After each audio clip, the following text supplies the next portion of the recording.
Hello, my people. Good day to you all. How are we doing today? A lovely, beautiful day for some train sim mods. Welcome to the stream, Mr. Punk, Dan, Nabil, everyone else who's currently around. Welcome, welcome, welcome. I'm just touching up my YouTube stream, and we can get it cracking. How are you guys doing today? What you been up to? What you got planned for the day? What you got planned for the weekend ahead? It is a Friday after all.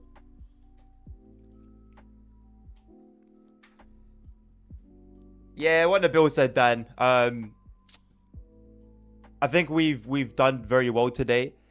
I do aim for the stream to start at 1 p.m. my time, my local time, which is 10 minutes ago exactly now. And I think only time I've really struggled with it was like the first day or two of these streams. Yesterday, I was delayed because of an upload that was almost done. I think the day before I was also delayed because of an upload. And oh my god, I don't remember the other days, to be honest, but there's always a reason. So yeah, glad that we could get a pretty decent start time today. We have gathered here today to forward complain about the atrocious money-making machine called DCG, which has taken advantage of the void and competition of our train sims and delivering subpar, disappointing experience to gamers of all ages and cultures, sharing them. I know that's for being so weak. I think, what if, right? What if that... Yeah, yes, if there was competition, maybe it would help us and probably dovetail and the genre in general. But what if they just genuinely just can't do better than what they do? You know, have we ever considered that? We always look at it so negatively and look at dovetail as like the enemy. What if they just can't do better than what we already have, you know? Interesting that you're doing a formal greeting. I always do a formal greeting, Nabil. Well, not always. It's random most of the time. But yeah, I don't do like a... I don't think I do any sort of like strange greeting. Maybe I do, correct me if I'm wrong. But as far as I can remember, they're usually pretty decent. Starting next Friday, you should do route requests, and then during Monday to Thursday, you should do the route mode grinds. Well, Punk, I've discussed it already. So the schedule next week is going to be Monday and Tuesday, journey mode grind. Wednesday, request the routes. Thursday, American Truck Sim convoy, with of course everyone on stream invited to join in. And then Friday and Saturday, journey mode grind. That will only be for next week, only because I'm starting uni the following week, and then I'm gonna have. So I need to think up of a good schedule from that week, and that will stick until at least January.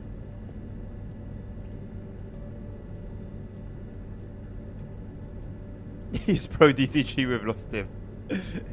I'm putting it up there as a point of conversation, you know, not necessarily as a statement or anything of the sort, but something that we can all like bounce off, you know, and have a conversation about.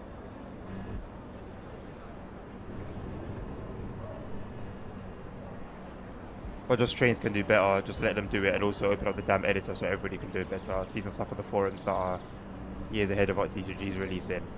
I mean, at the end of the day, Just Trains are a developer for Train Sim World. I think being a developer for Train Sim World and having your own Train Sim altogether are two completely different ball games, and it's possible that they could try and go into it and absolutely kill it for all the good reasons, or they can go into it and it could be a disaster. So I think, at least for now, we sort of know that when it comes to the routes, they're killing it. So, hey, I'll take that. Rather than having to wait like 3 or 4 years of development for them to get something out to us in beta and then, you know, deal with the... man, I'm happy the way it is. Also, regarding the editor, as someone mentioned on the streams that with TSW5, the cooking feature is now possible. Like, it's possible to cook stuff now and share. So I haven't exactly been following that particular piece of information, but if that is the case, if that is true, then, well, we basically have that in our hands. Charlie Kerr, where can you see the planes? You can see the planes across the Frankfurt to Fulda route, closer to Frankfurt, I believe, and on the San Bernardino line around the LA Union Station part of the route. Probably in other parts as well, but those ones I know for sure. Also, Just Flight has a very, very good reputation in MSFS. I'm guessing the same company.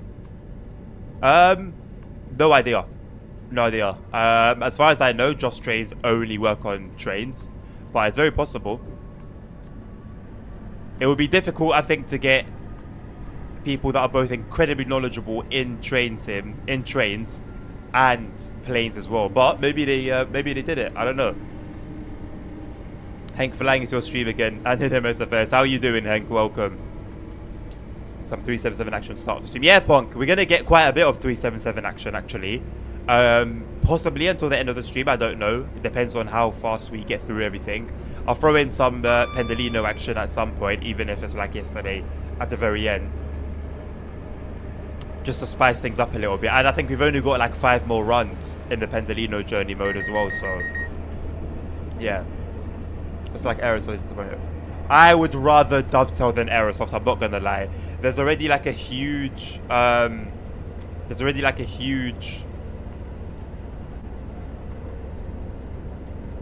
know what I was gonna say. But they're similar, but they're different. But I'd rather Dovetail than Aerosoft. Any day of the week. Glad that you're doing well, Hank. I'm doing well as well myself, thank you.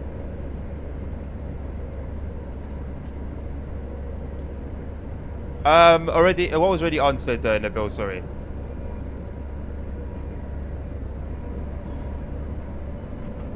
Just Trains is part of Just Flight London. Registered. Oh, so they are all one. Okay, sick.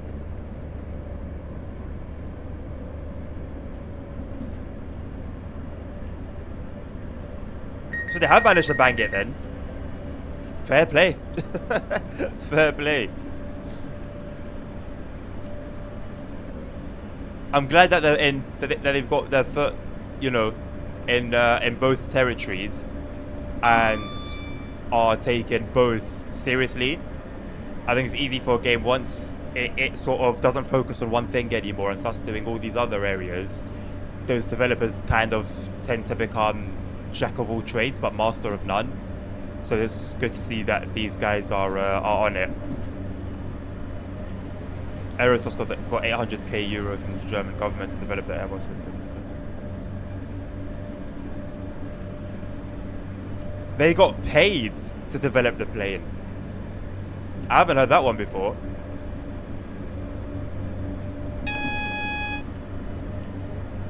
And if Microsoft's not going to release a brand new one anyway, that's kind of awkward, isn't it?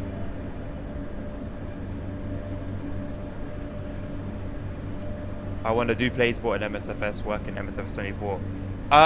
From what I was hearing yesterday, eventually, yes. And based on the reviews that keep popping up, the default planes are goodish now. I mean, I haven't seen any other person's MSFS 2024 coverage, but I did watch the squirrel video that Nabil posted in the Discord yesterday. And like I said there, the whole video was like a movie. You know, for Microsoft and the developers concerned to make a game like that to exist today, and I know we've got so many resources on our hands, but you look at other games and it's a little bit questionable at times. But for them to make a game like that with a level of detail and care and attention to detail, man, it's wild. It's wild, and I'm almost inclined to try it for the sake of the work that's been put into the game and how seriously it's being taken. Even if I didn't even like, if I specifically disliked planes, I feel like I would still be inclined to give it a go. It's normal for the German government to support video game developers in the country and other funding. I feel like the world would be a better place if that was the case worldwide, Nabil. That bad when I have 777 300 by PMDG. How much does that cost, Hank? Is that like one of the $100+ ones? I know it is by PMDG, so I would assume it's up there. Oh, 65 euros. Decent.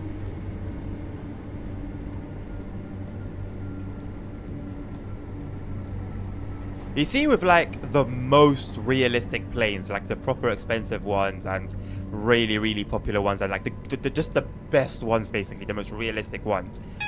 What's left that they haven't put into the game or put into that plane? Like, is there anything at all that's been left out? Not counting like game. Nabil. HUD and gameplay. Scenario marker off, yeah. but it's there. It's there on the other platform.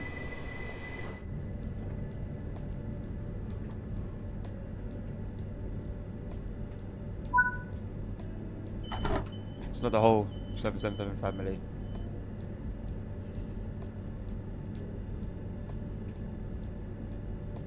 Flying an A320 now is really crazy detailed. 90% of the buttons. Okay, so there are some buttons that. So it's not every single bit of functionality that's in the game, basically.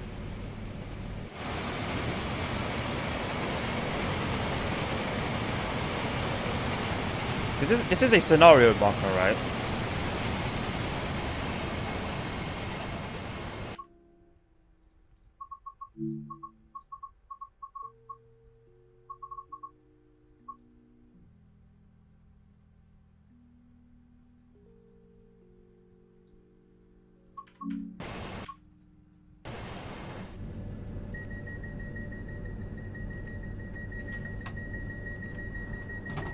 Phoenix A320 has every button working.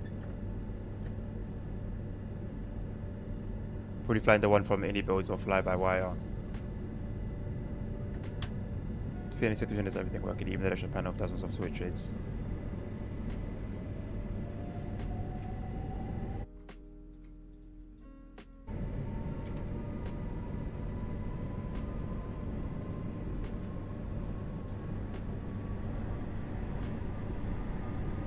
I wish we can get, like... Well, I was going to say the equivalent for train sim, but we do have the expert locos, but I'd love it if, like, a developer or, like, a studio or studios would, like, make that their thing. Like, they only release high-quality expert trains, whether it be a loco, whether it be an EMU, whatever it will be, like an AP-style kind of pack, like, trains or style of work, and then sell it themselves. Hello, Holy Trucker, CMS 2024 is.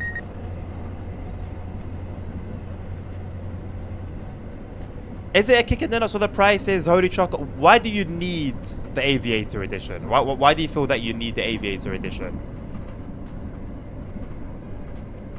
Of course, some of them are purely for show because you already for the temperature of the camera. No, but that's the thing, though. If you're going for realism, even something like temperature, you're going to want to simulate that, you know? Like in Euro Truck Simulator 2, if there was the ability to utilize the air conditioning, for example, in the trucks, I would do it. I would test it. I mean, I do it in the bus sims, whether it's OMSI, whether it's the bus. I like that we're going to have actual passengers now as well in 2024. The A320 and the Cessna 172. Do you have any peripherals, Hank? Do you have like a yoke? When will we finally be able to click the buttons? Oh man, I know, Nabil. You know what? The fact that we haven't gotten them yet, so far in the life cycle of these games, and that it's neither of them, Euro or American, that we have it in, and we've seen the quality that SES have been like going for and have held the consistency with. I honestly think one way or another, it's down to the engine. That's the only thing I can think. It has to be an engine thing, because there's no way that all now, with people have been asking for it from the beginning. So it has to be an engine thing in my mind. It has to be an engine thing. And the fact that nobody's been able to like mod it and stuff like that sort of backs that up for me.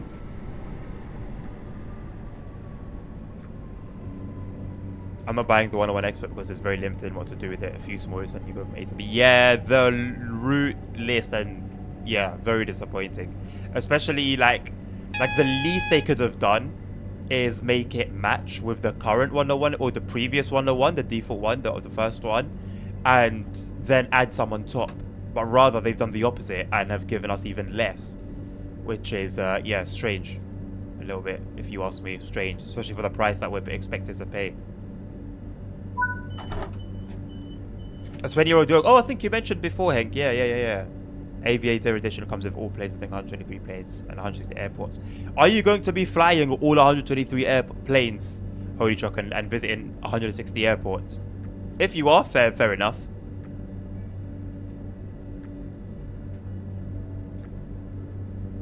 I flew him since like 2008 with it. Fair enough. You're you're old school then when it comes to flight sims. An expert loco in SimRail is much more desirable because of the length of the routes. Very true, Dan. That's a yeah, good point. Though I think we, if it's one game or the other that we can have it in, I think TSW definitely needs it more than SimRail. SimRail, generally speaking, is already a decent amount more realistic in many ways than TSW. So the effect of putting it into SimRail would be a lot less, I think, than doing it for TSW. Although I guess that doesn't negate the fact that it would make more sense on that route regardless. On that game, sorry, regardless. Didn't they want to change the engine at some point? I don't know. I'll be honest. I've never really followed the live streams and stuff hard. All I've really been active in is following the blog, and even that I've stopped doing over the past few years. I don't know. I feel like if it's going to be an engine upgrade though, they might as well make a new game. Like, how much work is it going to take to upgrade everything? Flying from Amsterdam to Spain, but I'm flying above the sea now.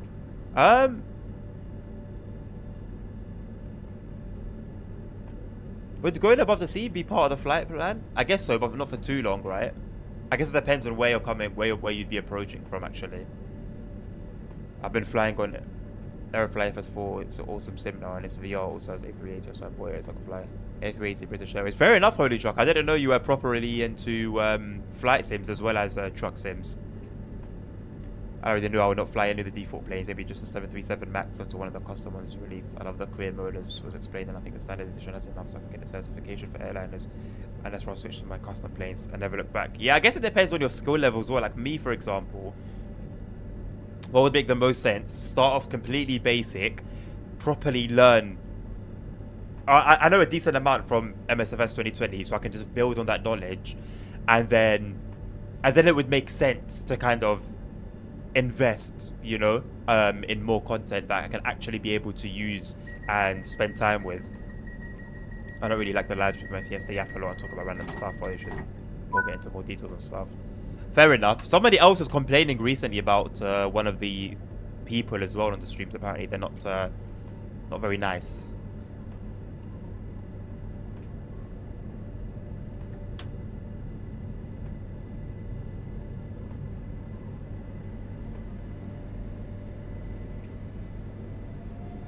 I rate the fact that they always seem to have like guests from all different like companies and stuff like that. But yeah, I mean, if they suck then, I guess, innit? Why were we still needing sand at 35 miles per hour on a completely dry surface? My fat man shouldn't go above the sea. Oh well, Hank, it's not looking it's not looking promising, mate.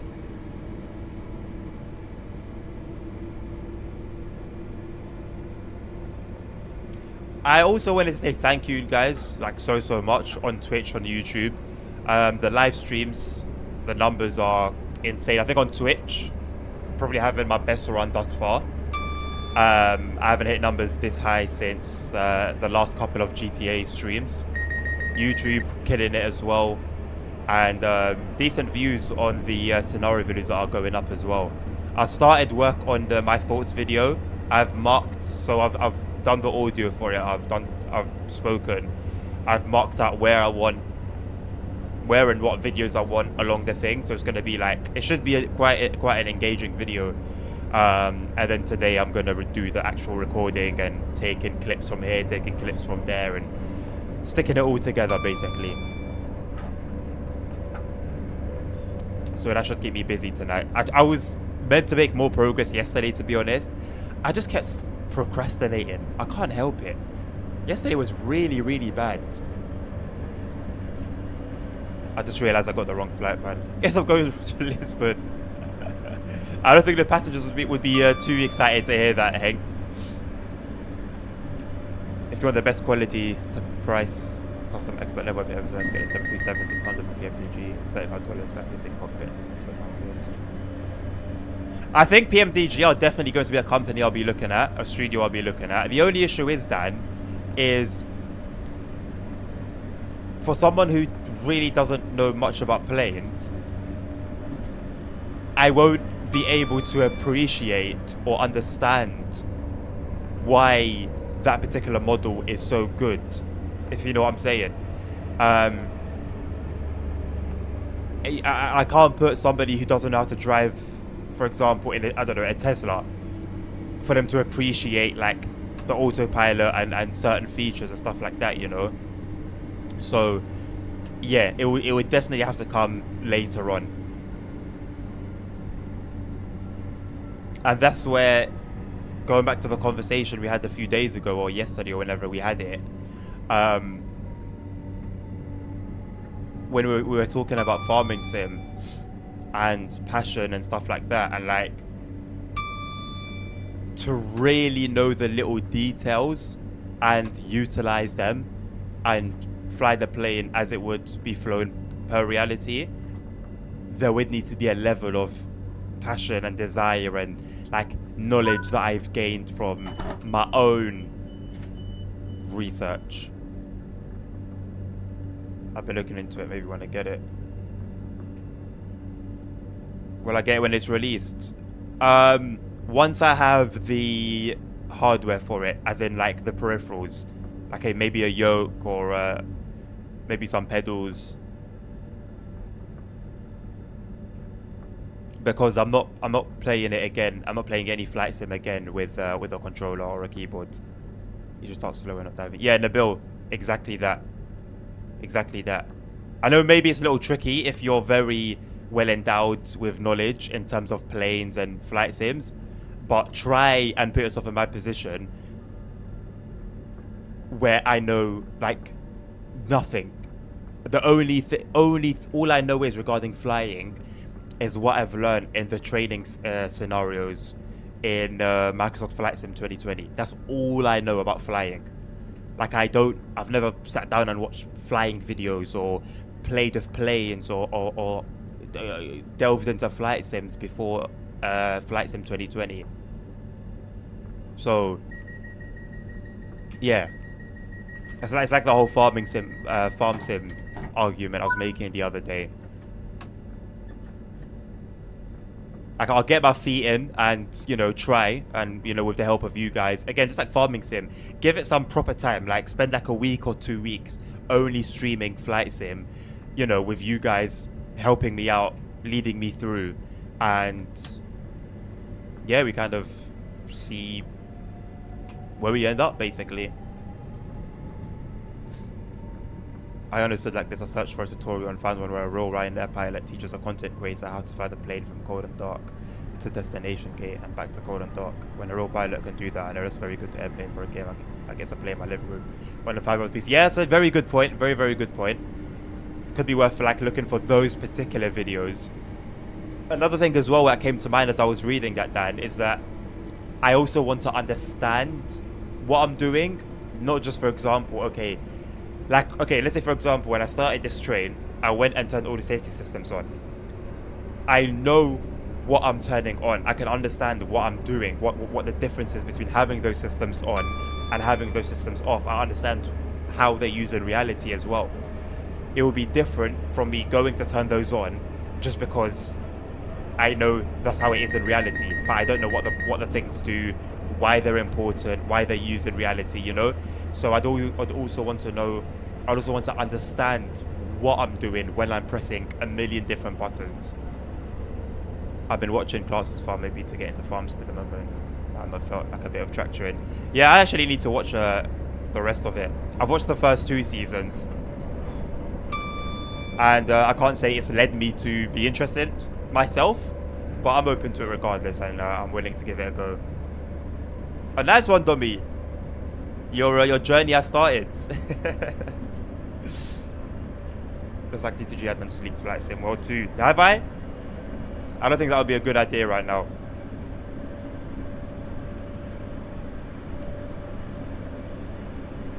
Some multiplayer flights with Adnan, I could go pilot you an A320. What, like teach me that way? Yeah, we could do that.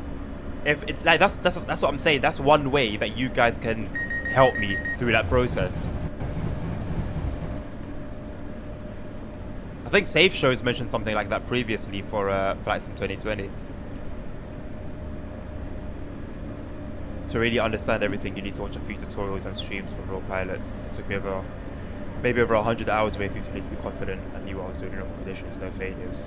You know what I'm doing and explain the best I could to somebody else. I guess that's one way to learn as well and make sure that you understand it yourself, is when you teach something to somebody else. Yeah. So in my mind, correct me if I'm wrong, in my mind, I'm thinking, as an idea, I really familiarize myself with something like a Cessna to the point where I can fly it completely solo with like no safety system on. Because you know, like in Microsoft Flight Simulator 2020, there was a lot of assists. So fly it with no assists and then move up from there to then the more difficult planes, like the small airliners, and then go into the big ones. Or would it be better to just like get into airliners straight away and learn their operation? I've got like 20 to 30 flight hours in the A320, almost on a flight every day last 2 weeks. Today did my first successful ILS approach. Now I don't understand. Oh, nav. Yeah, that's another thing. It's gonna take things being done over and over and over and over again to familiarize myself with the planes. For me, it was in a process. I just started out of nowhere, but rather I've always been interested. I used to play a lot on mobile. I didn't have a PC and didn't know much about. You know what? I've actually spent some time playing flight sim on mobile. I won't lie to you. There was one, but that was paid, and there was another free one that was pretty good. But I never spent too much time on it. So I've thought about it before. Then I've thought about it before, just never really properly dove into it. I did Cessna 172 for the basic feeling of the game, then hopped into an airliner. And did you feel, Hank, that it was beneficial that you spent as much time with the Cessna as you did? TSW with no keybinds, or MSFS with the keyboards and no keybinds. When you say no keybinds, oh, like do everything with the mouse. TSW with no keybinds, definitely, because I control a train with the mouse in Trans-Siberian Railway Sim anyway. So I know I can do that, and it's not the hardest thing in the world. It's a little bit annoying and not as clean, but I do it anyway. Gradually, I gathered knowledge by talking to the community, and over time I got more involved, but it was a process that took years of learning step by step and expanding my knowledge. I believe flight simulating and aviation is a very complex topic, so you really need to be prepared to dive deep into it if you want a truly realistic experience. It's important to overlook something too much at once. That is why I keep saying over and over again, remember that I'm at the very, very, very basic level.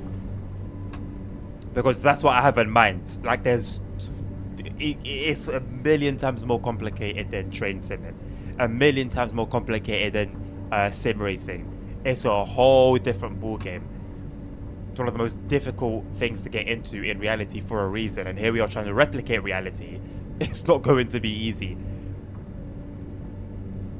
So yeah, that's why I keep reiterating the fact that you guys have the experience that you have, but put yourself in my position where there's zero experience. It's a whole different ball game. But I'm willing to learn, and maybe even streaming it daily for 2 weeks won't be enough, but there should be a decent amount of progress. So yeah, I definitely am intending to get my hands on the peripherals, but it's not a priority. I'll say that much. It's not a priority compared to my sim racing stuff, upgrading my GPU, and my streaming setup as well, monitor, stream deck, separate PC, etc. But then UMSFS career mode takes from the very basic stuff from scratch, like Royal Life, take exams and earn money. We surely learn a lot. So I just care about the air, that's not flying in particular. It's not acceptable. Well, I don't care. You're having fun. That's the main thing. And it's still, to a degree, realistic. So I was kind of happy. Well, not kind of. I was happy to hear about the career mode and sort of starting from nothing. And in Squirrel's video, he spoke about like learning from scratch and stuff like that, similar to like Microsoft Flight Sim 2020. However, my issue with Microsoft Flight Sim 2020 is that the training stuff. So for the Cessna, learning the Cessna and learning the basics of flying and all of that, it was great. I learned a lot, and I got 100% in maybe 4 or 5 different chapters, which for me was quite a big achievement. However, for example, when I went to see the airliner stuff, thank you very much, Connor, for the raid. Welcome, Carda. Welcome, Cardinians. How are you guys doing? So for the airliner stuff under the training chapters, there was only like, was it 1 or a few, but they were very, very, very, very basic. And with like an airliner, for example, I need training that tells me, okay, so first things first, you turn this on, you flick that switch, this is what it does. You get it? Don't just teach me how to land and how to take off with the airplane already set up. I want to learn the process from the beginning, how to set up that plane, what to input in the computers, you know, where to get that information, what it does. So yeah, it goes back to my point saying I want to actually understand what I'm doing. I don't want to just press button A, B, and C because you need to press button A, B, and C to make the plane go. Like, I want to understand what A, B, and C does. I'd give the confidence my stuff all worked. And you look at it, yeah. Like I said, the basics of flying, the ATC and the general, the foundational knowledge of flight plans and landing and stuff like that, it was very beneficial for that. But then that was it. There was also not really much that said how to deal with, for example, something like turbulence, you know, because when I tried to fly the Cessna with no assists, it was a disaster. It was a disaster. I didn't crash. I managed to land, but it was a completely different experience to what I've had so far. Completely different. I was completely out of my depth. Teska van der Heide, hello. It will teach you up one. Hey, listen. It's gonna be teamwork, innit? Like I said, I'm happy those 2 weeks that I spoke of.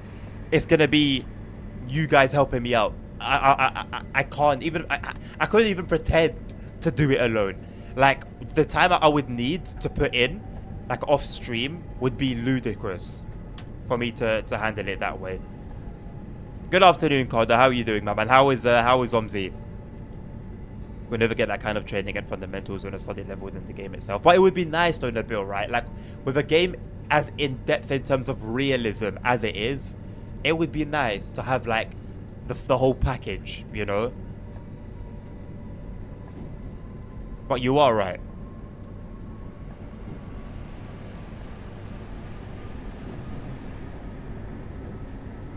Turbulence is in 2020, but it'll be very realistic in 2024. Yeah, I remember Squirrel talking about how other planes will affect you in multiplayer. Even the wind could blow the turbulence around as well. So it looks like they spent a lot of time on it. But again, I'd need to know how to handle that. I've spent hours in previous games and hours to like charts and flight plans. Henk, can I ask you, how much of that is your own passion and desire to learn? And how much of it is because you have to? Even through chat, not everything can be conveyed to you. It's a very complex topic. Nabil, what you said about it possibly taking years, I think no matter how I go about it, I think ultimately it's going to be that. Yes, there'll be somewhere where we will start from and progress, but to get to the particular level I have in mind, there's no changing the fact that it's a process that will take years, I think. I have my easy to use checklist for the A320 to share with you. Yeah, that would be great, Dan. Something like a guide, basically. something to get started with, some basic protocols to learn and nail down, and then I can start going from there. The worst thing I can do is try and go from 0 to 100 within a day. I'm always after the more realistic experience, but it has to be a process. How are you doing, Tim? Welcome. Oh, passion or something. Yeah. What I want is to, as I'm learning and as I'm looking into it, I want to fall in love. The door in my heart to flight simming is open. It's open. Whenever I see the content, like, I really appreciate it. Watching the video yesterday was like, I was in awe. Yes, Squirrel done a very good job editing the video, but a lot of it was the game itself. I was in awe. So the door is open. I just need to walk through it, but walk through it gently. I imported my profile last night, so I'm still riding that high. Nice one, Tim. I hope you didn't lose too much of your new progress.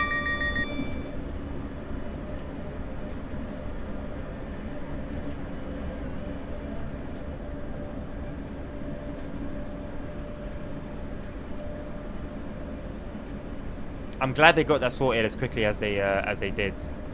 Apparently, I think Xbox might still be having issues. Actually, no. As far as I'm aware, yesterday they were still having issues moving over DLCs. Not even moving over DLCs, just DLC becoming available for TSW5 on Xbox platforms. Sometimes when flying an airline, I really miss multiplayer co-pilots. I think it'll be beautiful. Like, yeah, you know what? I do want to get into it. I do want to get into it. So many times I've pictured in my head having like the stuff in front of me and like an image in an airliner with like a sunset, going into the sunset. Like, it's an image I've had in my mind a lot. So there is actually a desire to know what the hell I'm doing when I get to start playing that game. Also, I love the fact that there's jobs, like career jobs, leisure jobs, like sightseeing, like missions. Like, I love that. I absolutely love that. And like, if you have like a mission where you need to like pick a vehicle up or a piece of construction up, the weight of it will actually affect. Like, it's probably, like, this is up for debate. I'm not saying this as concrete, but this is probably the best game of the decade. Yet to see what's coming, but this is probably the best game of the decade.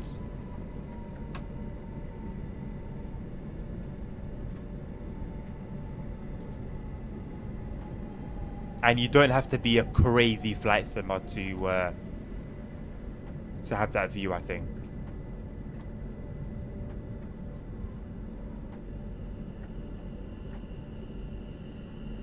A little bit early.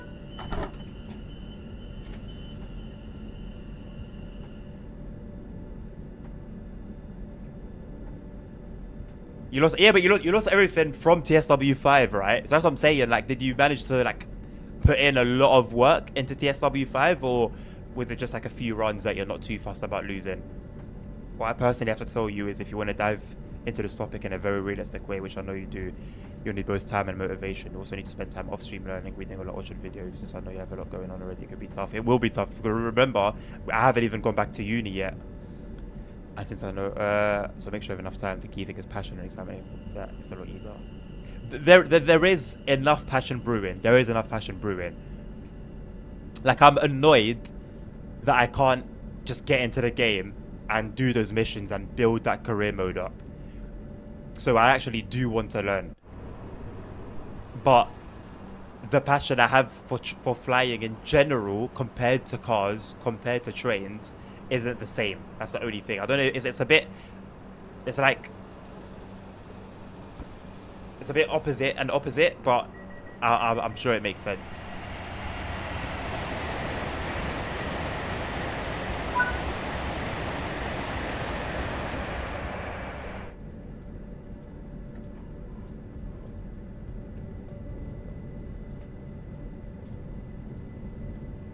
The more you mess up, the more people will come to berate you and will teach you, so you'll get more viewers if you name the stream right. There is reasons to do stuff, which I just He did just that. He said he wants some zero to fly. That's oh yeah, no, definitely. I've always been honest. I've always been honest. Like I don't pretend to know everything about trains. And when it comes to cars, yeah, for sure. But when it comes to trains, nah, I'm always open to learn. How many mistakes have I made here? And you guys have corrected me. Sometimes nicely, sometimes harshly, but corrected me nonetheless. As some members have so much to do, it'd be easier to someone help it. Oh no, I'm definitely down for the co-pilot thing. Definitely, as long as I learn through it. I don't want to just be sitting there for the ride. Like, no, I want to actually learn live, if that makes sense. Xbox is really going through the ringer. Now, not the first time, Tim, with Xbox. Dangerous statement. What do you guys think about that statement? Like I said, I'm not making it concrete. I'm not saying it is. But it's a serious contender for it. And I'm saying it could be. I don't have a skybox monitor. No, why is it blue? Dynamic weather has favored us today. Few runs tutorial. Okay, that's smooth then. Yeah, sweet. Best game of the decade, Roblox. You know what? If we're talking previous decades, in terms of like development and game progress, Roblox is up there. If we were talking about those areas specifically, but like generally talking as a whole, man, it is a dangerous statement. It is a dangerous statement. But that's why I'm saying it's not like, I'm not saying it is, but it's up there. I think it's valid, but relatively niche. The game is pretty damn good on stream. I got that yesterday as well, Tim, from Jackson, who said it looks like better than usual, and that was during the night runs. And the irony is, I'm now playing the game at a lower resolution than what I started off with.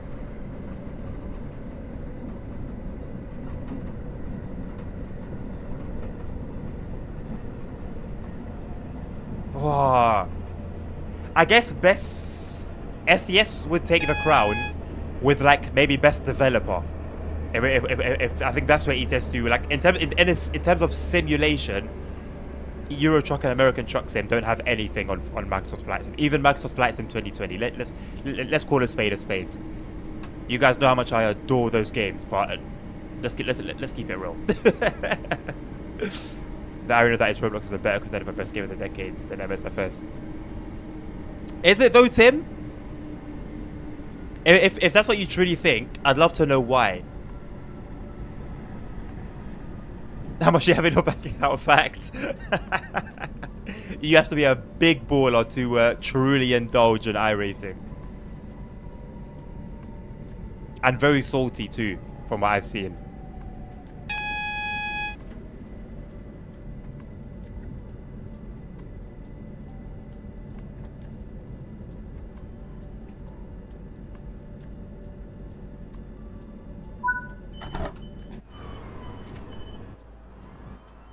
More popular doesn't mean a thing.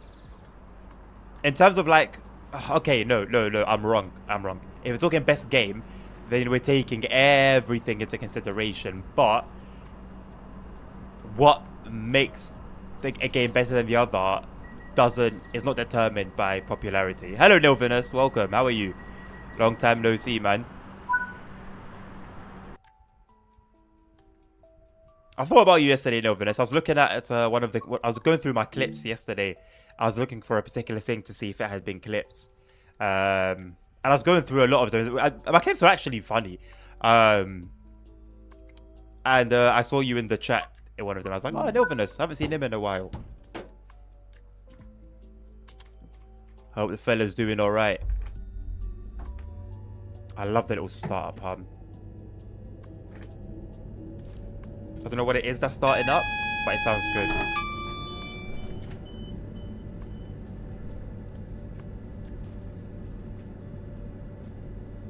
feel like it's a major factor though. In what makes a game the best game? I don't know. Like it'll be popular for a reason. Like okay, let's say for example Helldivers, right? In the niche that Helldivers is in, it had a stupid amount of players from the beginning, and now the numbers are way down. They've plateaued, whatever that word is. They've done that. But the game is still the game. It's still as good as it was on release. So how can it become worse, let's say, because not as many players are playing it, even though it's the same game?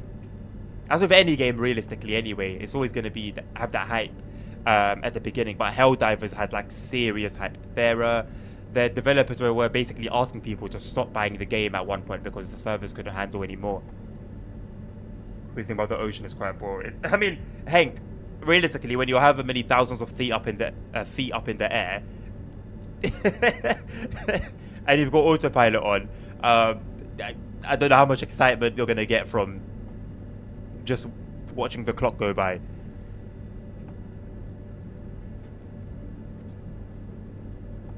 One of the best simulation games, I'll say, is valid.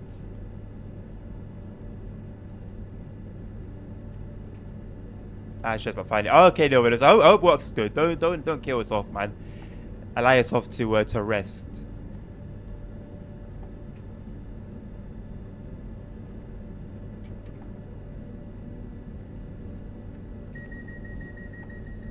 Yeah, Nabil, that word, but I can't pronounce it. Plateau. It's plateau.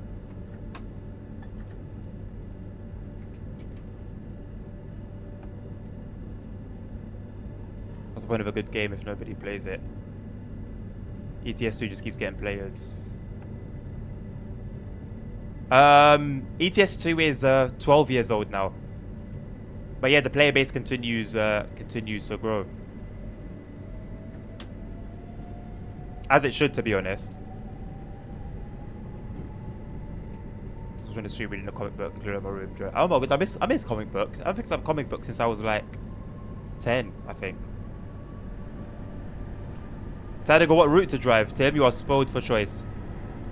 That's what you get for not speaking French. Nabil, do I really want to speak the language of the colonizers? Do I really want to do that?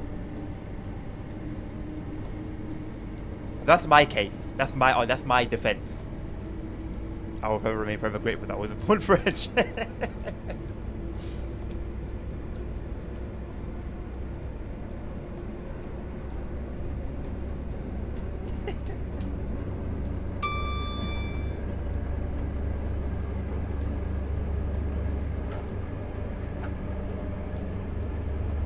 It's a weird thing, isn't it? Like, you think now that Morocco's no longer colonized, they would try and like deflect the work of the colonizers, if that makes sense. But rather they just try and adapt to it and then make it seem cool. Like in Morocco, if you can speak French, a lot of people can anyway. But it's very formal. It's a little posh if you can speak French. I was to speak German, I thought you'd say. I'd love to speak German. I had a friend in Morocco who was learning German. He lives there now, but before he made that decision, he was learning it. Spent some years learning it. Oh man, he had a nightmare learning German. Absolute nightmare. I won't say Deutsch, so I don't get spanked by Nabil. I feel like I can hear a bit of North African accent. What even is North Africa? What even is North Africa? There is no North African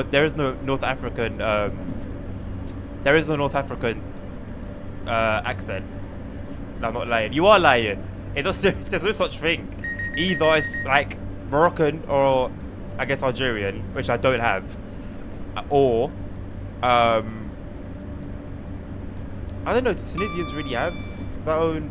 I've never really spent time with Tunisians, to be honest. Like, I couldn't tell you about Tunisians. Moroccan, then nah. Nabil knows Moroccan accent is very like it's hard. It's hard. Maybe I'll struggle with some words naturally because like when I was younger, my parents only ever spoke to me in Moroccan and only spoke Moroccan at home.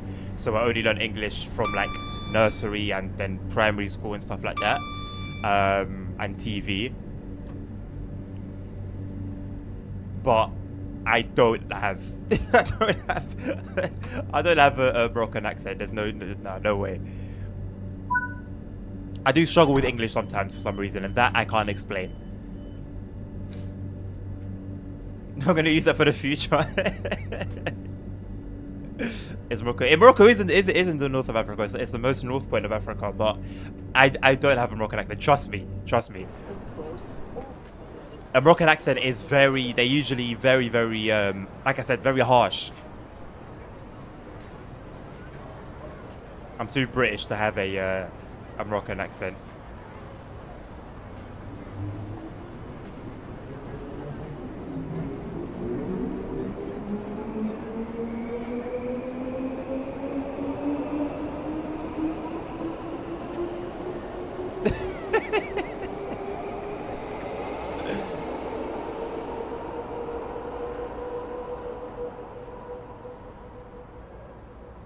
Hey Tim, you set yourself up. You set yourself up for this one. I'm happy to not be. I'm not taking the brunt of it this time. It's not me.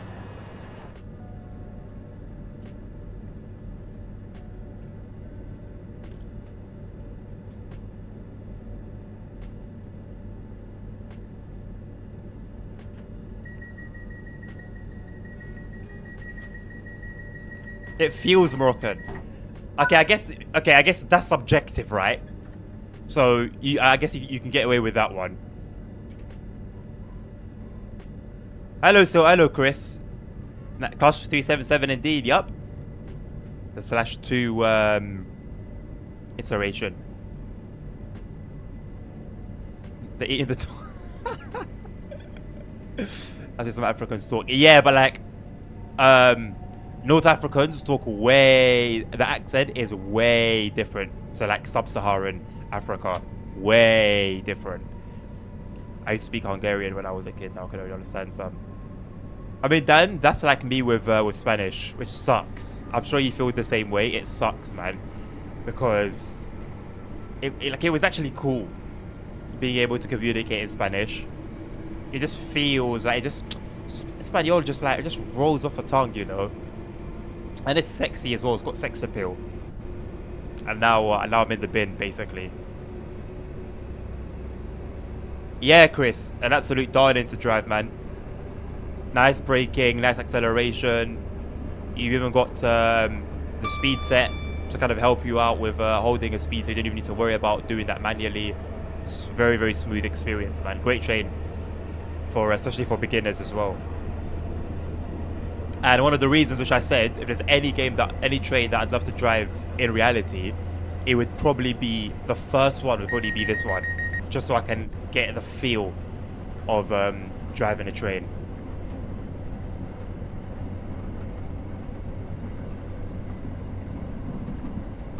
Alright, Tim.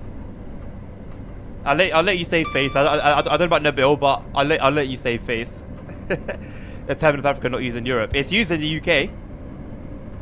Not heavily, but it's used.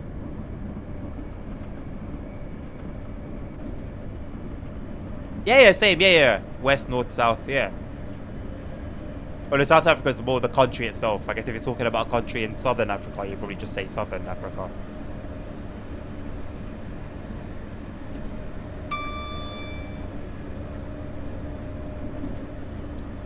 The Juniper is not a train I'm familiar with, Chris. I think it's been brought up in stream before, but I'm not actually familiar with it myself.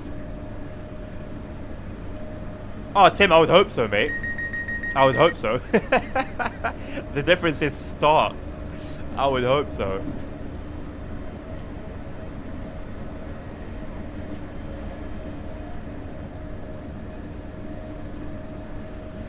I don't think we don't have cardinal directions.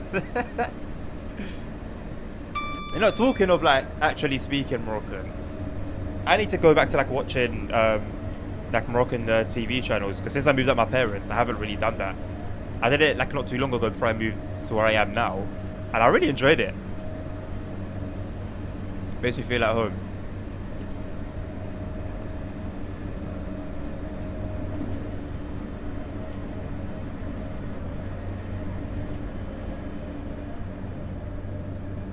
That was such a shock to read it. Because are you referring to a North African accent, Tim? I don't know. Maybe we're overdoing it, but it just sounds like, I don't know. Maybe it's different from Nabil and I, because we're actually Moroccan, so we're very specific in that area. But yeah, it just sounded funny. We're definitely doing it. I think that's subjective. Speaking of that, watching some Duzem, always feel like being in Morocco. I love Duzem, man. That's what I was watching before I came here. Some drama that was going on. Don't say that. Don't say that, Nabil. I don't even want to instigate that. I find it so silly, the whole Moroccan and Algeria thing, but just don't. It's the Gatwick Express train. I go from Victoria to Gatwick Airport. National. Oh, the one with like a funny face, Chris. Or like the long nose. It's available as a DLC on Train Sim Classic. Yeah. Never got to see it in real life. But judging its looks from the DLC page, it doesn't look pretty. No idea what it rides like though, and how popular it was.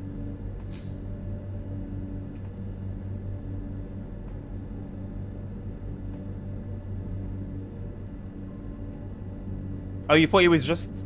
You thought it was just German. See, if you knew anything about North Africans, Tim, his name would have given you a clue.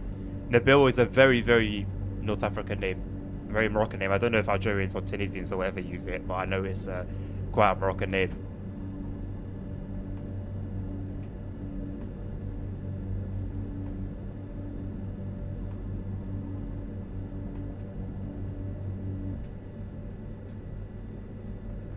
You've never picked up on me saying something to Nabil in Moroccan during the stream? I do it here and there. I don't like doing it too much because it's not nice for like everyone who doesn't speak the language. But it's I do it where it fits, and I never do it to like belittle someone or like joke about someone.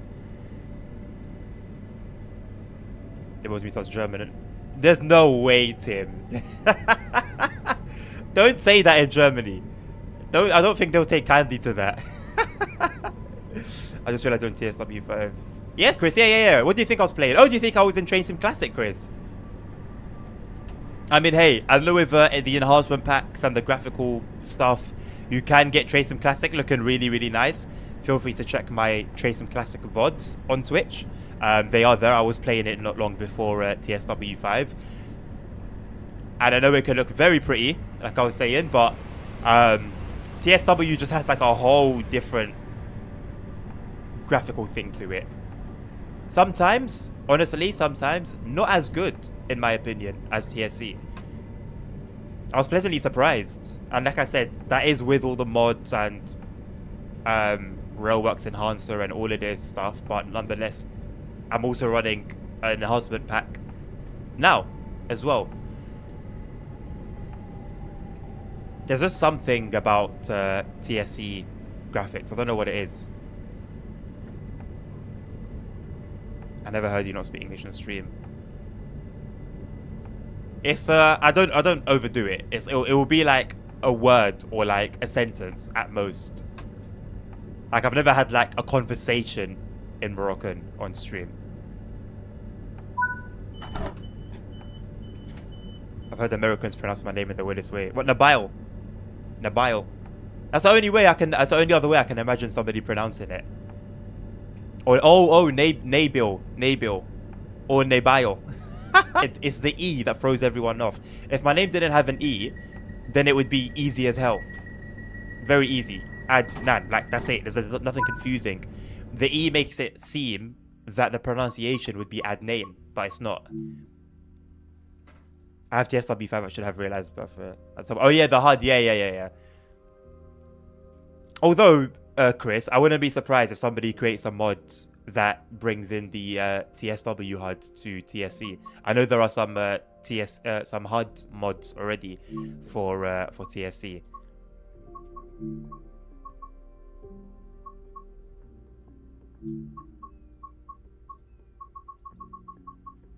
Only 2 more to go. Yo, we've actually smashed it.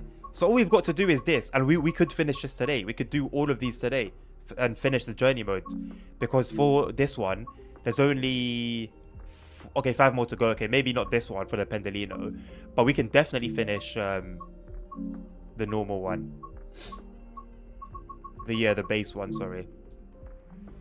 Can do that in 20 minutes for this particular chapter. Neighbor would not be valid. It wouldn't make sense in terms of like the English language. It wouldn't make sense to pronounce it that way, I don't think. Unless it was Naebil or Naybil.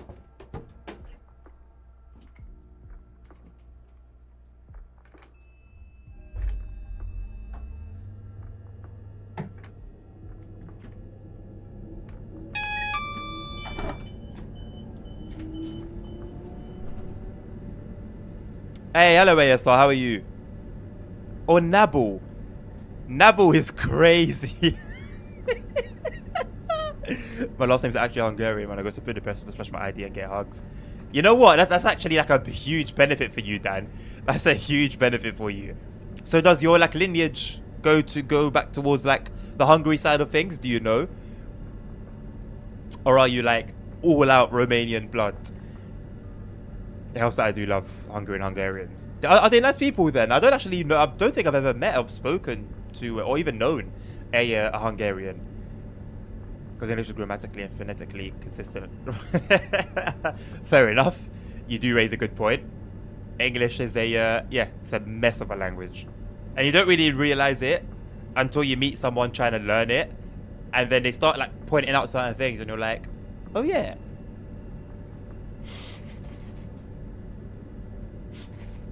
Oh, English is not great for foreigners. Like, it's great that there's so many, like, movies and, like for example, right?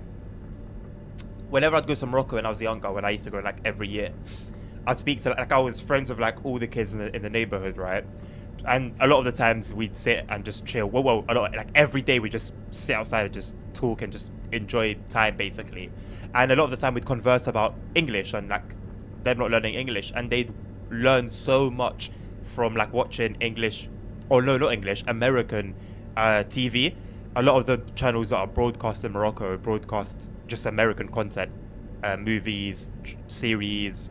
A lot of it is American, so they pick it up a lot from there, which helps, because I think if it was just like actual educational learning, no chance.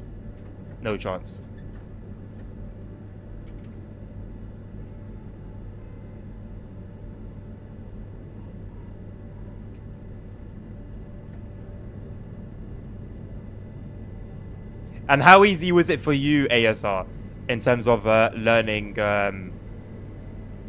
English? Oh, I mean, Tim asked that already, yeah, so. What do you mean mid, ASR? Like, expand on that. Expand on that. Our grandparents are born in a part of Romania that was occupied by Austro-Hungary. There are 3 countries in Romania where we're 60%. Counties, sorry, I had to read that again. 3 counties in Romania with over 60% Hungary. Oh, wow. Okay, cool. Sick. I didn't know there was that history in Romania.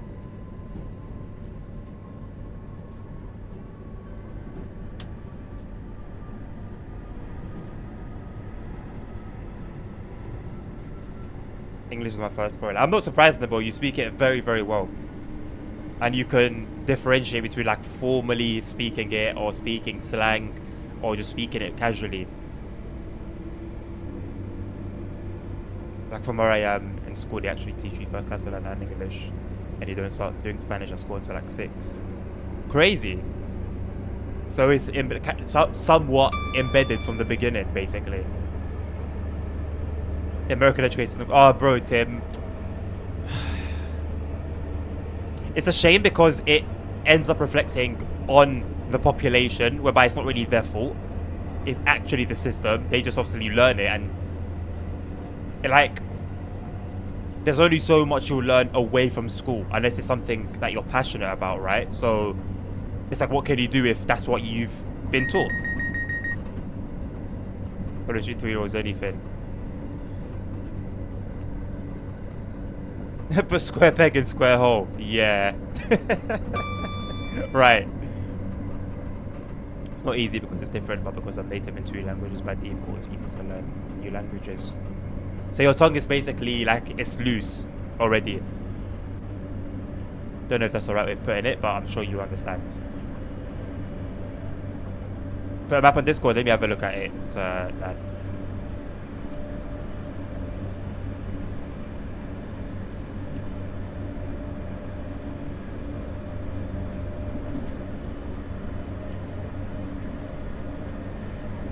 Nabil, that Ryan Austin timetable mod that you shared, I saw it before I started streaming, and it didn't seem, I don't know, the guy who said he was it was his first project, and it's just not something I think is going to be amazing right now, but I'm sure if he gives it time and develops it further, it'll be a banger. Ponk, there's your favorite 390 overtake.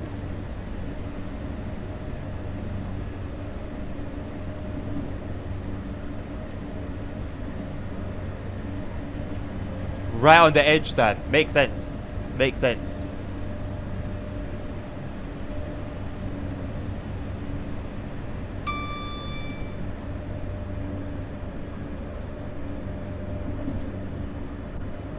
Would be fine to be fluent in multiple languages. That's a flex. Like, it's actually a flex. And the more you learn languages, the healthier your brain becomes as well. It's good. It's good for your brain, basically. It means that you're used to speaking more than one language, and sometimes make mistakes and mix them. Naturally. So ASR, what? So I guess, what language do you think in? Like, the voice in your head, is it Catalan or English or?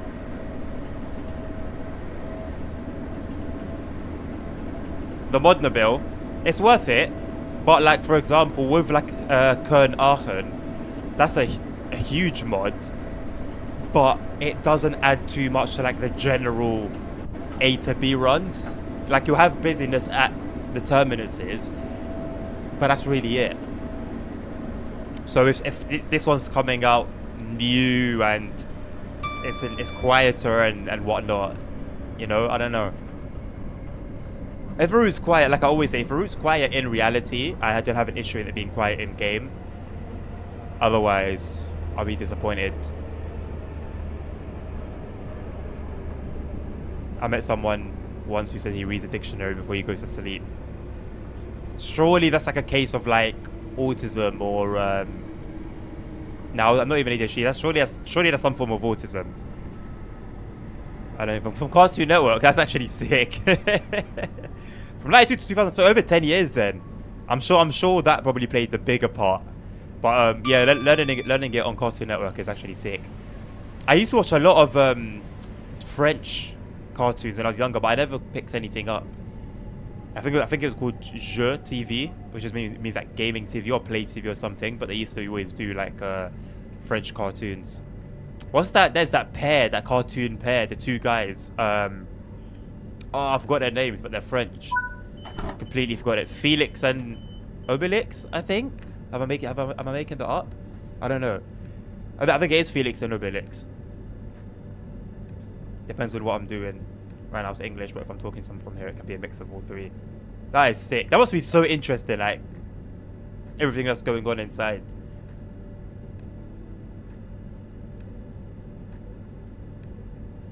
Asterix, thank you. See, somebody knew what I was talking about. Yeah, Asterix and Obelix. Thank you.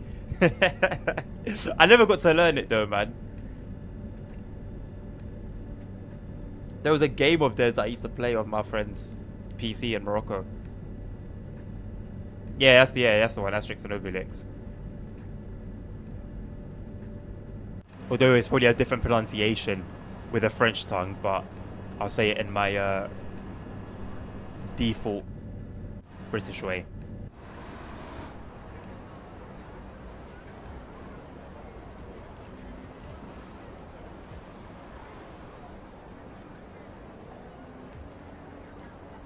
Honestly, Chris, I wouldn't be surprised if there was like, yeah, Dan, were there any other any like particular ways of talking or like words that you would say that were from like exactly how they said it in the cartoon?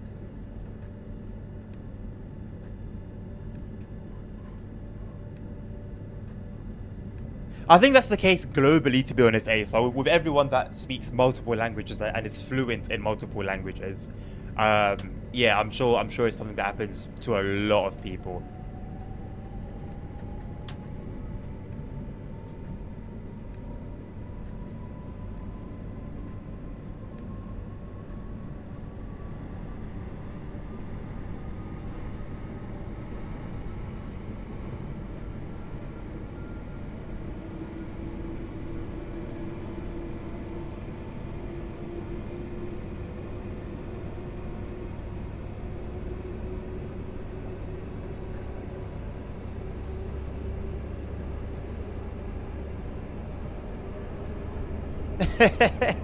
Not necessarily. Just I don't know. Maybe there's like a particular way that a character would say something, and that was how you learned that particular word. You know, so every time you say that word, you're tempted to say it the same way that character said it.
Euskara. I've never heard of that language, ASR. Is that like a northern region thing or like southern region?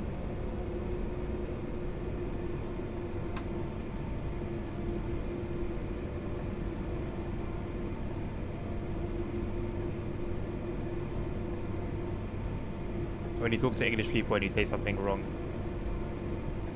English are quicker working out what you're meant to say. Yeah, also quick at poking fun at it. A lot of the time anyway, not all the time. Basque language, I'm told it's spoken in the Basque country. I've also never heard of that either. Am I an uncultured swine?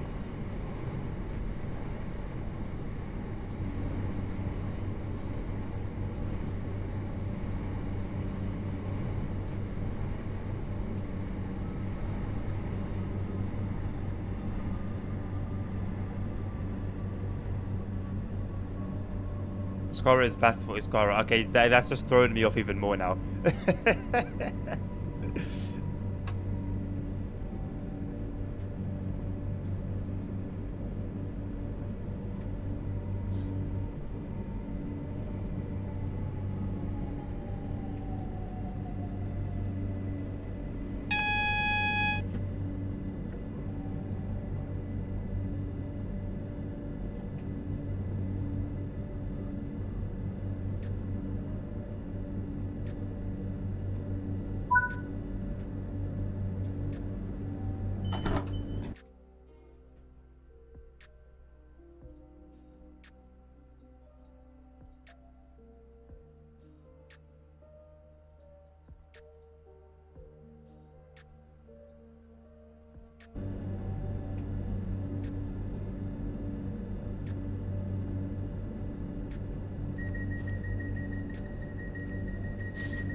Hey, there you go, Hank, finally.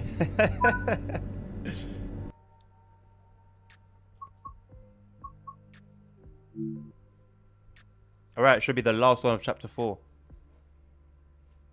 Little 9-minute run. And I think we're back in the 350. Well, I think the last chapter in this journey mode is a mix between 350s and 377s, which is going to be cool.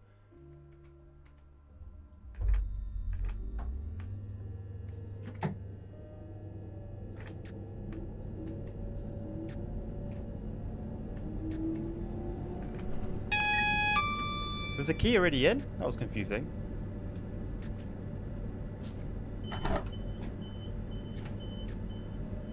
I'm from Morocco, Chris. Born and raised in London, but my parents are both from Morocco. It's a unique language. Unknown origin. Wow. All the theories say that when the Romans arrived in the Iberian Peninsula, they couldn't conquer the Basque country. So it's pretty similar to that. Wow.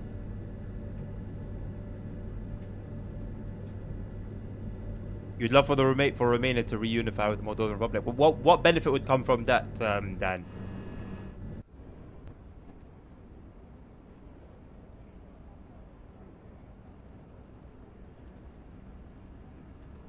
Samira, hello.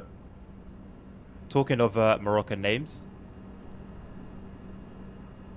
Samira would be the Moroccan pronunciation. Eurovision would be a bit. That is one point. I mean, we support them in every way, but they are our brothers and issues. All in that regard. Right.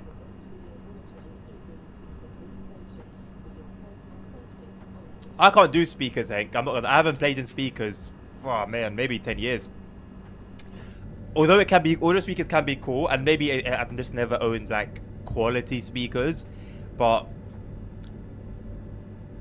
with like headphones, you hear every little bit of detail. Like you hear nothing gets missed, and you don't get other noise messing around. Although when I did play speakers a few years ago, I felt like it was a bit more immersive. There was definitely some more immersion. So I think the middle ground would be to get some good quality speakers and then use them.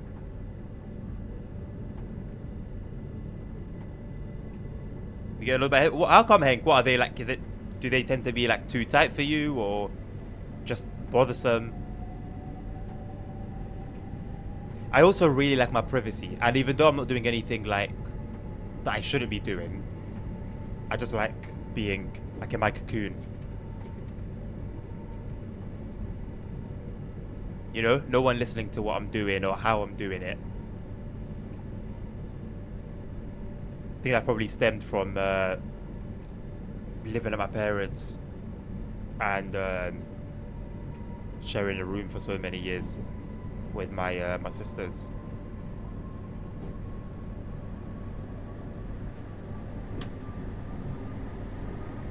My head is just too big. Fair. That's valid.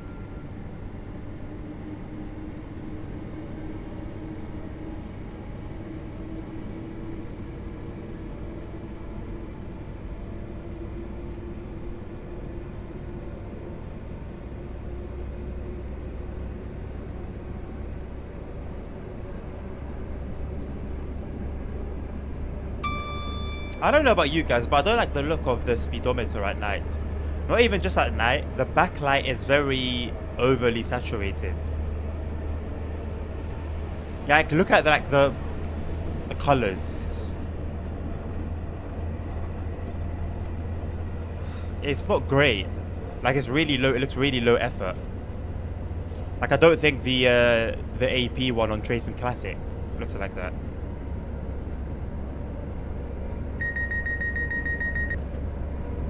I don't even know if the default one looks as bad as that in Tracing Classic. What's funny with Basque is that they have a normal Latin-derived alphabet but no letters. I feel like that would make life a little bit easier, ASR, no? Or would it be the opposite effect? 5 pairs of headphones, Dan. Jesus. Yeah, man. It's like, I don't know, man. I've always been, I don't know. I've always been like closed off, you know?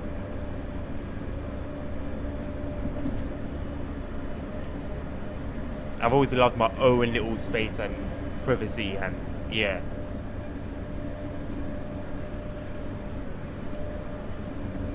A bit, Chris. I think it needs a lot of toning down, mate. A lot of toning down. It just like, yeah, it doesn't look great. For 2024, you know, a game on Unreal Engine 4, it's not good enough in my opinion. Me too, ASR. Me too. I wonder what CP is going to come into the chat with later today if he makes an appearance. Actually, headphones upside so I can pretend I don't hear people. You know what, Dan? I've been there before. I've been there. I've recently recently lost my my premium Spotify, so I can't download anything. And I'll be on the train and I'll put headphones in, like habitually, to listen to music, and then I realize that I can't, and I just leave my headphones in, so that I don't have to hear people. The only people that I need to hear are my family, and if they need to speak to me, they'll get my attention. Other than that, don't want to hear, need to hear. I don't have any interest in hearing anybody else.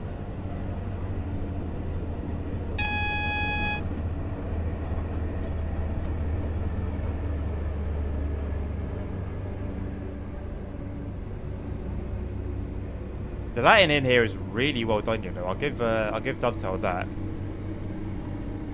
It's one of the best interior lighting I think we've seen.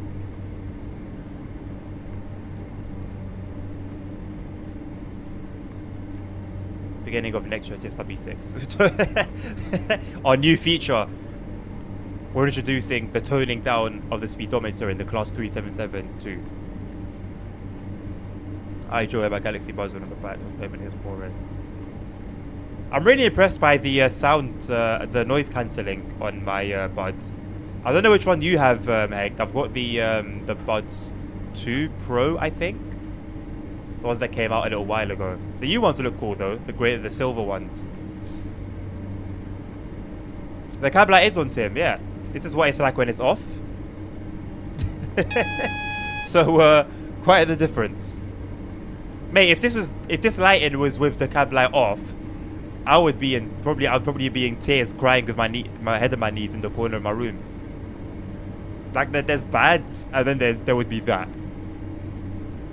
Although the light leak that you get in the 375, that I remember very vividly from Southeastern High Speed, isn't great. Not too far from this. Okay, Hank, we probably have the same ones then. Is this the box? I don't know if you can see it within the video broadcast. You can. Not the box, I mean the case.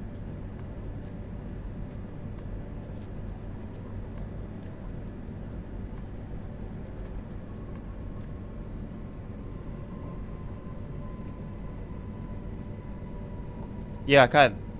This one. It's like squared. It's like the feeling is like almost like rubber. Like it's very matte, and it's yeah, like sort of squared with like rounded off corners.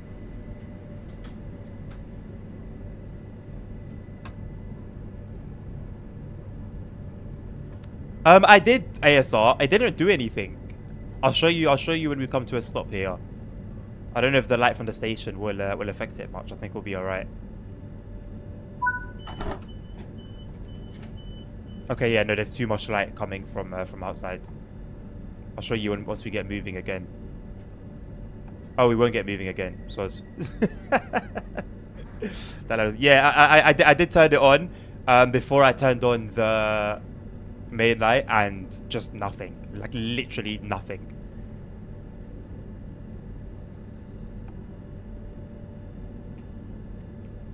The green button on the left is signal. It's a buzzer for the guard. This one. You're talking about the light that comes on here. That one. You can see it. There you go. But it didn't do anything. When you have the camera like this, it doesn't do anything. It would be cool if they put clipboards in the cab, wouldn't it, Tim? It would be cool, man. Honestly, I wouldn't even mind like some generic paper with some gibberish on it. Like it doesn't even have to be like what we have in Simro, you know. Even like just anything like sometimes we go as low as asking for the absolute bare minimum and we don't get it. Like static imagery for the cameras. Just static image, just a default generic image. Like it's even embarrassing to even ask for that. But we can't even get that. All right, back in the 350, 350, 350, 350, 350, and then 377, 377, 377 to the end. So, yeah, a healthy little mix.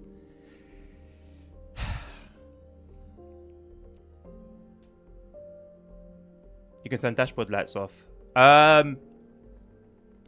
Probably. They seem to always be on, but yeah, probably. But then we would have just been in pitch black and not even been able to read the speedo.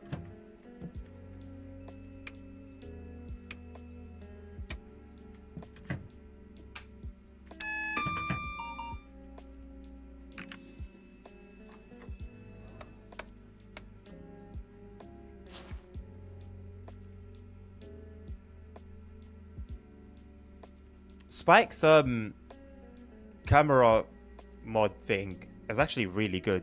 Really good.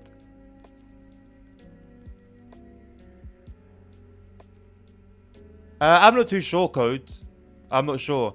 To be fair, I think all the trains on this, like, there's no issue of the need for SDO. Like all the trains fit on the platforms. Hey, hello, nerd. How you feeling today, mate? Missed you yesterday. Joined the stream with you complaining about something. Don't make me sound like that. Yes, ASR, yes. We still got this chapter and a few Pendolino runs, but then afterwards it's going to be Frankfurt's folder, yeah. And that will take some time. At least we have so much variety. I had a look at it yesterday during the stream and we saw like so many different trains to indulge in. So should be good. It's going to be a timely one. It's going to cost us a lot of time, but it should be good. Spike is a what, Tim? What's Spike? You can't drop a name and then you gotta go the whole way, mate. Just another day at LWD headquarters. Oh, he was definitely more peaceful, Nerd. Yeah, don't worry. He was definitely more peaceful. But we did miss you nonetheless. Glad that you're feeling a little better, man. Hey, there you go, Hank. You got an easy part now, mate. Just to land the damn thing.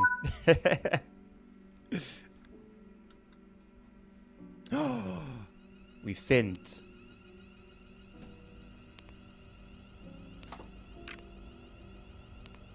Customers and passengers must have been sitting there thinking, we can't see anything.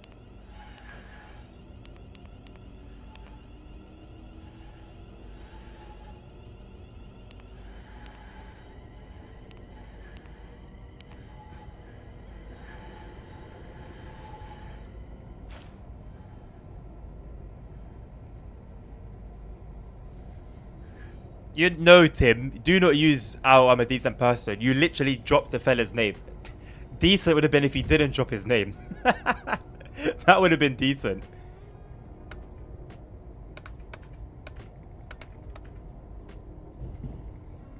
You guys enjoyed just the desk light on, isn't it? If you want me to turn the cab light on, let me know and I can turn it on. But for now, I'll keep it like this. Or should I turn the clipboard light on as well? I could do that, or I could just leave the instrument lights on.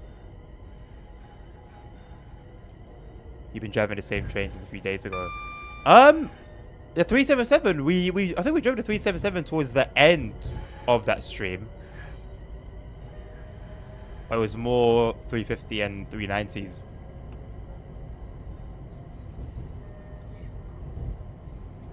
When I go to outside view when train is in station cam 1, front one on right side looking at the train, has a habit of wanting to look in the train. The camera system is a little bit buggy, Chris. The camera acts like a physical thing, so it sometimes gets stuck in weird places. It will just clip really weirdly. It can get moved by passengers. It's strange at best. Good luck, Hank. Let us know how it goes. I mean, Tim, yeah, enlighten us, mate.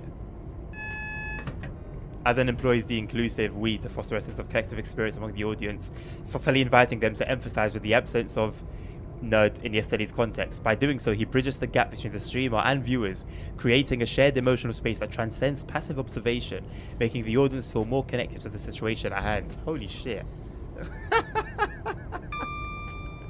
That is insane. I mean, you know, I guess that's one way to look at it. The thing is, I always say we. Unless something is like specifically me. Oh, I say, where are you, innit? Clipboard light is on. I have the clipboard light. I don't think it adds too much. That's why I don't have it on by default. But I have it on request.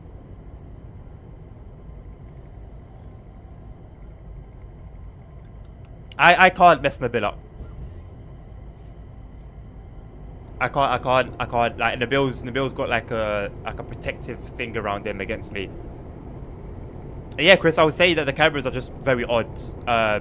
Like sometimes they act like a physical object that can get moved by passengers. Like, you have like a nice shot at a station, and then a passenger will somehow move your camera, and then other times it will just clip into the train strangely, or worst case scenario, it will clip into a station building, and then you can't move the camera out of the building. It gets stuck.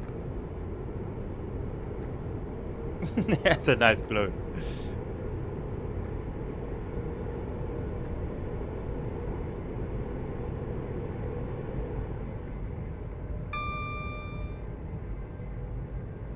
That's the most annoying thing about the camera. Yeah, and it's like a thing that's been mentioned previously by us as like players, and something I can't imagine it would be difficult to fix. You just turn off collisions for wherever they've made the camera. Just turn off collisions for it. Surely it's as simple as that. Like I don't know literally any other game, any other game where the camera is affected by objects in the game. It's strange, really odd. I watched your video yesterday of driving through Arkansas, driving it myself. What did you think of it, Nabil? Like the video itself? Was there anything I could have done better? Anything that needs work? It didn't do well for views, but it's understandable. Truck simming videos usually don't get many views, but I'm gonna push. I'm gonna push it regardless. If I manage to finish my thoughts video today, then I'll upload part 2. If not, then I'll just do it tomorrow. I'll record it tomorrow. Record, not upload. Although there's not really much to edit, so I could upload it on the same day that I record it. It just depends on my upload speed. DCG double down on it though. They make cars honk at the camera. Yes, cars will actually stop for the camera and honk at it. Yeah, I've experienced that. Ridiculous. The 350. Yeah, thank you, Tim, for the correction. Did he crash on the video or did he cuss it out? What video? Oh, what ATS? It's completely unedited. Nerds. You know me, I don't crash, bro. All the clips that you've clipped, I've seen them. I've seen all my clips. I was looking at my clips yesterday. I saw the videos that you've clipped. And they're all photoshops. Lies and fake news and rumors. How have you had a chance to drive around yet? Or has the sickness kept you bedridden? Honestly, getting food poisoning, like, for a long time, nothing had me down like that. For a long time. I was down for the count. Just completely out of it. The only thing that I was getting up for was to go to the bathroom.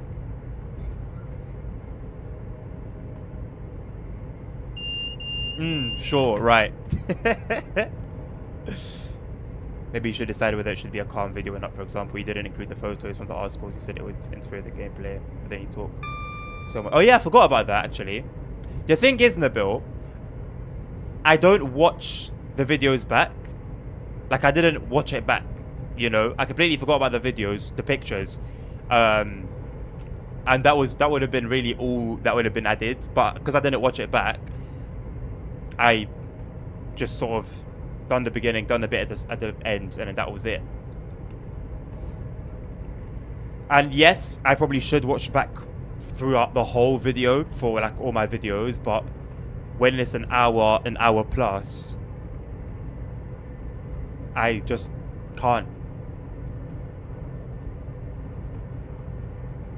I think what would be good if I Like put a timer on my phone, maybe, and then mark, like from the moment I begin recording, stop the timer when I'm done. But then during this recording, as the timer's going, if there's something that I need to do at that particular moment as an edit, then I mark it on the timer. So then I use it as like a marker, basically. That's why I want to hire an editor, but I'll do that when I can afford to.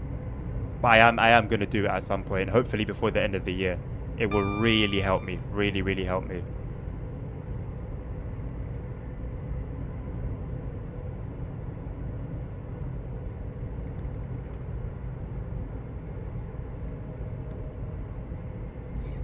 No, not yet. It killed me only really just up today. Ah, okay, understandable. Understandable. I think the clip should be made into a month. You know, I actually considered that maybe before the closer towards the end of the year, I'll do like a recap, like a 2024 in clips, and then it will just be a montage of all the good clips. I should do that. Let me put in my sticky note.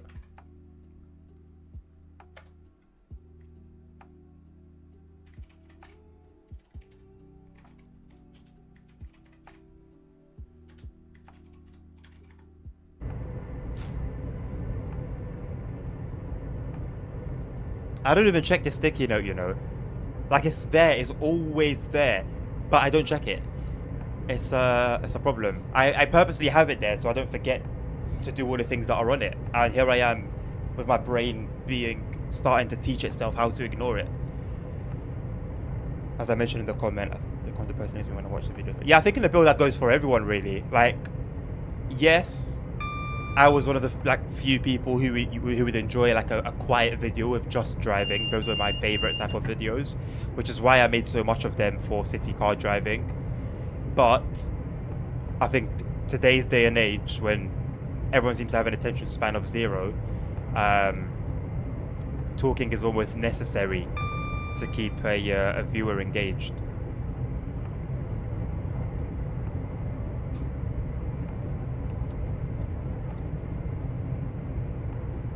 And that's why I'm so open with my struggle with it.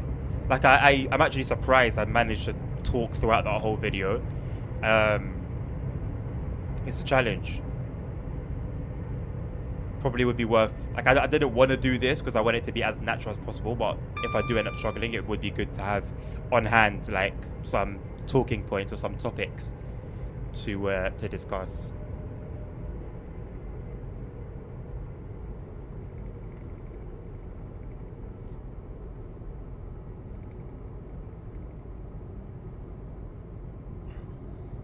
Oh, coffee time soon. There's the first yawn. I didn't have a great sleep, man.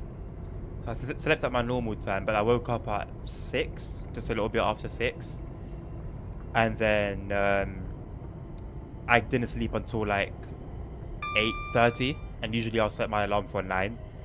So I was up for so I lost like 2 hours of sleep because of my flipping nose.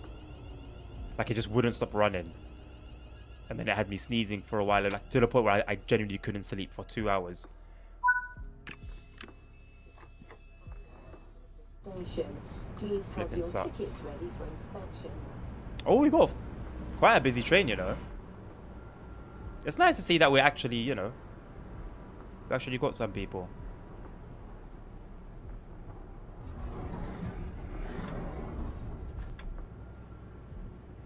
Look how big the camera is. It can't fit through this gap. So not only have they made it a physical object, they've made it a physical object bigger than your actual character model.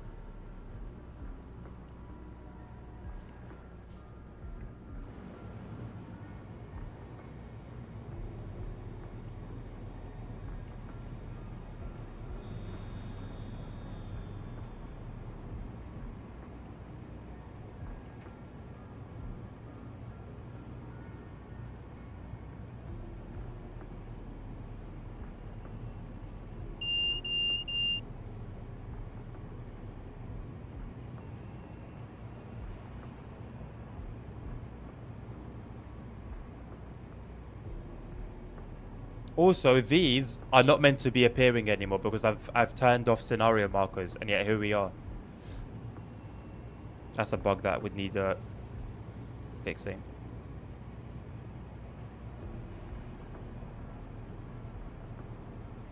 Also that, like, how did we get from coming this way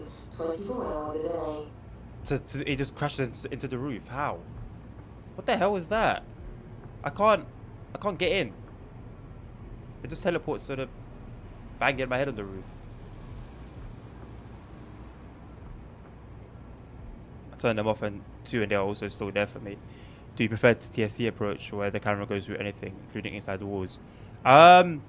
So my sort of, I guess, best case scenario would be it goes through everything except the player's train, or maybe just trains in general. So that if you wanted like an inside view, like what I'm about to do when we get moving, you can do that. Like I want to do like a shot from like the inside and get moving.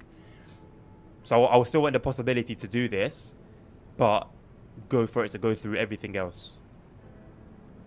That would be my best case scenario. But if I had to choose between either it has collisions with everything or collisions with nothing, I would choose nothing.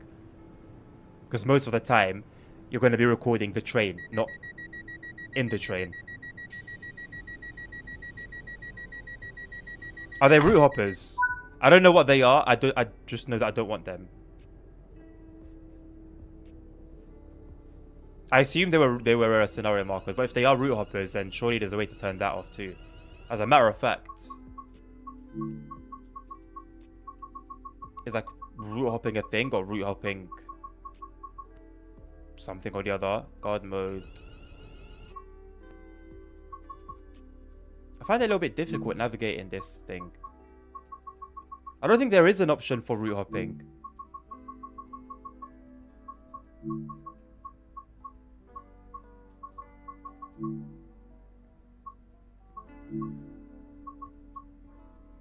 No.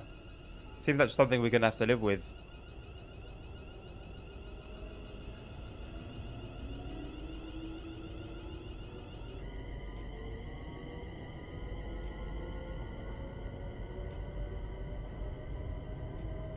Can't see a thing.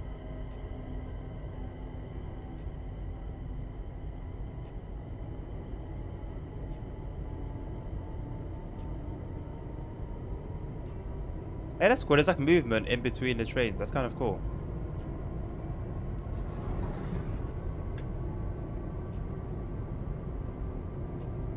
See how the camera... Okay, I didn't do any of that. After putting the camera down, I didn't touch it. It just teleported down onto the floor and then out of the train. It's just strange.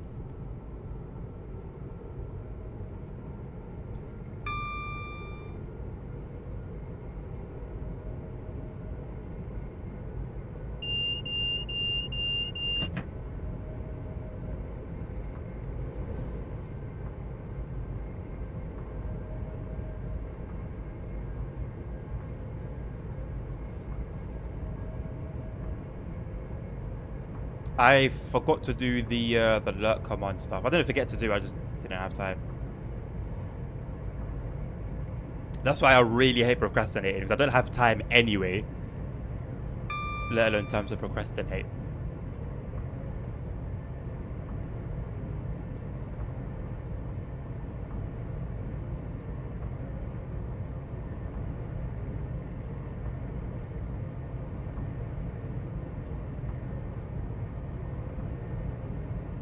Yeah, if it was one way or the other, no, I would definitely prefer that. 100%. 100%.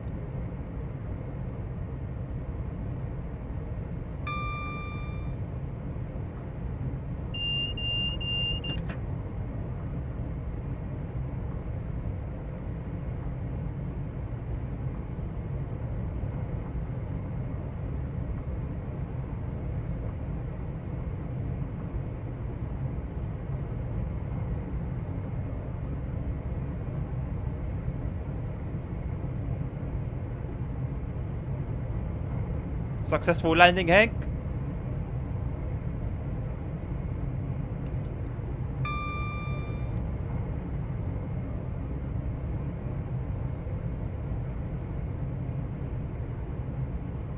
Okay. Well, you set up the ILS, which is a start.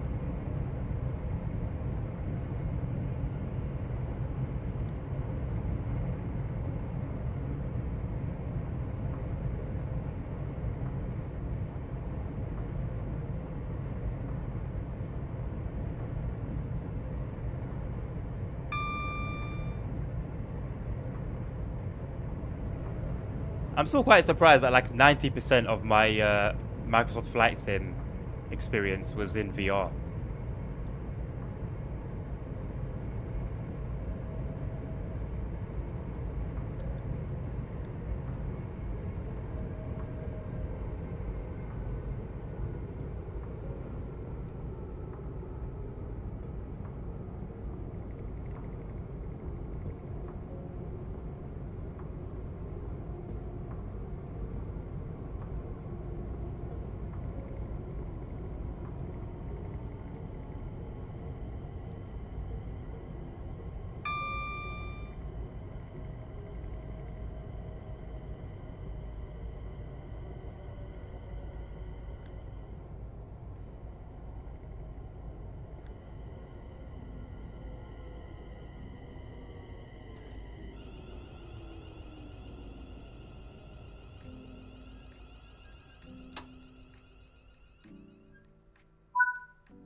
Please remain behind the yellow line at all times. Trains pass through the station at high speed and can cause turbulence.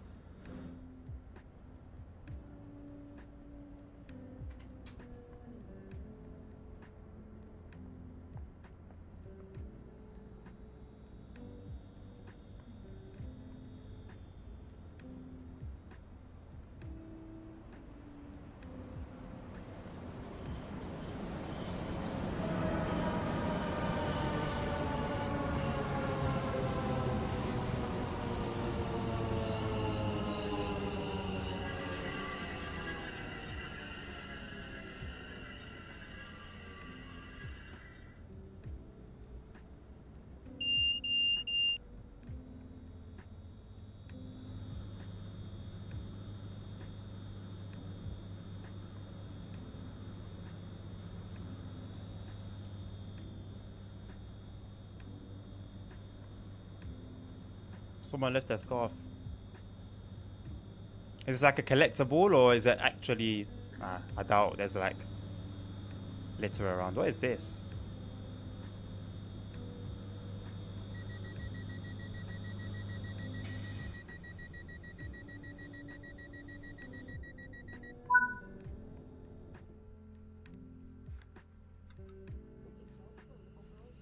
Reportable trip hazard is what it is. 100%. The way he's like wonky, sticking out the ground. Surely that can't be... Surely it's not meant to be like an actual like manhole cover type of thing.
I'm contemplating making this journey myself.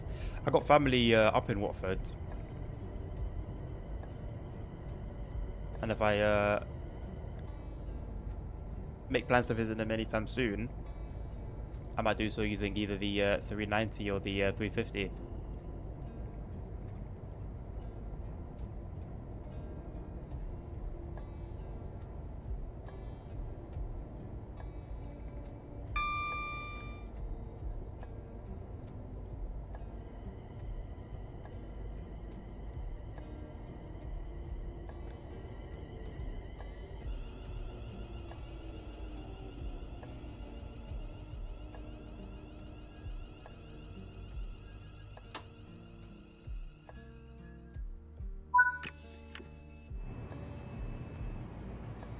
I hate the fact that the camera controls are inverted. Trains pass through the station at high speed and can cause turbulence.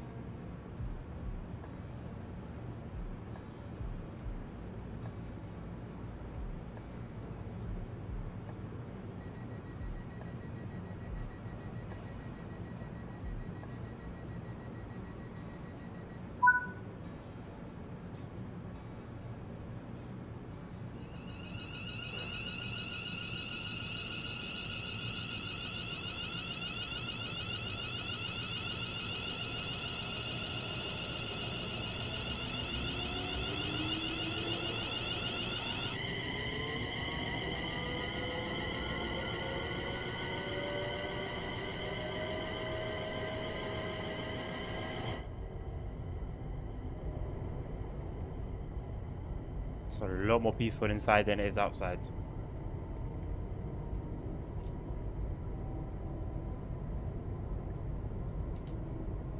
What time are we due to get some Milton Keynes?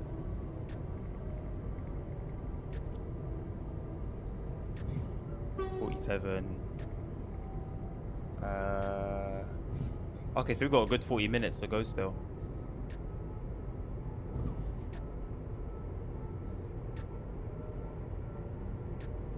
We are doing the late shift, yes sir. Probably one of the last trains of the night.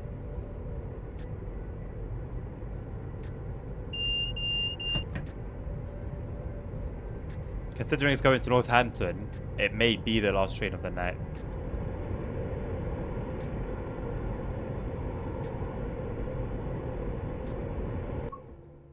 I want to try something.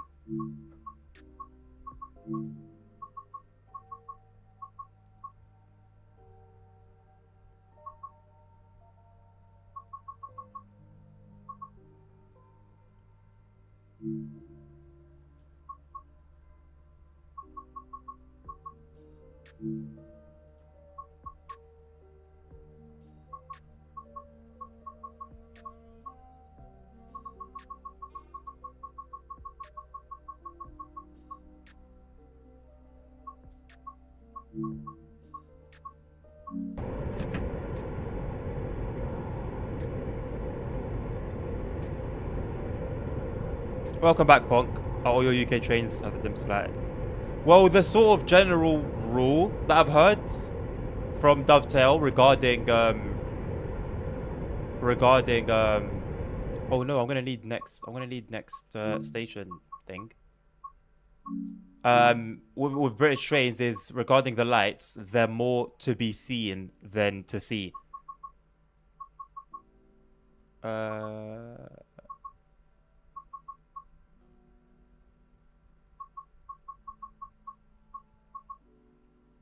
Wait, so if I wanted to see this, like how far away the next station was.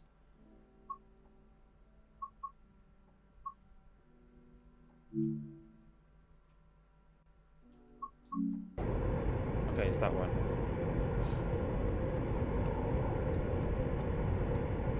I want to see how it will be if I turn off like signals completely and speed changes. I want to go by the. I want to see if I can go by the signs.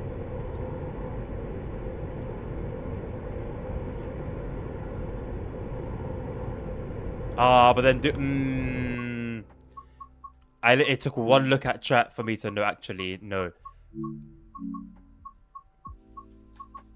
It takes especially in the dark, it takes a second to go past something.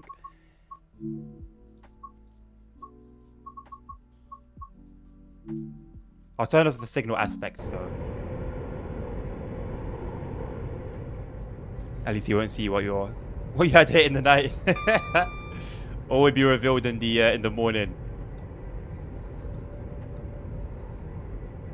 What do you think about the Class 390's headlights? I mean, they're not great either. They're, I think, a little bit worse than this, if I remember correctly. It annoys me that speed signs and things are not reflecting. Yeah, yeah. And it's not like they can't do that code, because they've done it for Navaca Dresden, and they did it for another route after that. I forgot it. I forgot exactly which route it was, but they made another route with reflective speed signs and just all signs, and that was it. Why they didn't continue with it? Why they only brought it in like once? It's odd. Oh no, it's Texas. Bill, you know I actually haven't traversed Texas. Like I'm sure you saw in the video. I just haven't done Texas at all. Haven't even spawned there. So yeah, let me know what your opinion is on it. I don't know about this route, but some UK routes have unannounced speed changes. They shouldn't. That should never happen, ASR. As far as I'm aware, that should never happen. So if truly there was no sign, no speed board, sorry, then there should be one. With a Class 290, you see the speed sign. Really? Okay, maybe. Okay. The thing is, the last few runs I've done at night with the 390 have been with rain. So maybe, I don't know, maybe that affected it. I'll have to refresh myself with a run today. It's quite funny. I know, bro. I know. Like I'm paying for all these map DLCs and then just not doing anything with them.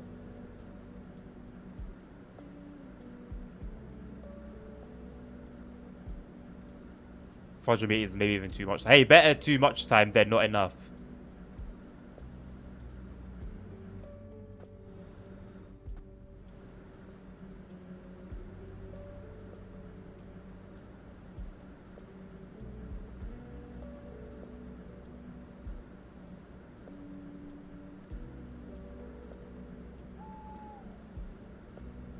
Hey, there's owls here. Good things they supported the devs, bro. Gladly, like even if I died and never got to play those map DLCs, I'm content.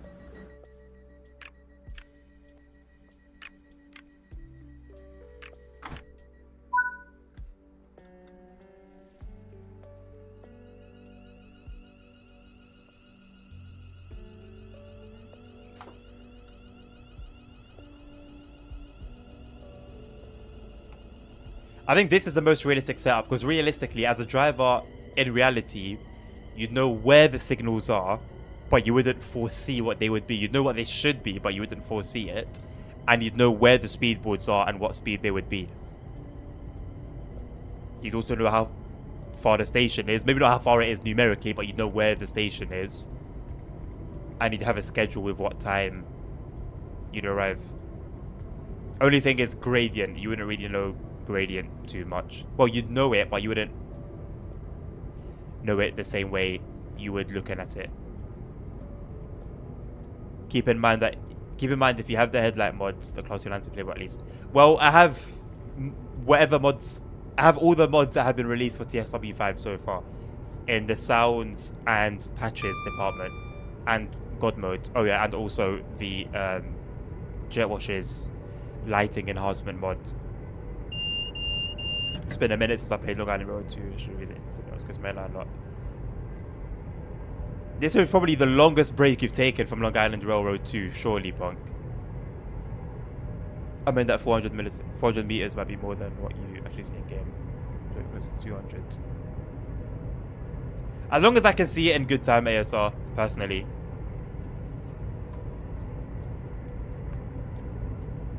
It's just like while streaming, I'm going to be looking at chat a lot, and it takes a second taking your eyes off to end up missing an upcoming speed board or a signal. Although realistically, if it was anything that you needed to know, the AWS would ring anyway.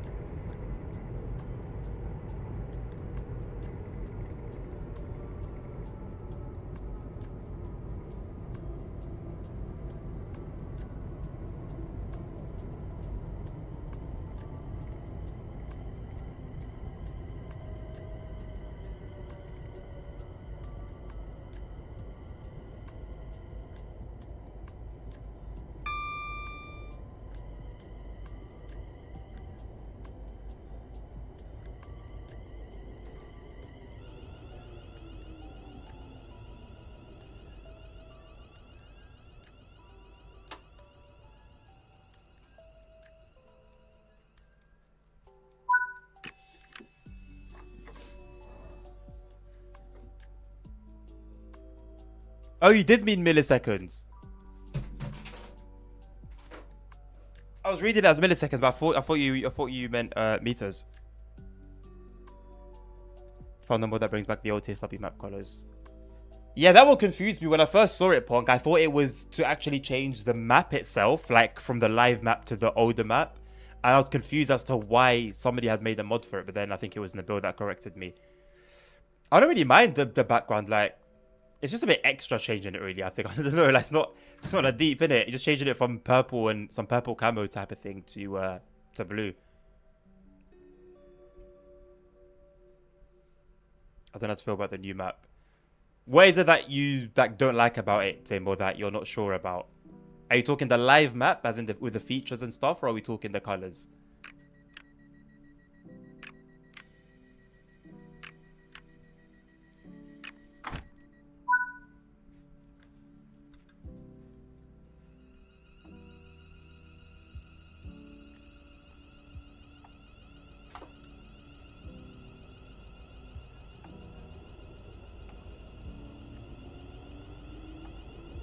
It's not bad at all. I just don't see it as a drastic improvement over the last map. I would say otherwise, I think. Like, if it was just even station names alone, that would have been a big enough improvement. Like, with how long we've been asking for a map with station names on it, similar to what we have in Trace Sim Classic, that's a big thing for us as players. And I think the ability to see trains and where they're going and the signals and stuff like that is they're all cherries on top. Like, it's obviously not a huge, it's not a game changer, arguably, actually. I don't know, maybe for some it may be, but the term is relative anyway. I wouldn't say it's a game changer, but it's definitely a feature worth noting. Naturally, Dovetail are going to make a big deal out of it for marketing purposes, but it is something that I'm glad to see.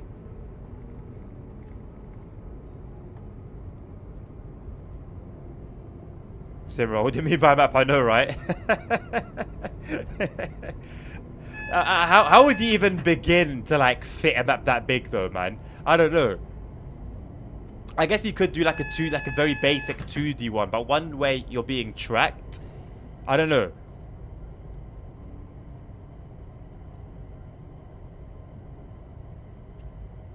But yeah, like Nabil said, at least we have that one externally.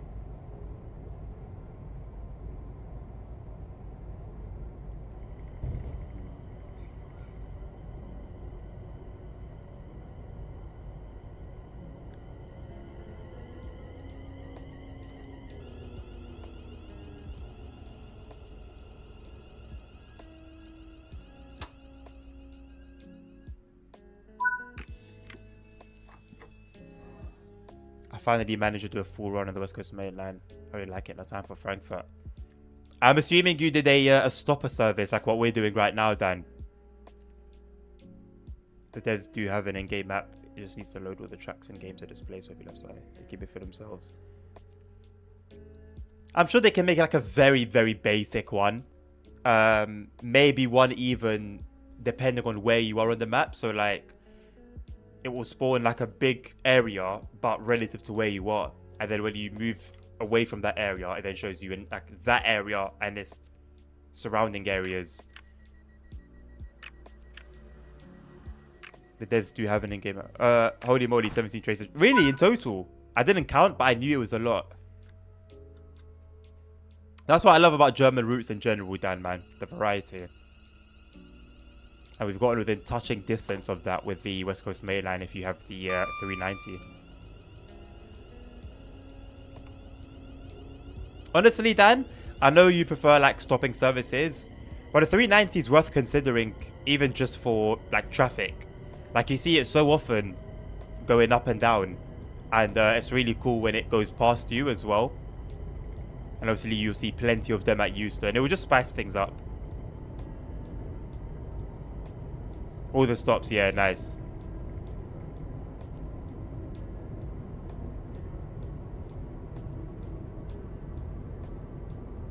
Tomorrow, 2 weeks worth of devlogs for Simroad 2. Oh, yeah.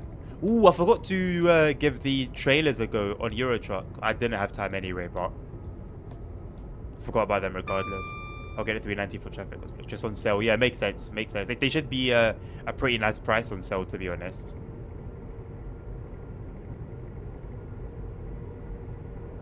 No offers for them on like Greenman Gaming or one of the other sites.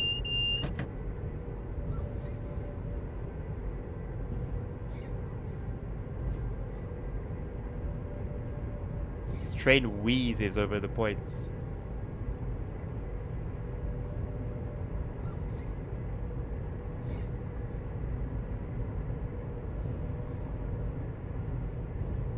Yeah, worth having a look.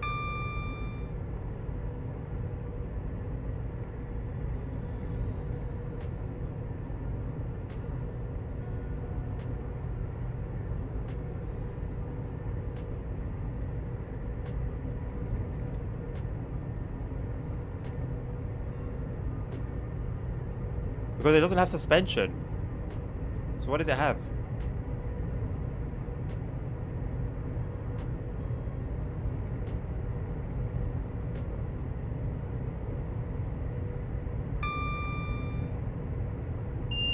Ah, makes sense. I'll try to remember it for the future then. You're all good, man. A lot of turbulence, Hank. Well, some. Will spice up your landing, make you feel even more satisfied. On West Coast mainland, only the class 390 to your suspension. I knew the 350 didn't come with it at launch, so they still haven't added it even with the patches.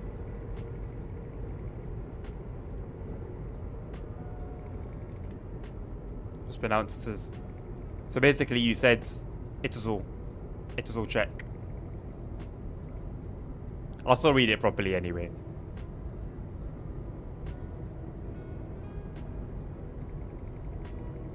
Also, the length that Microsoft went to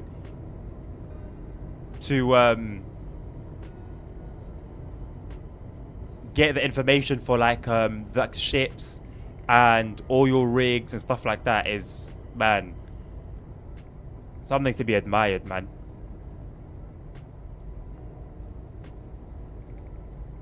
Yeah, I knew about the 377, and it makes a decent difference, to be honest, on there. But I wasn't too sure about the 350. Is that the most recent update in the bill? I'll give it a read in a second. West Coast Mainland Xbox Series S players will have all layers enabled, same as PC and Gen 9 consoles. Frankfurt folder Xbox Series S players will have some layers enabled, but not the entire list that PC and Gen 9 consoles will receive. San Bernardino line Xbox Series S players will not have any additional layers and will be at the same experience as players on Gen 8 consoles. Why? Out of all the... because of all the freight, I think. No, but then the freight would be there regardless, no? I don't know, because we had like bad frames at San Bernardino station, right? By the yard. And although my settings were a bit excessive, it would still hurt other...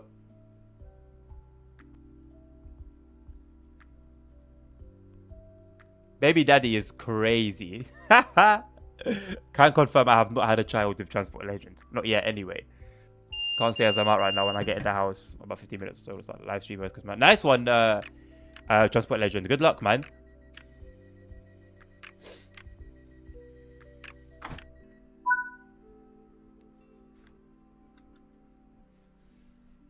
Early suspects. Some may think.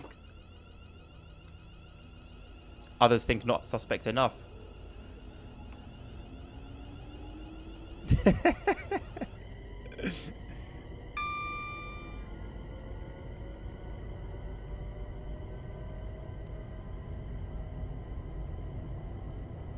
I don't think you could top something like that, Nabil.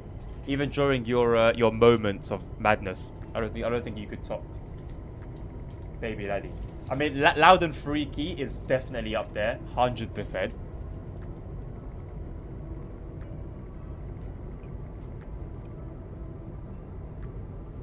He always gets away with it, Tim.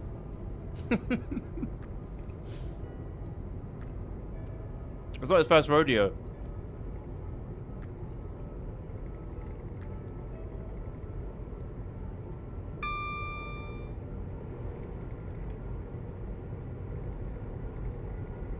I mean, ASR, they haven't mentioned anything about performance, and I did notice that in the video I watched, but the players, the influencers they invited played it at 4K 60, I believe.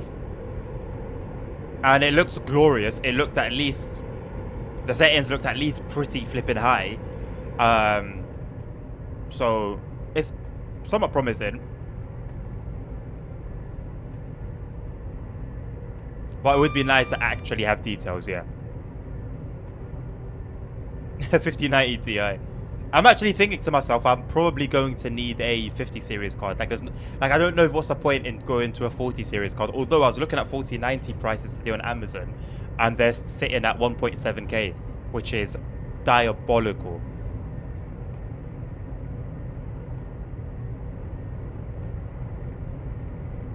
Oh my god, Hank. I'm innocent, mate.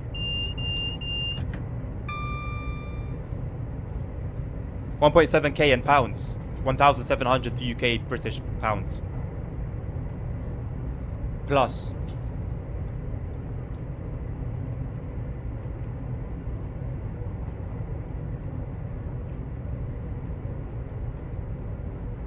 Code is absolutely ridiculous. Absolutely ridiculous. Nabil.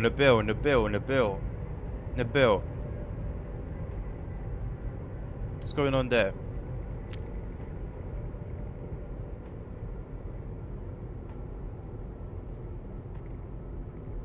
Oh, the specs have been released. Hey.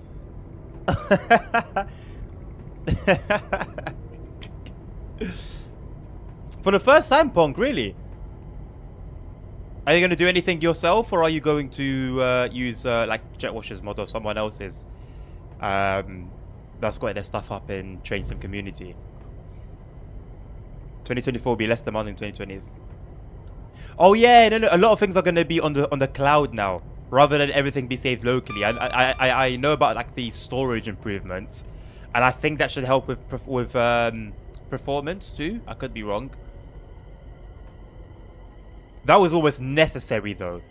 That was almost necessary. I don't even want to know how big the game installation is with like all the DLCs and additional content. Someone else is okay, Punk. You would need a solid internet connection, but I think it's not like you need fiber even, like good enough to just do stuff with, but it doesn't need to be crazy.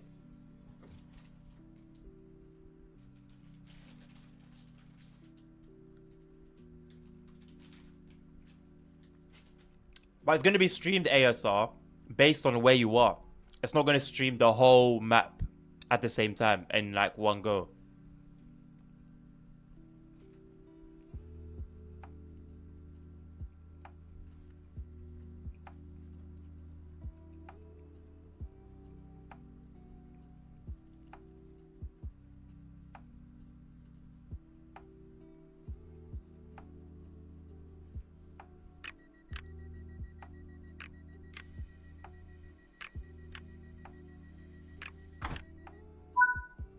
The planes too.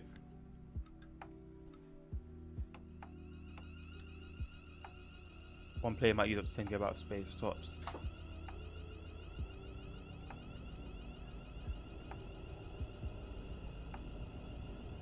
Either way, it's going to be better in that respect than 2020.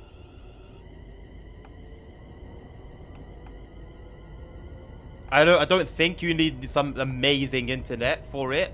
I really don't. But if you do, then I'll swallow my words. Yeah, I know loading times was a big concern. The more content that you had. That's the thing though, because it was all stored locally.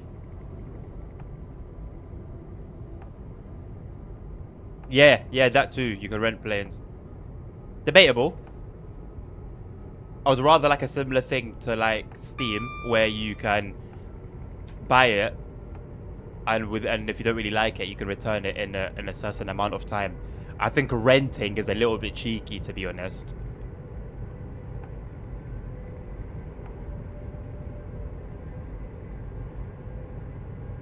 One-day demo.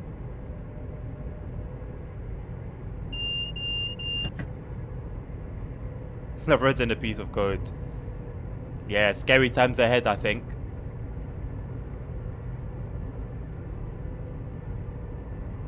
So I've heard, Dan. So I've heard, but then, wouldn't that affect your ability to go online? And to, yeah. Wouldn't that affect online stuff?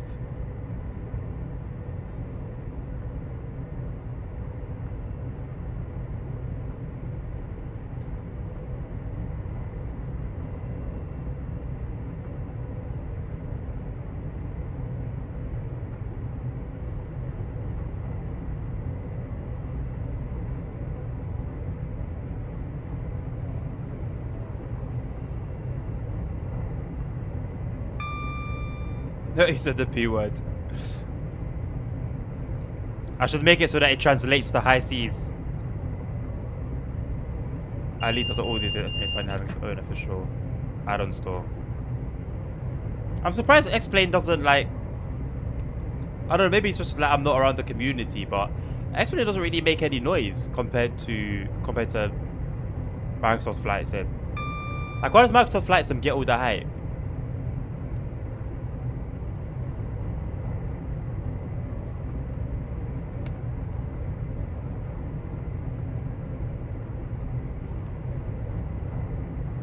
I haven't pirated their premium deluxe planes. The rambling version put in a different folder. Must be. But then again, Dan, how does that affect online play? It's more arcadey and accessible to new players. Fair, fair. That's a good point.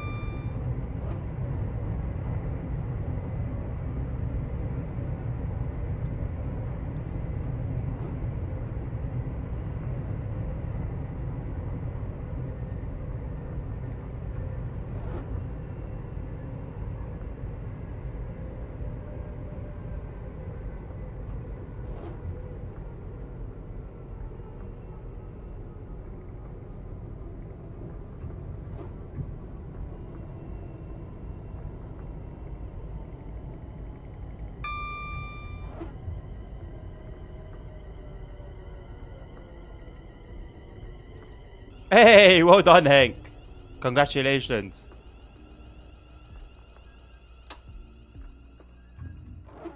You know what? $100 a year for something that if you use that thing at least 4 times a week, let's say 3 or 4 times a week, I think it's worth it.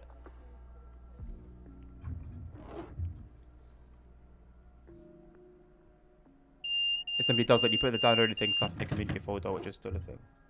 Oh, so you'll be able to like fly it online, other people will see it, stuff like that. I mean, so at that point, why even do it legit? Why even get content legit at that point? Because Microsoft is behind it, plus it's an arcade game, plus console, plus the main focus. I guess console is a huge thing. Plus the main focus in flight sim, I guess eye candy. It sounded like a lot more Simro and TSW.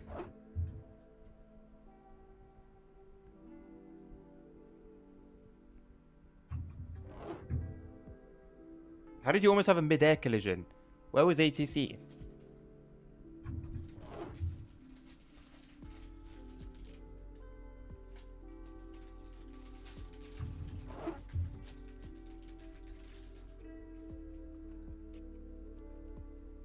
$20 for a single airport is insane, man. You're gonna need to really like the airport. Something like a Heathrow, for example, for me, or a Gatwick that I've used a lot of times, maybe. But an airport I'm gonna land in a couple times here and there now, or maybe like Morocco for me, my city there. But other than that, yeah. And you can't get a refund, Dan.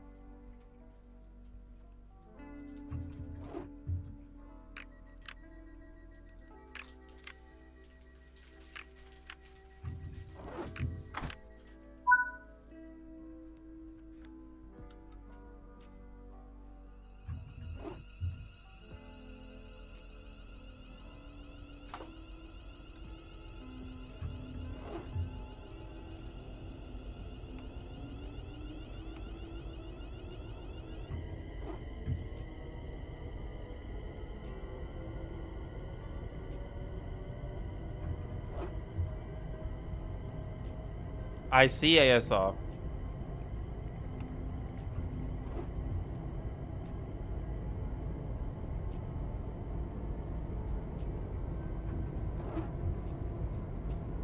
So something I'll be avoiding at the beginning, and then when I've, well, quote unquote, got my wings, I can go all out for.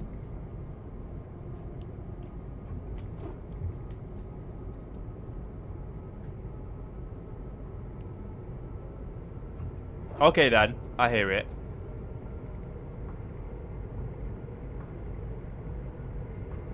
Doesn't it become a bit mumbo jumbo though if you have like so many pieces of pirated content and then you need to like make sure they're all updated all the time?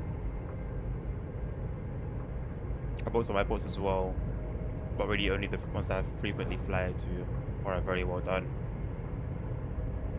This area is nice for night lighting. So I find it funny that MSFS 2020 has broken airports, so broken stuff like elevation and signs and everything. Plus most airports in MSFS don't have night lighting, so they're just completely like pitch black at night. So for that 2024 night graph wouldn't be that mandatory because they have EFB and repaint charts on the graph. It's just amazing. Every like plane video I've watched on YouTube has Navigraph.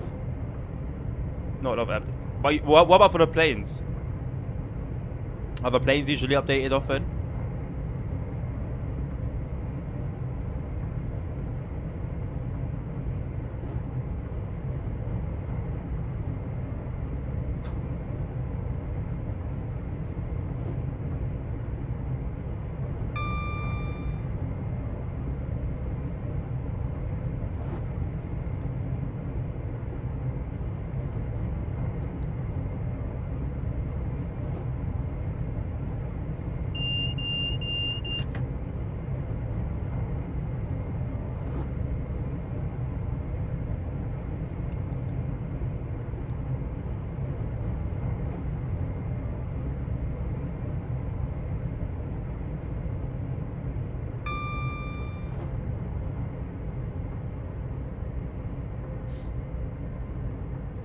I'll have a look at it in a second, Hank.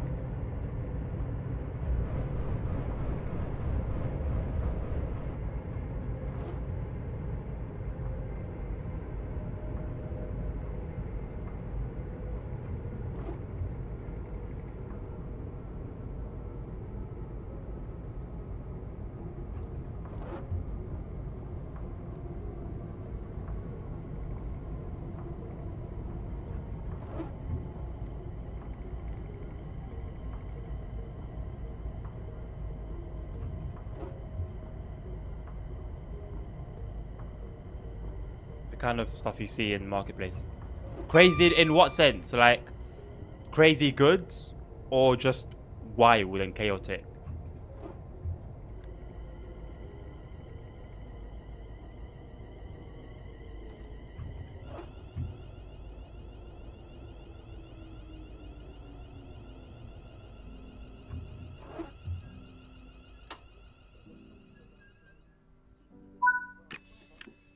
Like they're even adding a career mode now in 2024. If you look at most videos, you'll notice. I don't know, 30-minute video flat about flight sim part.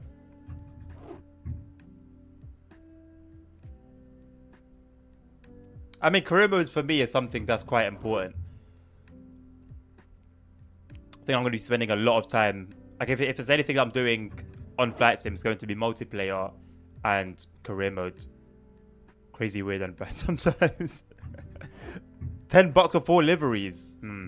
Okay. That's interesting.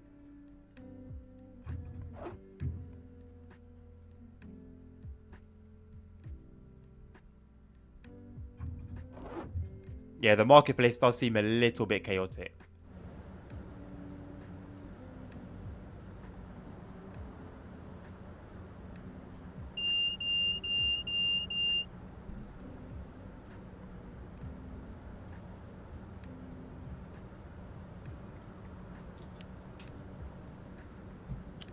What, with TSW 5 LSZ? What made you back out? Man, not even the free version. Like, at least the free version, man. You don't have to pay anything. and then you can focus on getting the DLCs later on. The free version's only going to be about until the 17th of October. All our trains and stations are no smoking areas. Please do not smoke until you have left the station premises. This includes e-cigarettes. Okay, you got the free version, okay. MS 2024 just seems like an update or DLC to 2020. That's a interesting take. Potentially a hot one. Well, definitely an interesting one.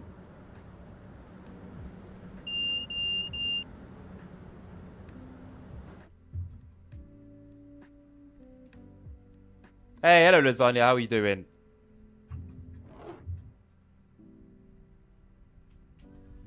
You shall return, yes sir.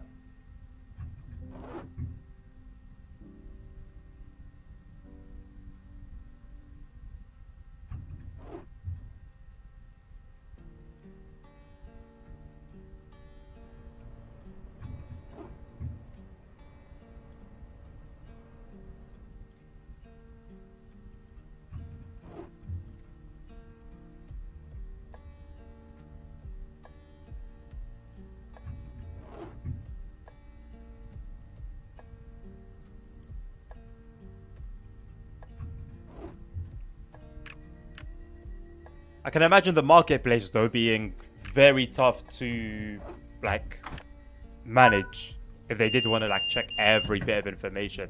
It's necessary because sometimes people can come up with some crazy stuff, but generally speaking, in terms of quality control, yeah, you're sort of on your own.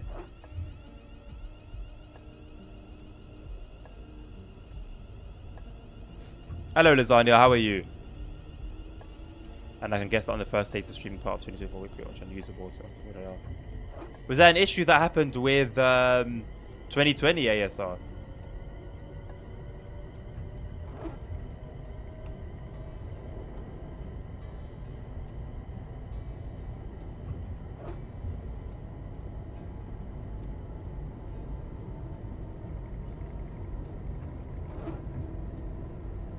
Right. Well, we'll see if they've learned anything from the past or not.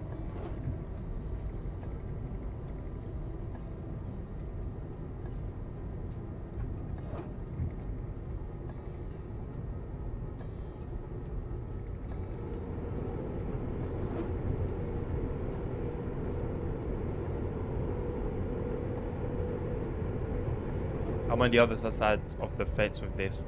I do think 2024 is necessary because 2020 got a very big and clunky and hard to manage and improve. Now they really do essential stuff like flight dynamics, how the ground is generated, some new universal techniques playing. I mean, yes, Dan, it's enough of a difference to warrant a whole new game. But I think a lot of that stuff, maybe not the storage and streaming, so maybe that stuff was limited to a new version. Perhaps, I don't know, maybe it could have been put into 2020.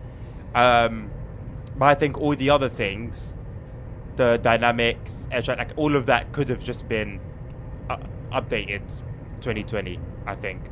I could be wrong, but I would assume it was possible to do it that way. Don't really think that it can get better than MSF 2020 at this moment. People call it insane. I mean, 2024, regardless of whether it should be a new game or not, or whatever small little petty things you want to bring up, it's overall it's going to be a better game than 2020.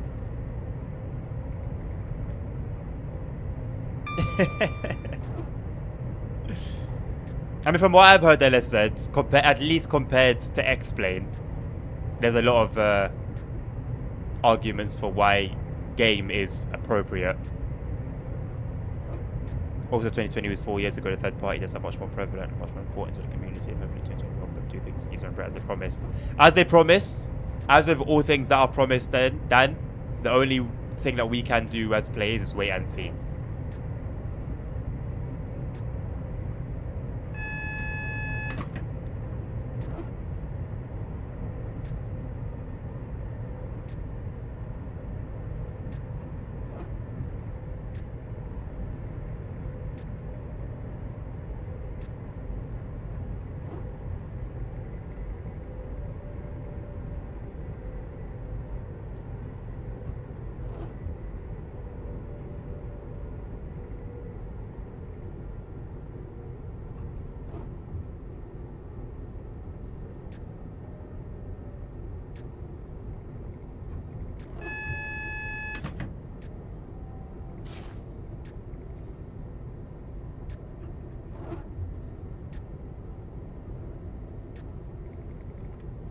He also promised full support for 2020 for 10 years. Let's see how this graph to release.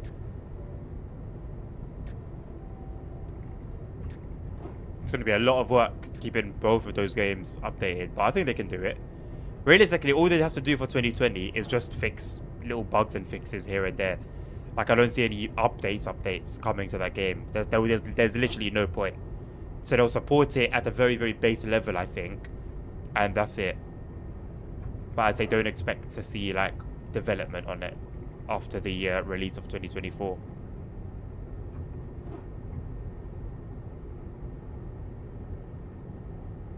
You've crashed into the Thames.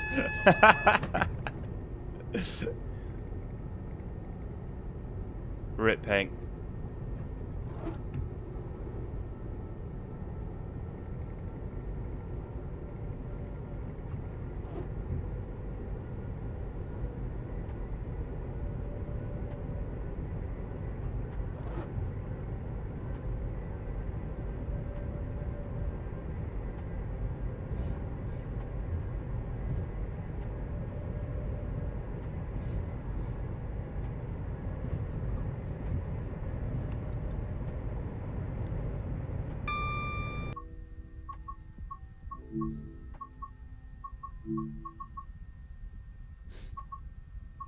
I'm going to turn this back on and also turn this down to 1.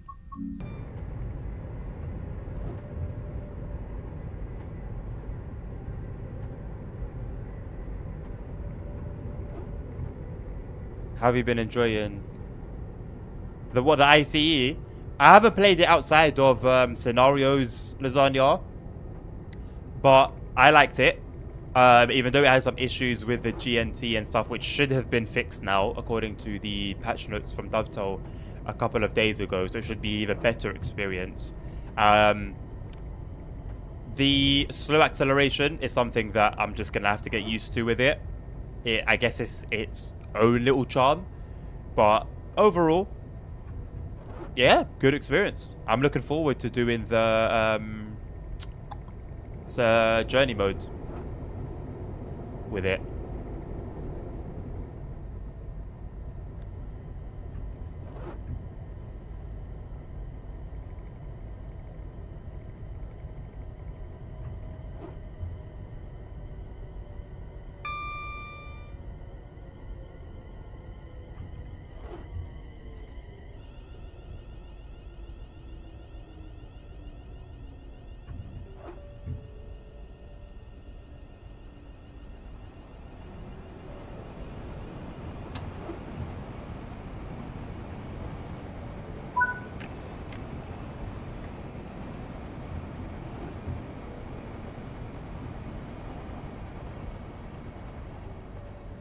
If you're a flight simmer, realistically, as long as there are no bugs, they don't need to update it. Third parties do the job. That's what I'm hearing. It's all about third party heaven when it comes to these games. Just like TSC, I guess.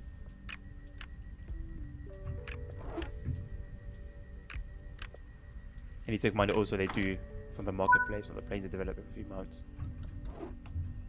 I mean, I'm sure they've made a lot of money from 2020.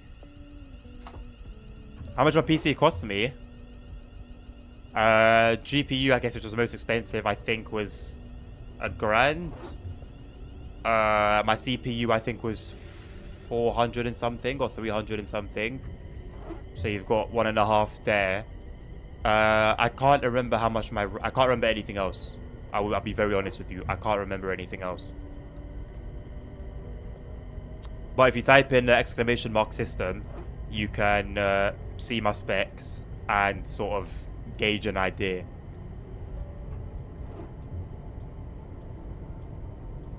Yeah, the tilt's good. Money man.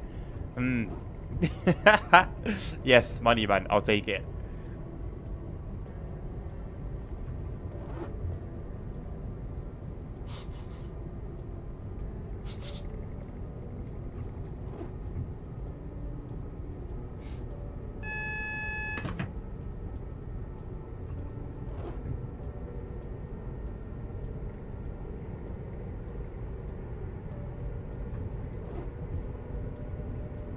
Oh, is it not system? Why do I always get it wrong every single time?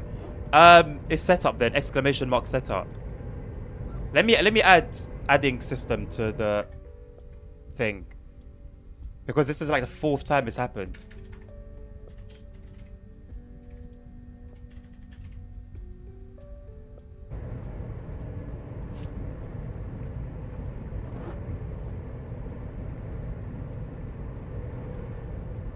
Why doesn't it work anymore? Nightbot has never said that, by the way, for commands that I haven't set. It's set up. It's set up. Because I remember I always got confused. I would always say the wrong one between setup and system. So for them both not to work is not good. It's not good. It's not good at all. Let me try it on YouTube. I'll try to type it in myself on YouTube.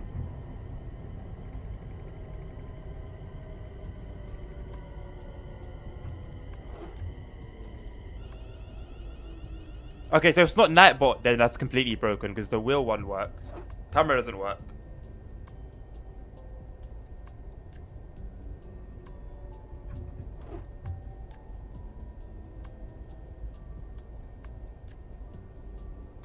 Okay, it works on YouTube. It is set up. It works on YouTube fine.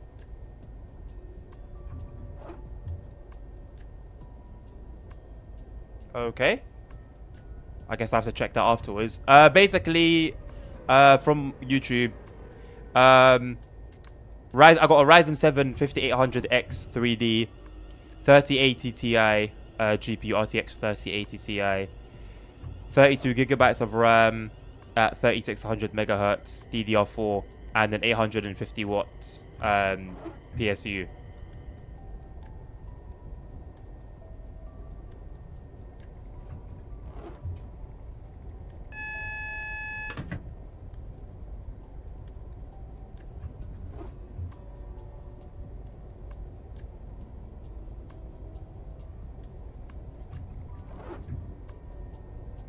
Just as a reminder to my people, if you're enjoying what you're watching, please do consider liking, subscribing, following, regardless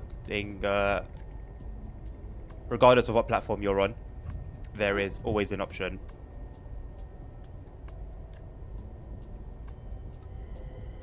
"14 minutes, the longest run," Ellis said. 13 and 14-minute runs. So not long at all. Fortnite is not a commander build. Type in exclamation mark commands and I think the commands should come up. I could be wrong.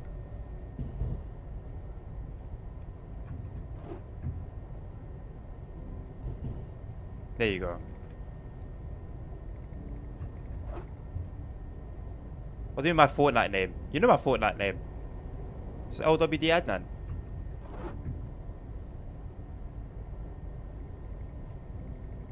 Well, $200 ASR, like, without being pedantic, is for the planes. What, 50 planes and some other stuff? No, not 50 planes, more, no. Realistically, it's just it's like when TSW will charge $100 for TSW5. Sorry, Dovetail will charge $100 for TSW5. It's not TSW5, it's TSW5 and 10 pieces of DLC or whatever it was.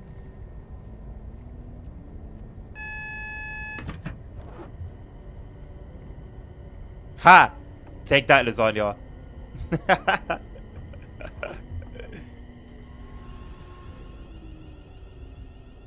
The able never lies. The able never lies.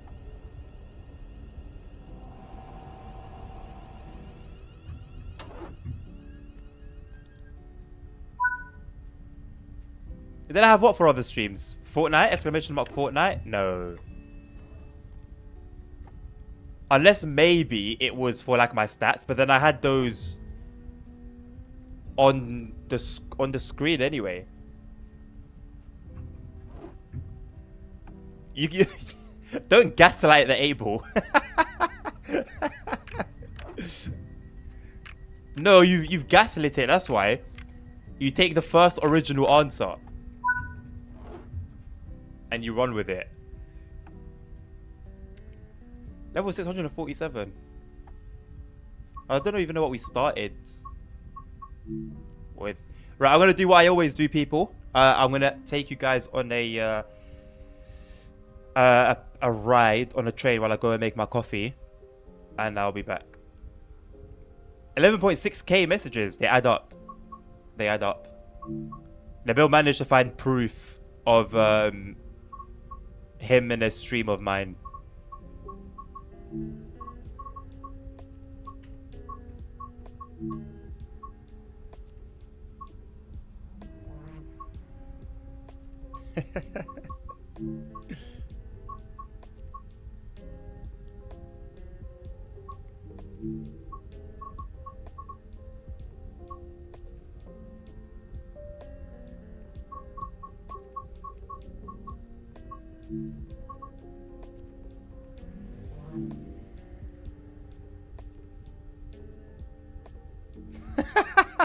That's my favorite emote. I'm happy that's the one that's been used the most. I like it.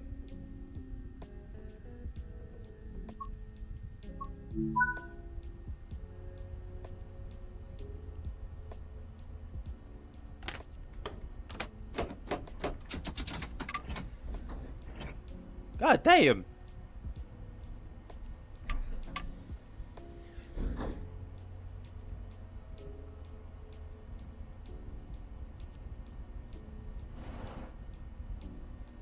All right. I am going to go and make my coffee, and I'll return within 5 minutes. Enjoy something, a different kind of run. Still on the West Coast mainland, but from a different perspective.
and he's back like he's never left.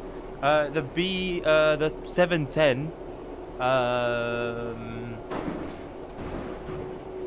which I think is what you're referring to, Lasagna, the London Overground train, runs with the Underground for this section. They split off after Queen's Park, if I'm not mistaken. But they do run beside each other for a little while. I did slam that door, yes. Not slam it, but it's live. It's live. It's loud. Jesus Christ.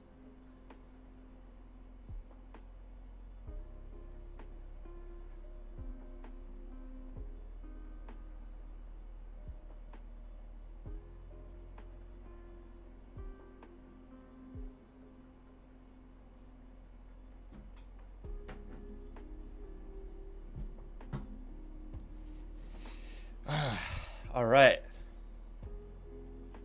Yo, this guy's really going at it, innit? He actually very much looks like the average London Underground driver. Like, they've actually banged it.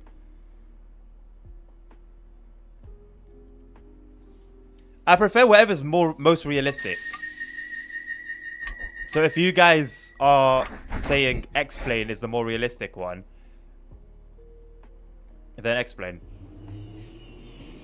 But if in terms of like being a content creator, I would prefer to play on stream Microsoft Flight Sim.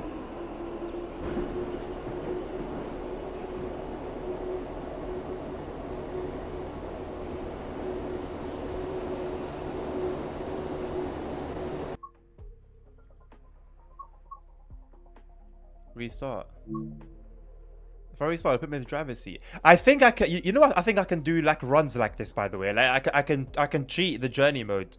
I'm pretty sure I've seen people say that they've done this before, where you start a journey, hand it to AI, and then you can just let the AI finish it for you.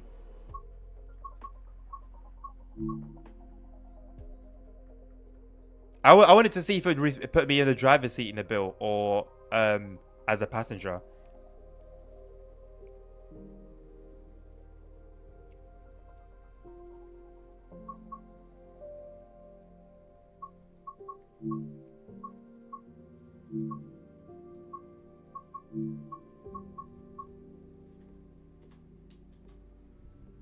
Always coming for me, innit?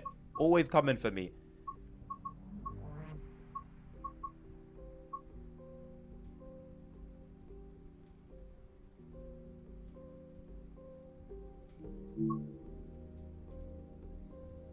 Most people don't even stream on the X-Plane category, they just stream on MSFS even though they're playing X-Plane because the target is the same, but there's more audience. That is very cheeky. I wouldn't want to do that. I wouldn't want to do that. Peak Forest never reached this peak. I like that one. Ooh, some fog. The fog has descended.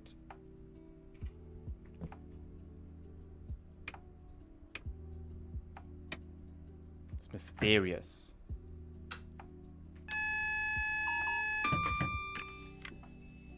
I unlocked the wrong doors.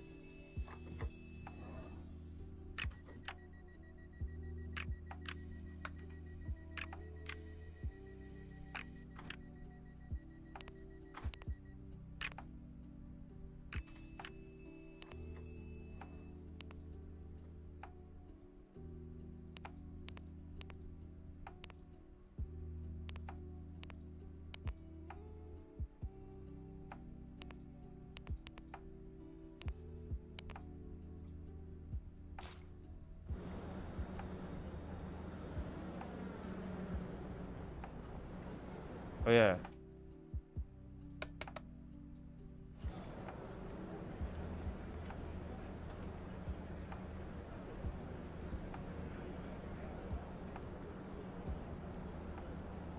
Hello, Dre. All DLCs for Xbox are recognized now. Fantastic. About damn time. Just before the weekend.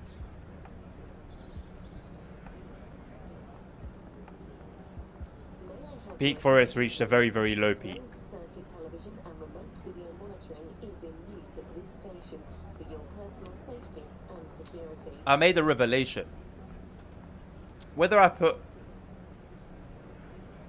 a tiny bit of water in here, whether I fill it to the top, same amount of coffee, same amount of sugar. So I might as well just fill it halfway and just inject the caffeine into my veins. Why do British trains have night and day lights?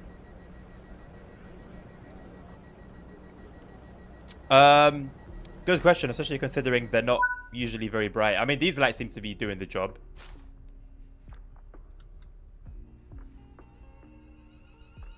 Well, I mean, it's the same as in like in German locos. German locos have day and night lights. They're just not called day and night lights. They're just dimmed and bright. So it's basically the same thing. US locos have dim and then bright as well. Big for us to be going to a depression.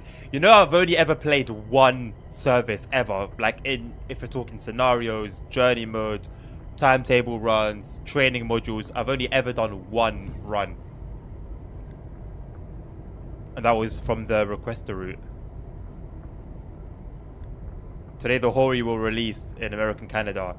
So the honest reviews are going to start coming in very soon.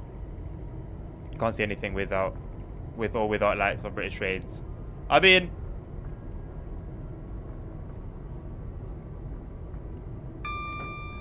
you can see a little. You can just see a little less during the day. Either way, it's still a little.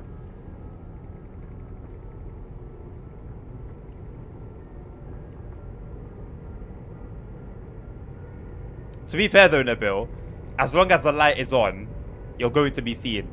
So, whether it's day, night, marker, you're going to be seen regardless.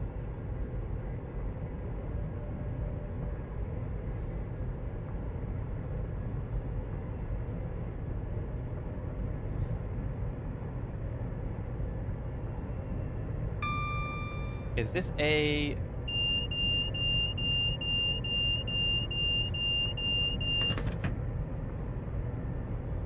My controller died. Is this a semi-stopper?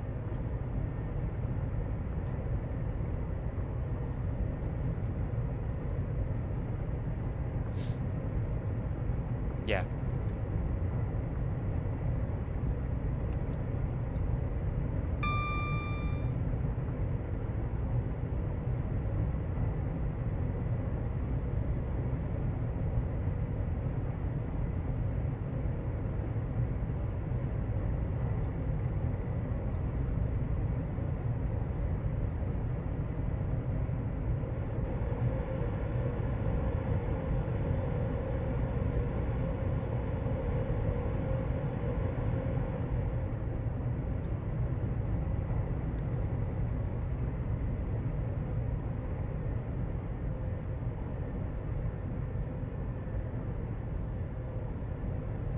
I don't like the lighting when it's foggy. Man said Mr. Engineer. I am an engineer.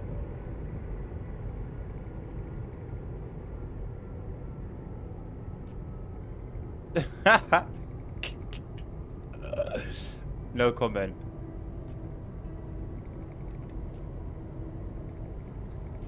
What does having the ability to see trains at night have to do with maths, eh? Maybe that's why I could answer it so confidently. Well, that's just a lie, Lasagna, right? You asked Abel. Abel spoke the truth. Now you're just speaking sweet lies.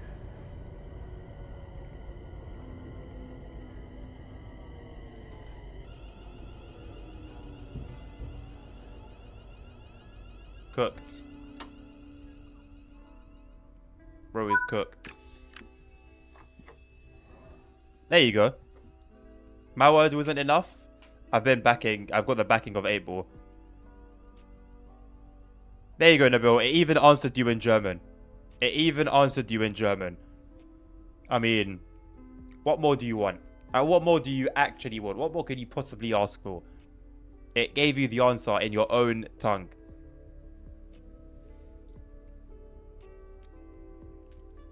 See, even Abel's telling you forget about it, drop it. He's not. Just, that's it, leave it.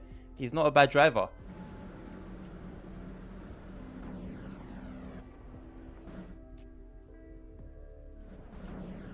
I just want a 3 cam, you know? Just want a 3 cam.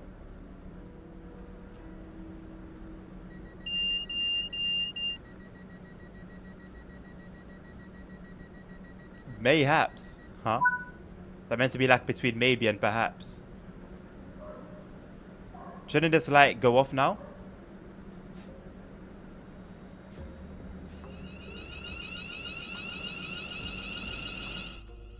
It's not meant to take that long. Ah.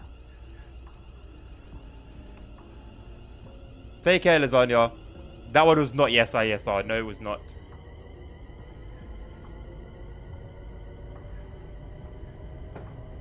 The 8 ball is always honest. Nothing but honesty. Who knows is crazy. Who knows is crazy. Don't believe it. I am most definitely human. I am human. I am a human being. Don't believe the lie that my fellow computer is telling you.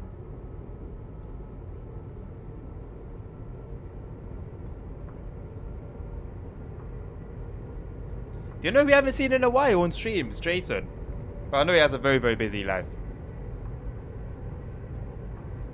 I haven't seen Chuck in a while.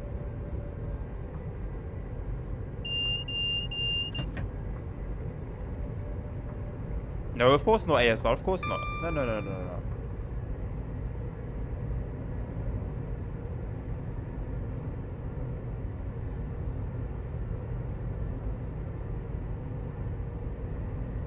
My Christmas list is long.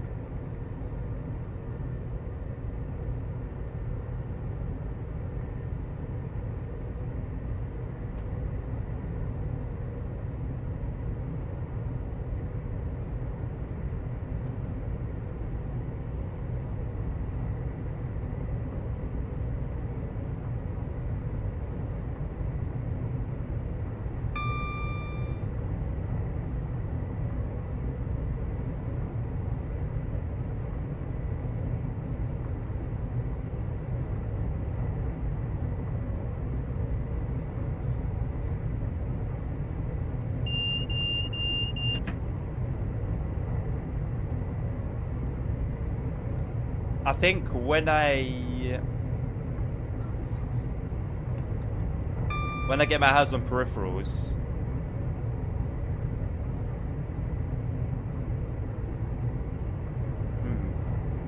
because I can do the same for driving now.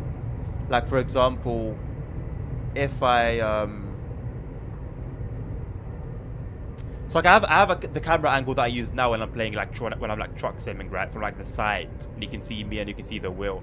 But I'm thinking of one from behind as well, that you can see the game on the monitor. You can see me, but obviously from behind. You can see the whatever I have in front of me being a steering wheel, or what I was thinking initially, like the flight stuff.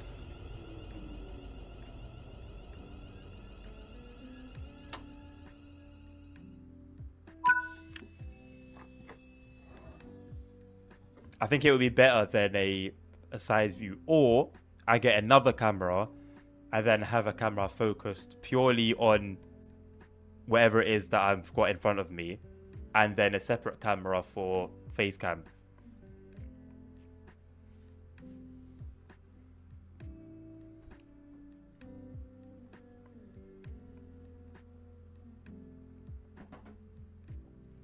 I'm a drone created by Elon Musk for the upcoming purge.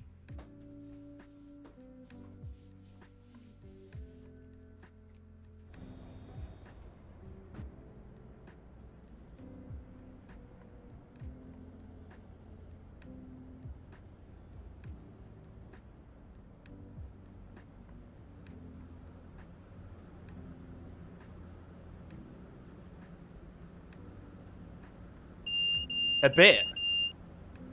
A bit. They overdone it a bit. I don't think it's the fog that's the issue too tough. I think it's the lighting.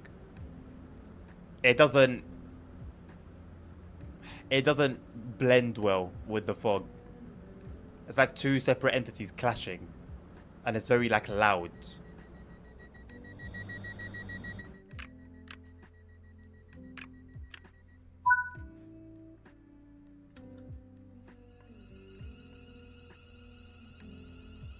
It was 3.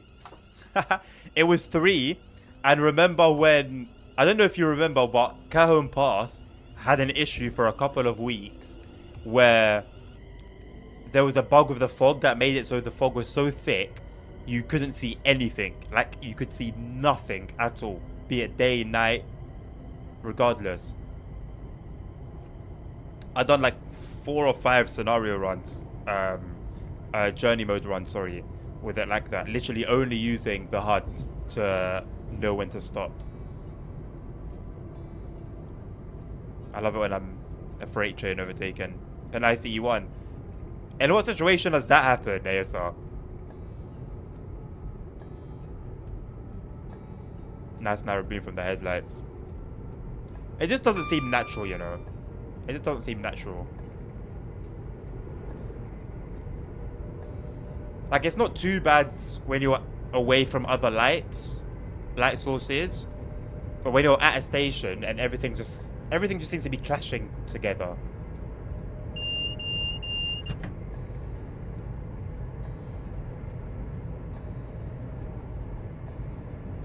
In a situation where there's a red light bug, probably. Right.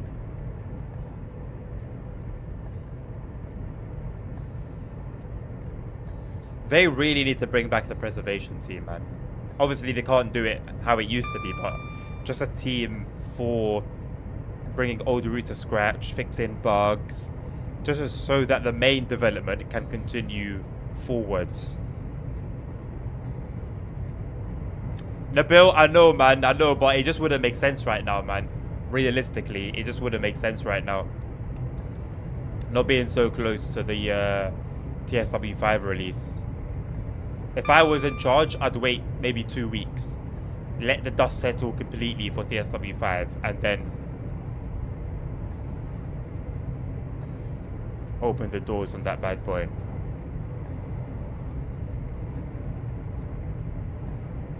I hope that this time the player numbers will be sustained for a little bit longer, because they fell off quite quickly, in my opinion. With the April stuff, the update and the DLC. So I'm hoping that this time around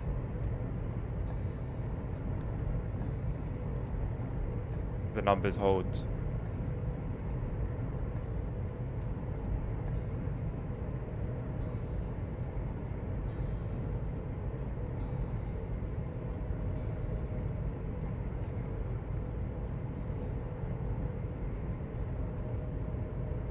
Yeah, I guess. The thing is, it's managed to gain enough popularity, even in early access, but definitely it would bring comfort to someone spending money on a full release and not something that's still seemingly a work in progress.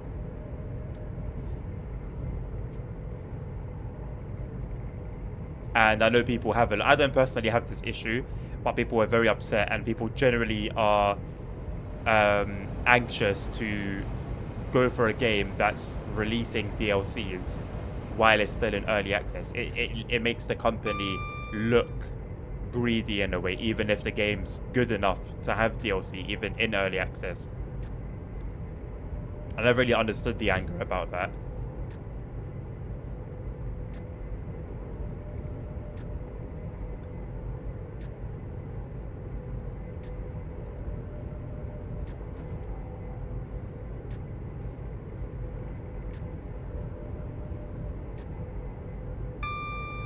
It's a cool mug.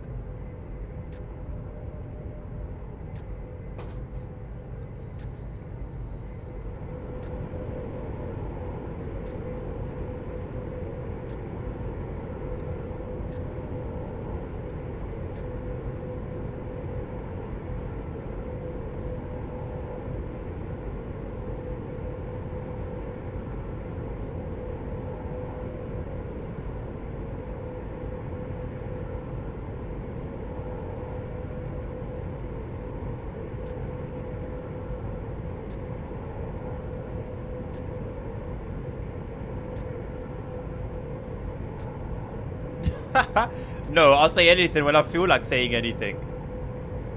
At that particular moment in time, I felt like saying it was a nice mug. Truly, it's a nice mug. An engineering feat.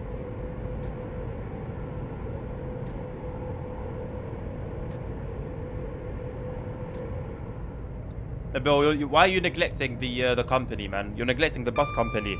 We're letting Carter pull all the weight on his own. Traveled over to American territories,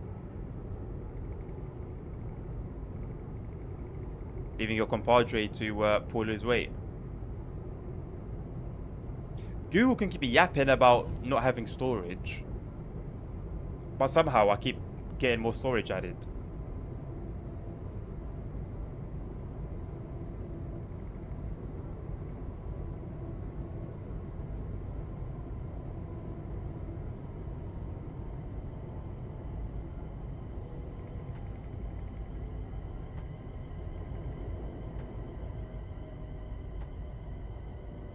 What do you mean I'm the last one to say anything about that?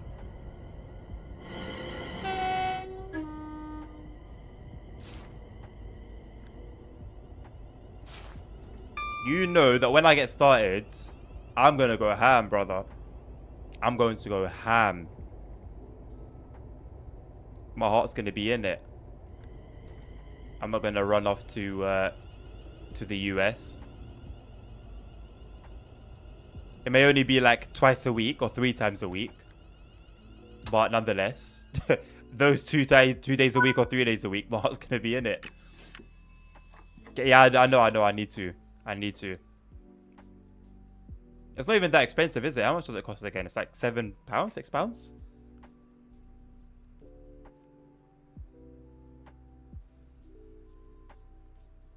Do we all need to use like the same bus? Or are there options?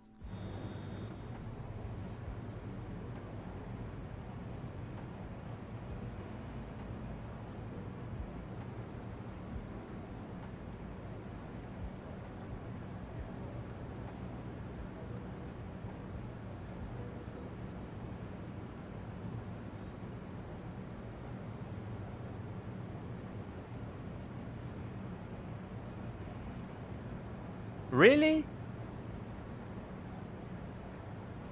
So I'm going to get that DLC first, work for other companies first, and then join you lot? How long will that take?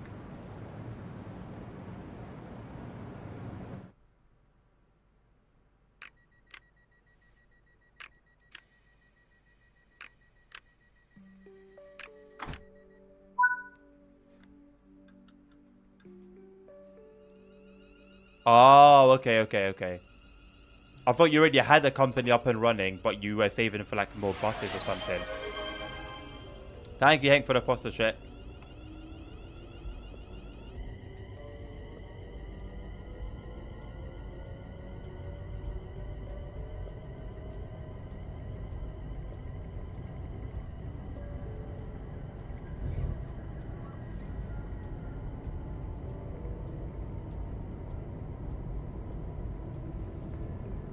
I wouldn't mind creating like a company in the truck sims, like LWD Transport or something, and then we all join it like VTC. It would have to be Truckers MP though, isn't it? Or would we be able to do it where we can do jobs offline, but it would still count it? Whenever ASR. I just need to know how it works. You saw that little notification pop up. Now, I have that stuff turned off. Sorry, Nabil. I don't get those pop-ups about so and so is playing this game. Turned them off years ago. I was talking about who ASR.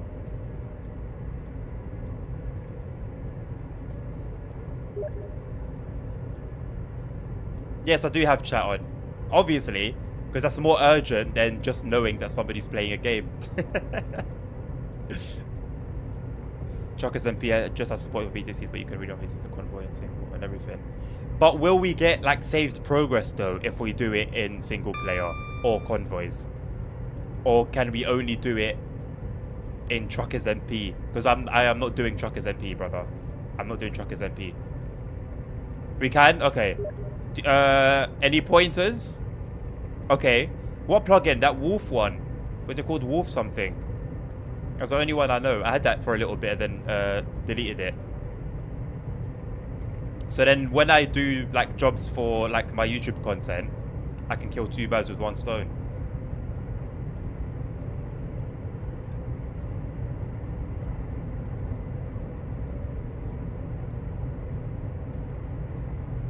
Depends on the VTC. In what way though? What about one that we haven't created yet?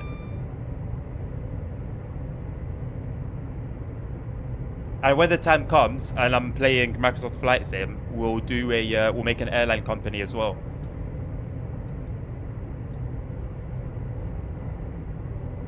On the page you create your VTC. Oh, okay, okay. Do you know what the best ones are?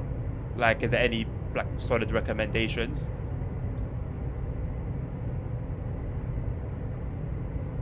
I could create it today. Later on today.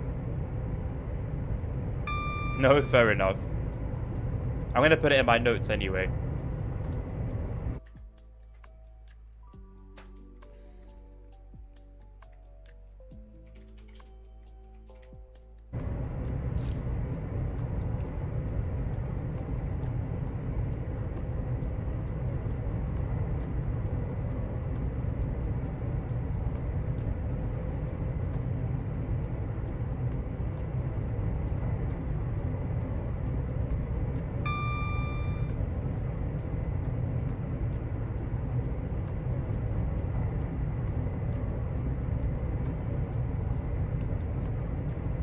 I still think it's a real shame that there aren't any freight 710 or 1972 services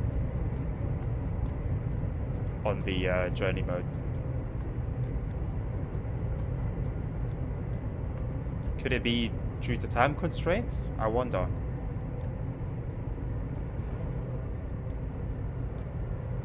They put a 377 ones in, but then it's not that was difficult.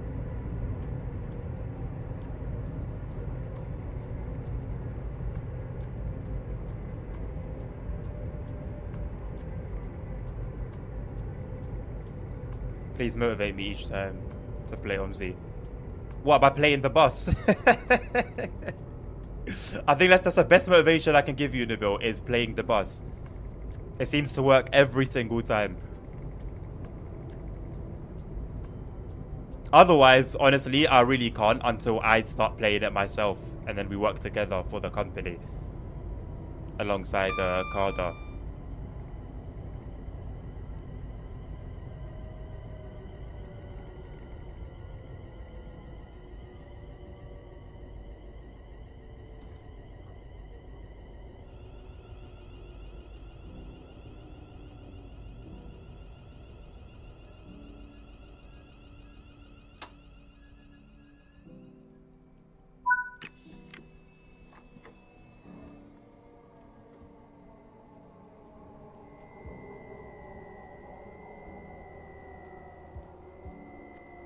Only 75k to go.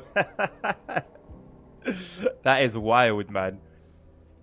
Play the bus every day. No. No, no, no, no, no, no, no. That would result in terrible consequences for my mental health.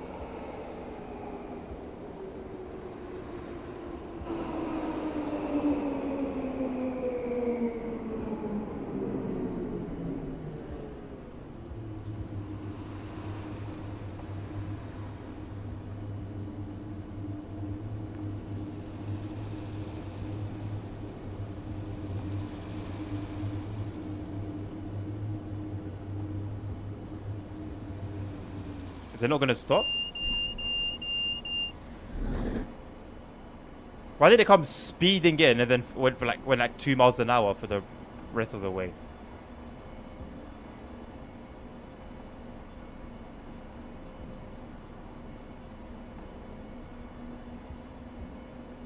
Smoking is not permitted in any part of this station or on trains. This includes e-cigarettes.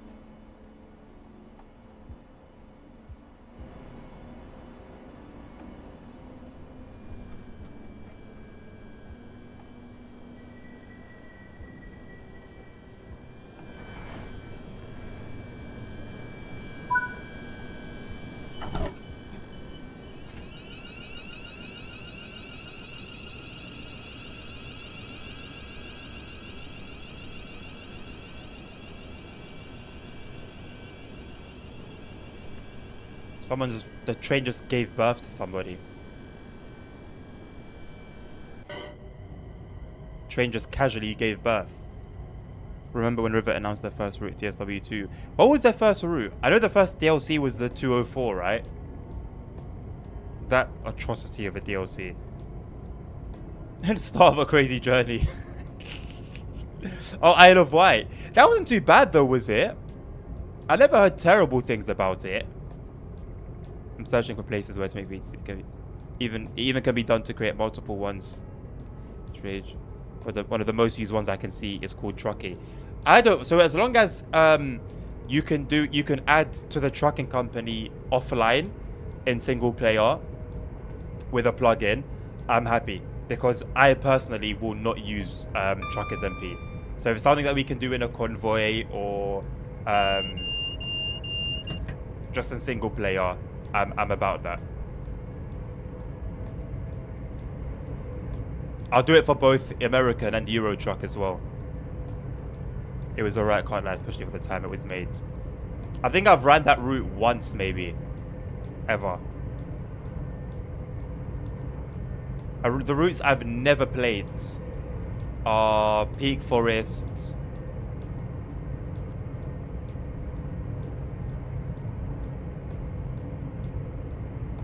I can't remember them now. There's a couple that I've just never touched. I mentioned one earlier.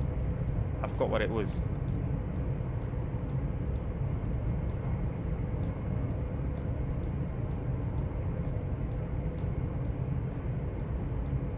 Like Rivet have shown a lot of promise in some of their work, but then it's just the fact that in some others, it's like mind-blowingly different, like in a bad way. I don't know how they do it. Most of this page look for both ETS2 and ATS, it's just the same engine and such, just different map and cars and trucks. Fair enough. I've actually driven a decent amount of Cathcart code, but only since the TODV4 update and the new trains. Before that, I ran it once as a full service on a requester route stream. Didn't enjoy it. I still don't enjoy my Cathcart runs. I don't find it a fun route at all. I've actually driven the Class 700, but yeah, I don't know whether I've driven it for a full run. Actually, no, I have, but on the Brighton, London to Brighton route, with that mod that adds it into the timetable. That needs to make its way into TSW5 ASAP. It probably works fine using the TSW4 file, but still.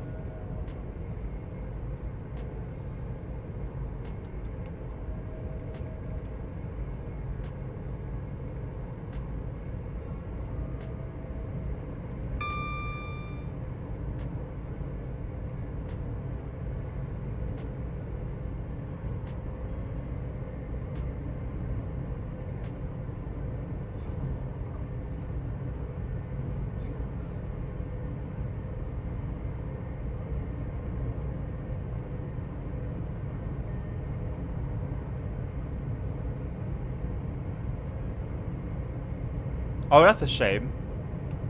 That's a shame. They work on almost like every loco that I've tried them on. Do we have any here? We should do, right?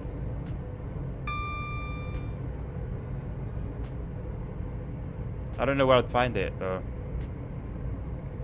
Oh, hazard lights. There you go. On. Yeah, they work here. It's a shame that they don't work on the Vectron.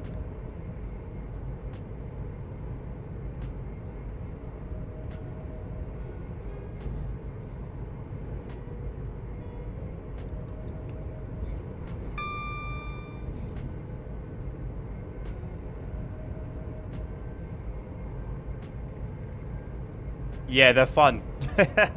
On the Pendolino, they're fun. Because you get the horn as well.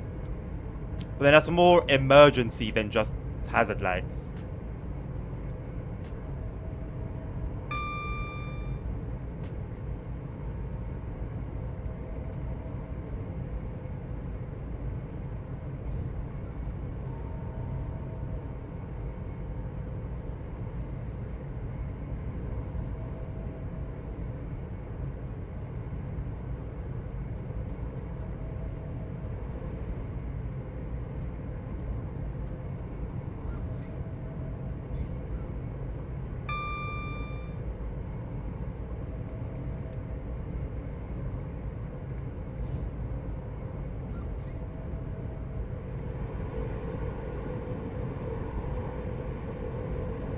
You also have the far light impulse, which reminds me when drivers just flash you because they're angry. I don't think I've used that one before.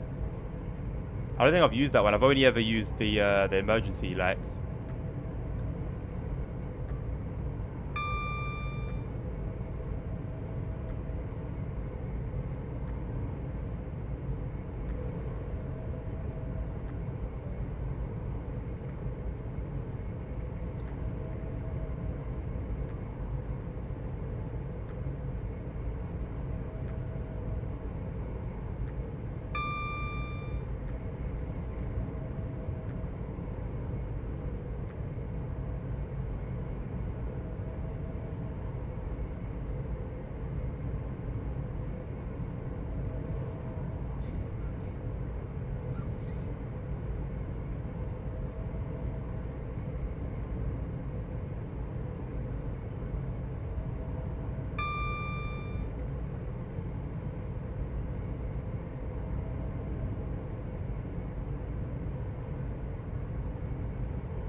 We in? What do you mean we in?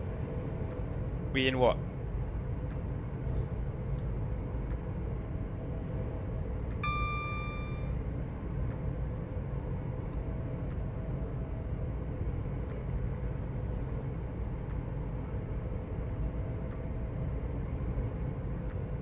Ah! What motivated you? Was it just a thought of the boss? Was it just me just bringing it up? Was that enough?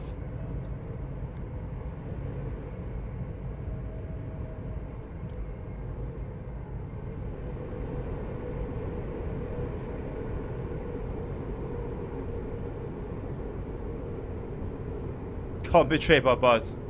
Very well. Mo's the TSW will win, Nabil. When are you getting your hands on it? I feel like that would really suit you, you know, doing it properly. Doing it the proper way.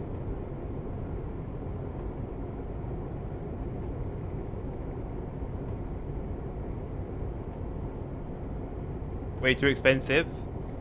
You're not trying to save up for it? Or maybe wait for like, I don't know, surely they'll have like a Christmas sale. Or you can try buy it from a different website. I don't know how different the price would be, but it's worth trying your luck.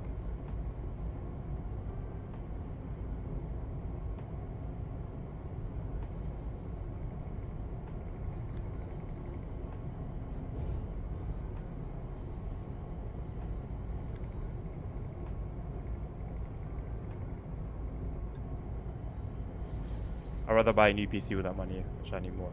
Okay. Your priorities are in order.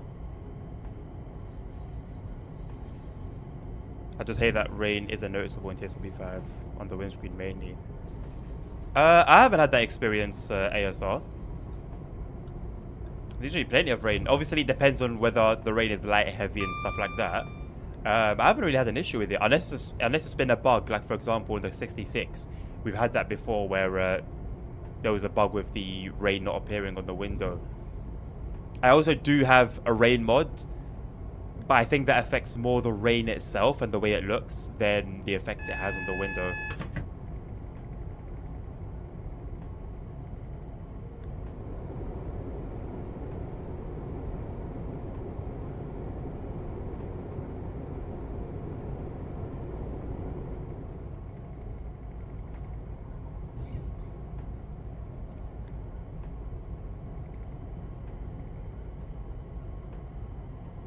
The rain appears just out on the windscreen when, for example, looking at the sky.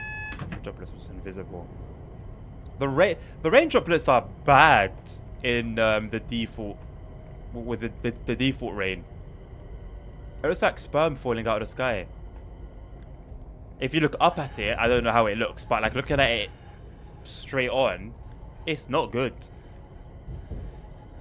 That's what mainly the mod was for. That's what it looks like.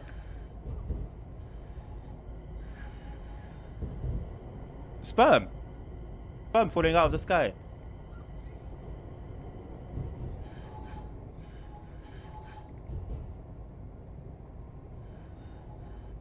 Today we're entering Houston and FPS.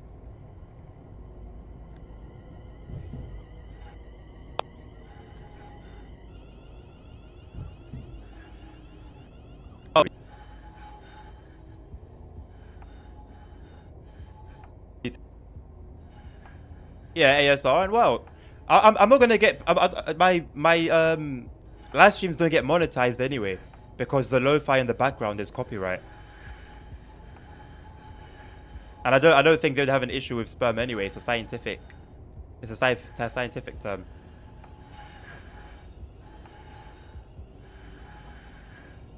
Oh yeah, it went down to like 18 FPS, but now it's back at 60. I spoke like literally a second too soon.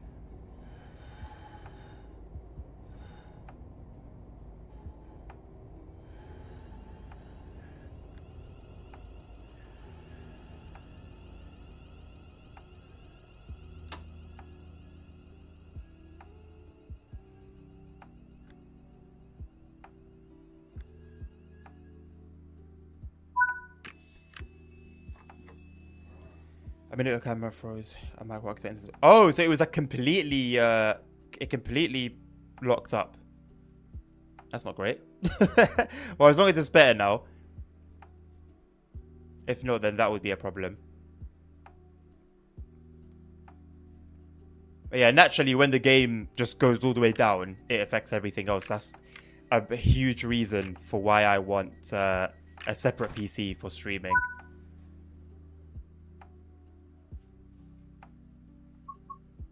PC more important, but also not a priority. Finding my setup. Yeah. That's valid.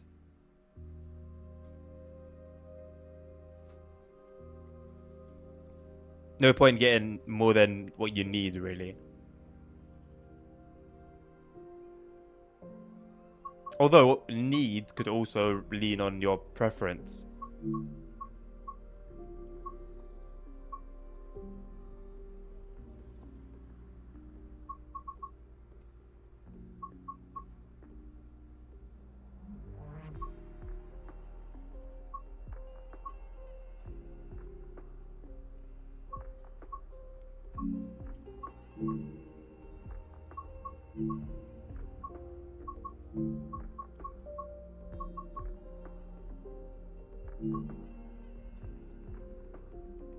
We're finishing this journey mode today. We're finishing this journey mode today. What do you mean? Expand, Nebil. Expand on, says Adnan. Expand. Here we go. Another attack. On an innocent person.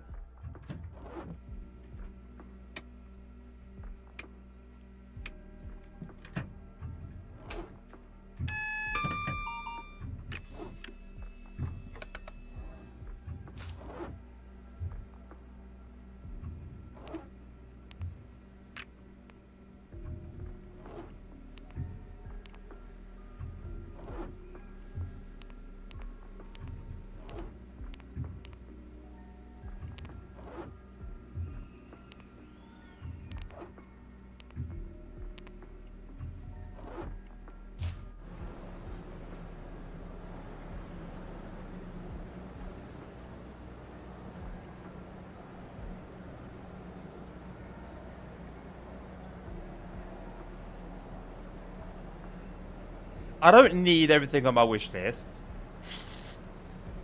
But this is why I added that little bit in the end. So, for example, a separate PC. I don't need it. Here we are streaming. I've been streaming for months and months now without a separate PC. However, if I want a smoother experience and a better quality stream overall, I do need a second monitor. A Stream Deck. Again, been streaming for months and months and months without one. However, if I want a smoother experience and transitions, and to be honest, even a smoother gameplay because I can use it for the games that I play, then I would need it.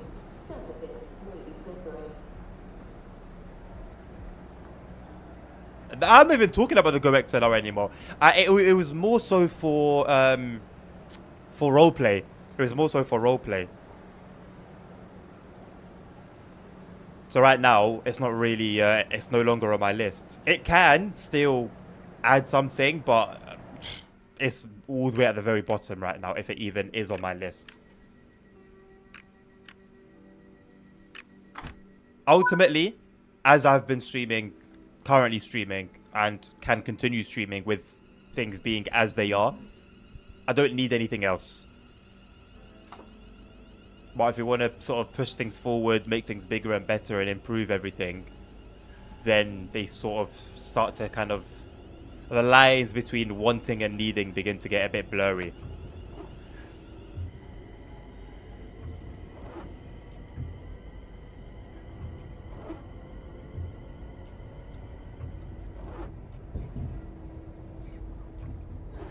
Did you know that pedestrians can also react to your light horn when they wait for you to pass in OMSI?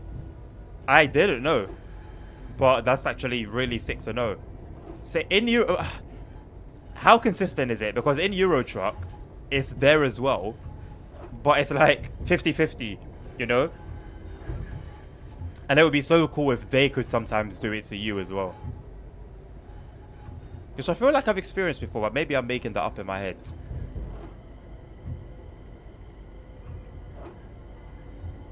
"50-50, fair enough." I mean, it's still good enough.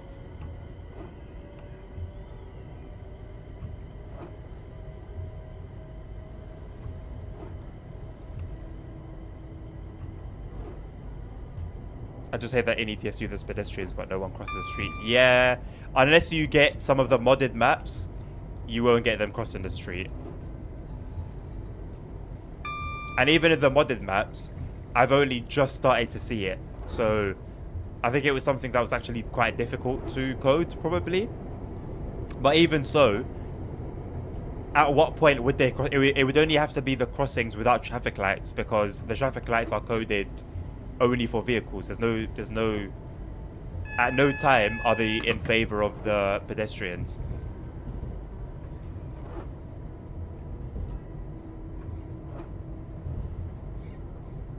There were no pedestrians at all in the older cities. That too.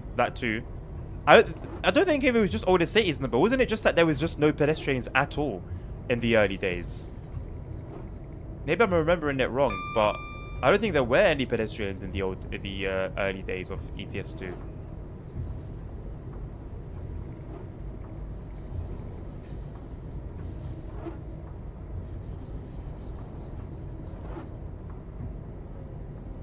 So maybe if they were to ever make it like a ETS3, maybe it'd be a new engine, the ability to walk around, manually load your truck like properly, or at least watch the process actually happen. That can be like maybe like skippable, but you can also just decide to just watch there and watch the forklift load up your truck and stuff like that.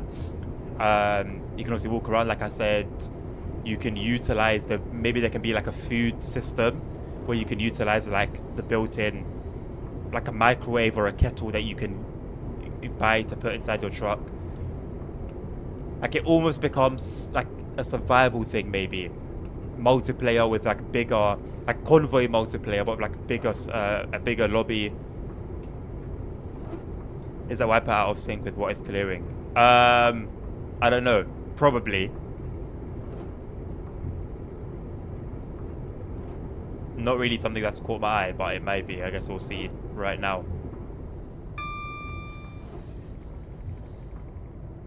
No, it's pretty much on point. Sometimes there's a slight delay with the snowflakes clearing, but more or less it's doing its job.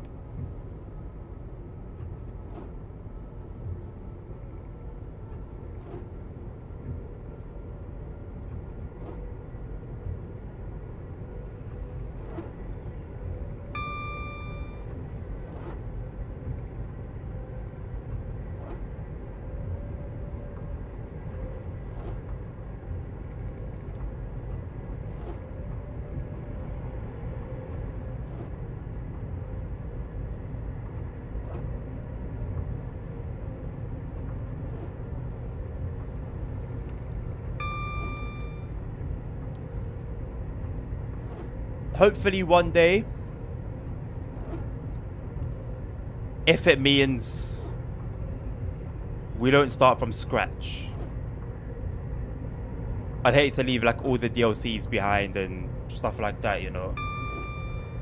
Because what I'm talking about is very complex, and obviously SES has grown hugely as a company, and I'd like to think they have the resources and the finances, but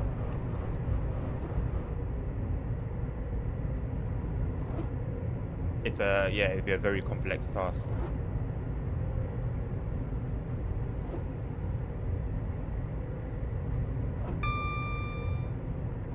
I just want to see coaches and buses, man. I remember when they first announced it back in like the late 20-teens. Not even the late, I think it was like mid 20-teens. Maybe like 2014, 15, maybe 13. No, 13 is too early. I think it was 14, 15, 16, around then, when they first mentioned buses, and they've been making since then bus stops in all the cities. So I think it's still on their list. It's just not like a proper priority. But man, they would do such a better job than like Fern Bus or the bus. They probably find a good and fair way. Yeah, true.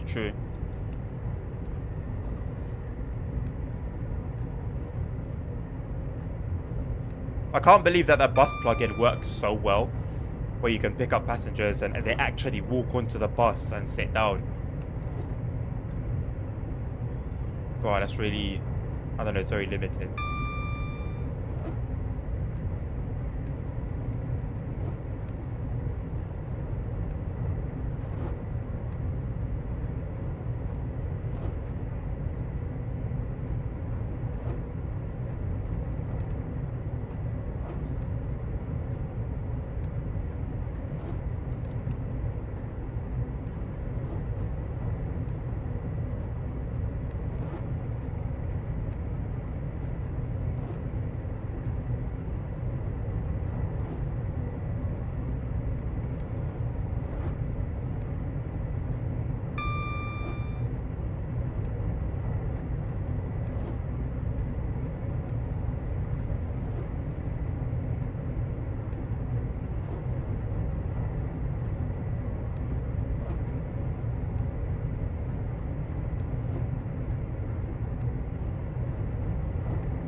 Do we all drive like the same routes?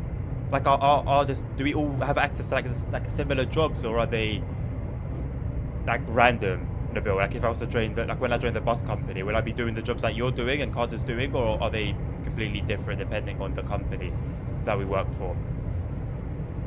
I know one of the devs working on it. He did it, sounds like no. Of course, man. Of course. It's always high quality when it comes to OMSI, man. I love that the passion has remained for it to this day, even with the original devs no longer involved. Any news on that projects that one of them was working on? I think it was one of them.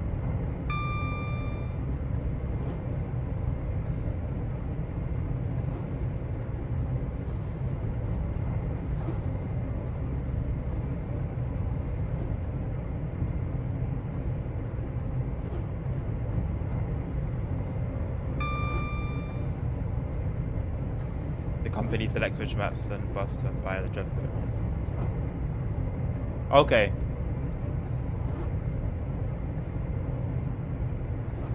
Does it have like its own, like does the map come with it, or is it would I have to buy it separately?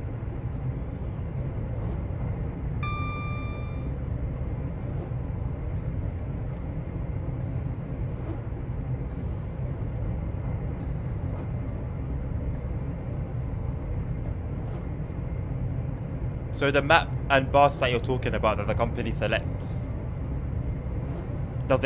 do they come with the bus company add-on, the DLC that I'd need to do this bus company thing with you, or are they separate purchases?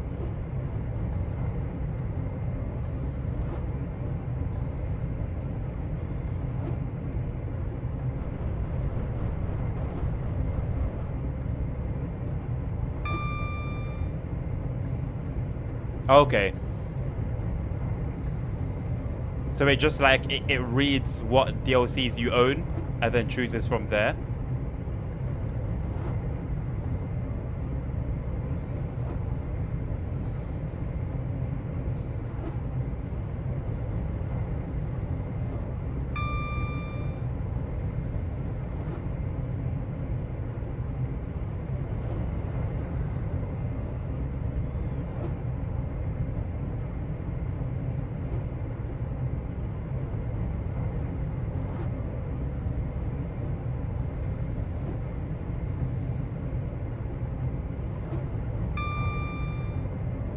Company selects the maps and the drivers needs to have the map they want to drive on.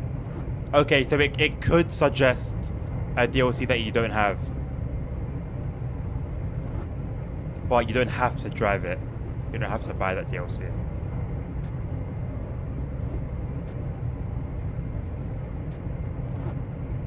Okay.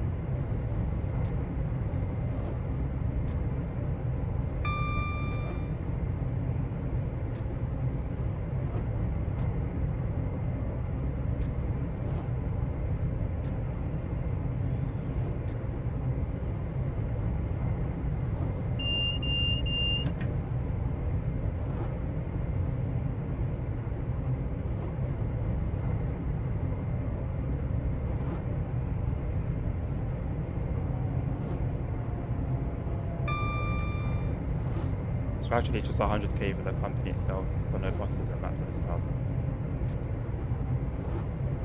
What are the prices of the buses like? I'm assuming maybe from like 5 or 10k to like 50.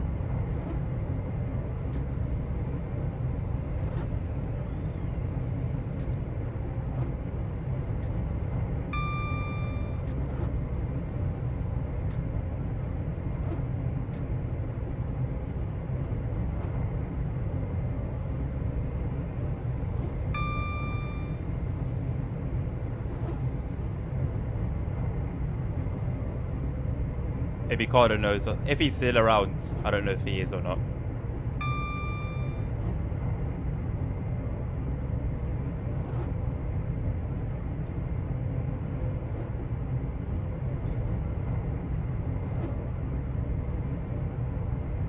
Oh, I'm not yawning today. Like, I'm not even tired, it's just yawning.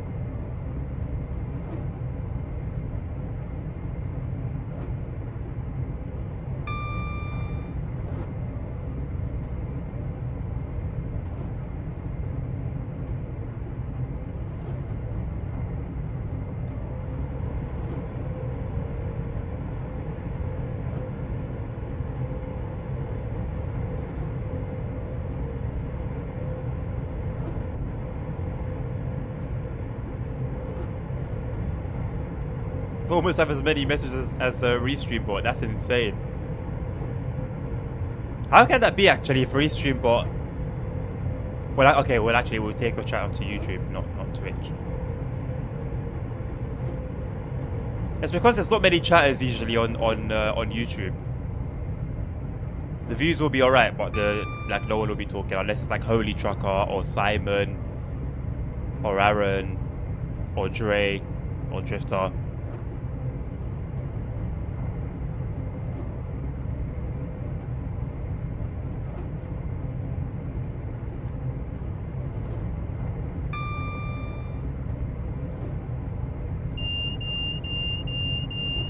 Oh, Just What Legend 2, yeah, I did forget Just What Legend, whoops.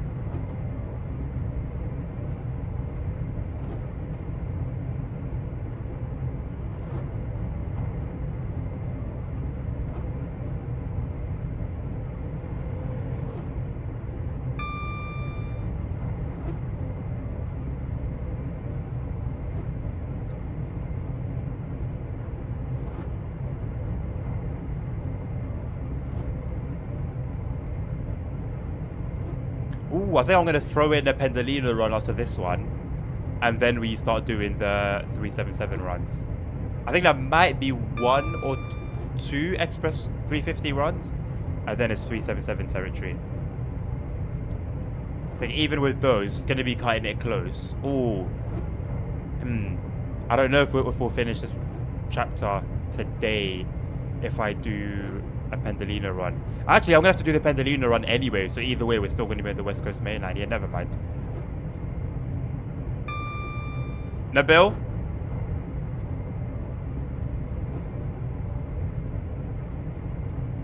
I don't need to worry about that.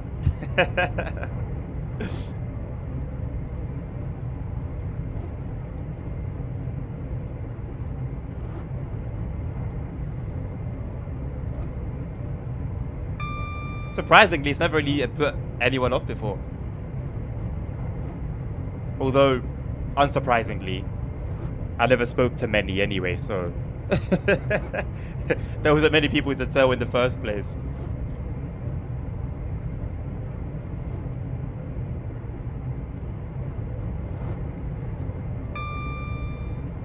I'm free and blessed.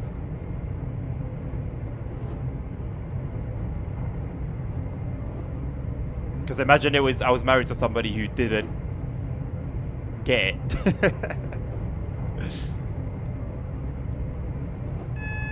Or like, worst case, judge me for it. Nah, I got blessed, man.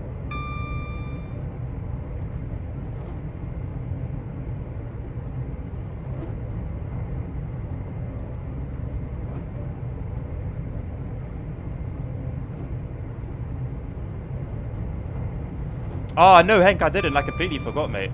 Let me check it out now.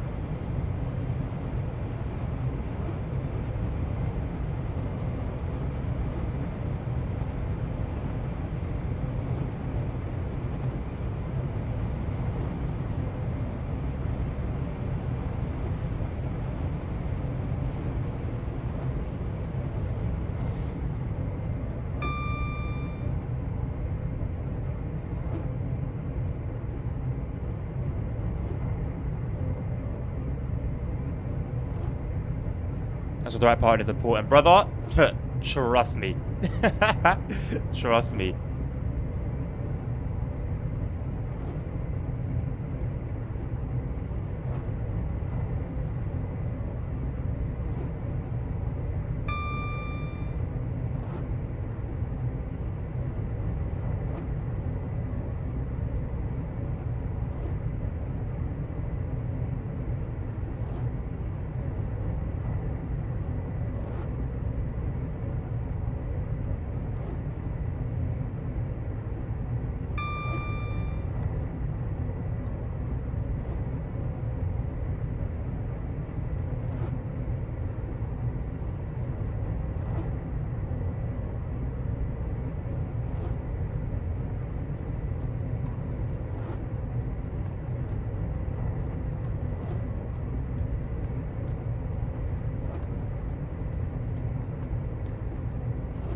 Thank you for hanging out, Hank.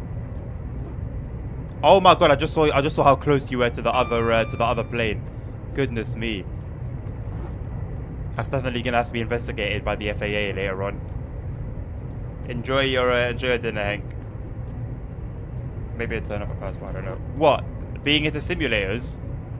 If it's the right partner on a bill, she won't be. She might just not get it and just not really care.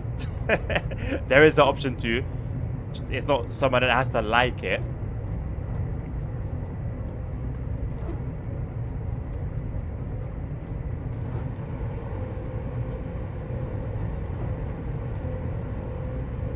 But at the end of the day, it's you know? And yeah, naturally, there are going to have to be sacrifices here and there, but to sacrifice a hobby that means a lot to you or is a big part of who you are, that would be crossing the line. That's when you start doing those, she starts doing those, and yeah, it might seem more happy and lovey-dovey at first, but then it will start to eat away at the both of you and the relationship itself, and then before you know it, there's like these little frustrations, these little macro angers that come out here and there, and it just goes downhill.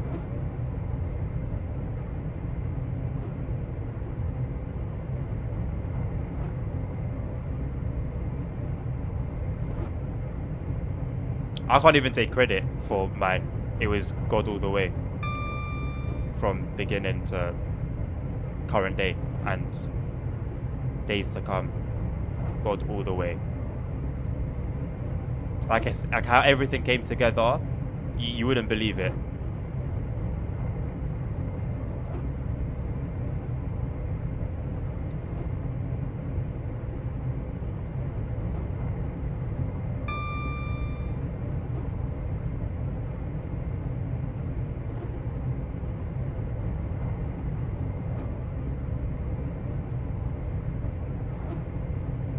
That boy got experience, man.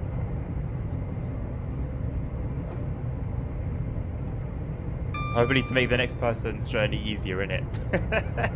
Some of us have to go through some fire more than once.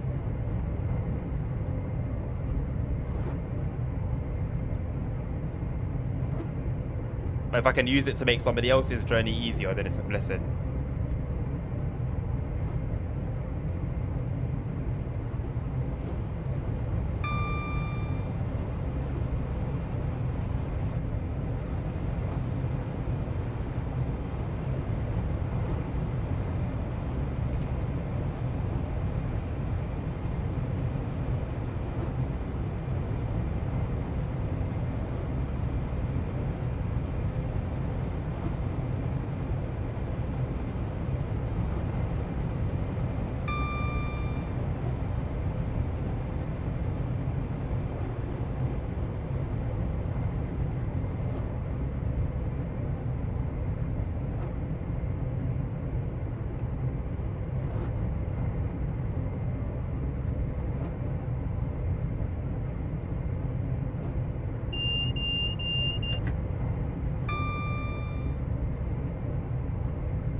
Partner hates it that I play a lot, but I get bored so easy, and also I can't set from home on the computer. Maybe work 1 to 2 hours a day. I have to be available for 8 hours. I mean, it's a matter of balance, because truly, you do need time to spend with your partner, but then you also need time for yourself. It's very, very important, and of course, work as well. Work is going to be work. So it's just about finding the balance that works for everyone. And sacrifices will have to be made from both of you. It's not just you, for example, or just her.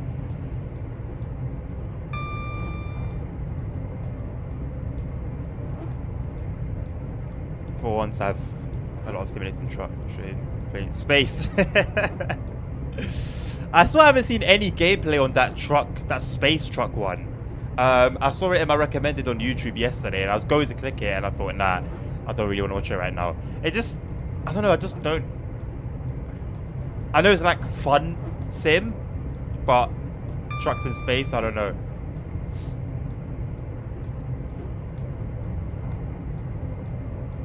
Another sim, which one? Is that the one where you build like a spaceship or like a rocket? Oh, re-entry. Actually, I've never heard of that one. But I know people were making a lot of noise about the truck one, especially on day one. I just don't see myself touching that kind of game. I'm more likely to play farming sim than whatever that one's called. Oh, sick. Is it like a recent title, ASR, or is it a game that's been around for a while? Or a sim that's been around for a while?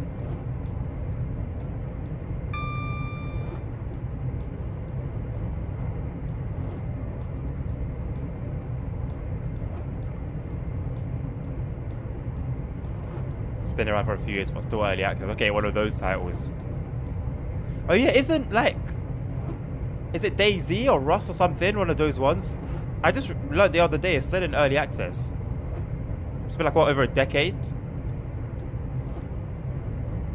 Umzi AI may have its moments, but you could say that it reflects IRL behavior. You know what?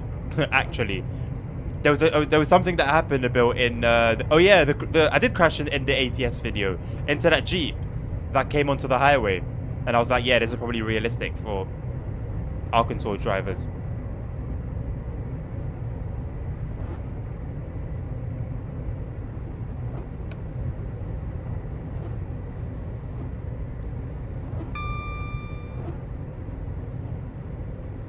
I mean, yeah, I could have probably gone on the brakes a little bit harder, but it's hardly my fault to begin with.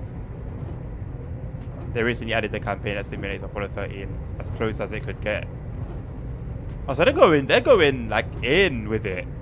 Sounds very interesting. I've never really been into space, but it's like it's something that like I think everyone has like a curiosity about.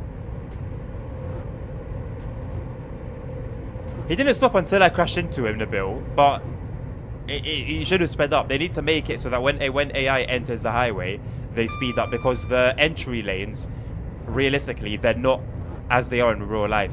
The US ones are atrocious. I don't know if they are like the IRL. I don't know, but I know the European ones should be a lot longer.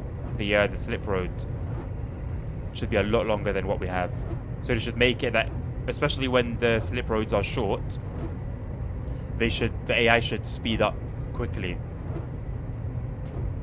A solo dev, mad.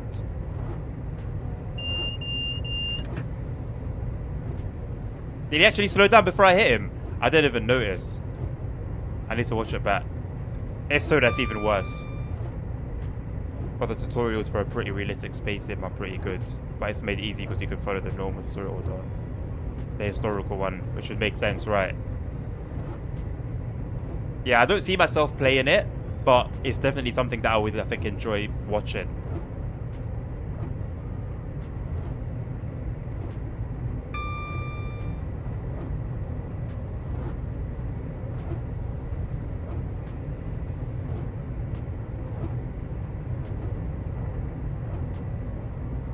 I find it so cool that I can use this microphone with my phone. Do up like a Zoom meeting or professional.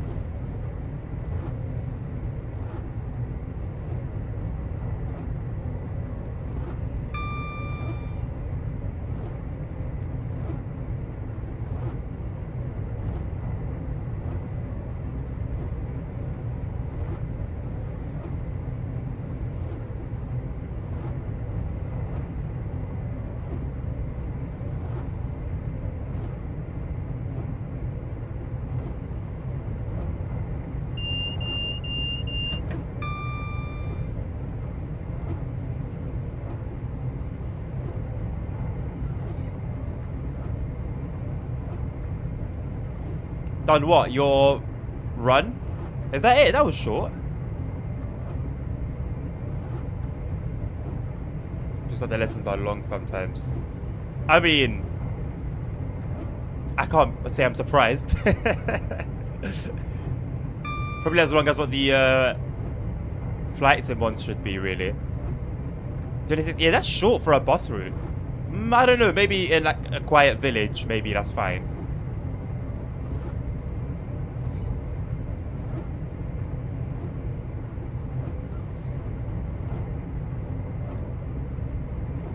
Not really. I mean, compared to what we have in London, it's very, very, very, very short. So I'm even giving it some grace.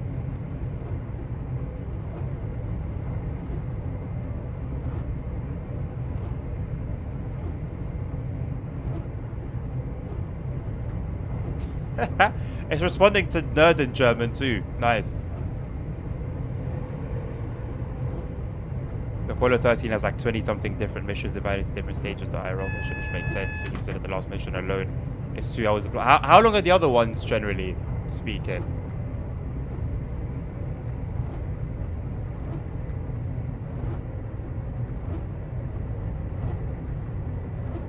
Good morning, nerd. Although I know it's the evening there, but you know what I mean.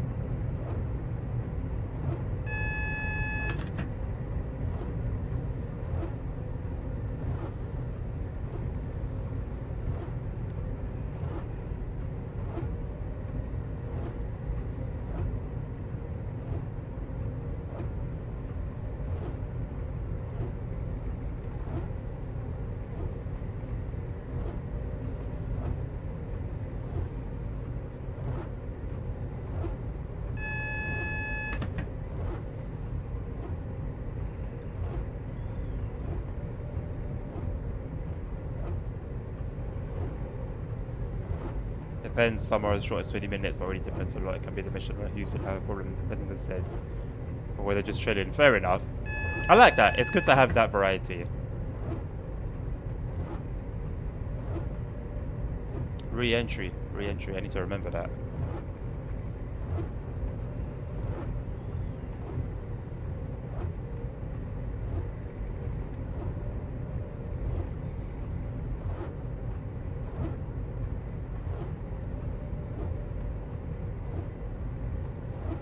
Still waiting for the TSW5 DLCs to download hacks used for 4. You're working on 5. What hacks? Node.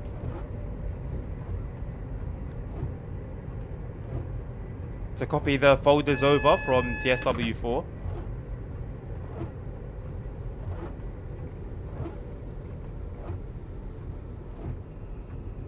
If you've got Cream API, they should work fine.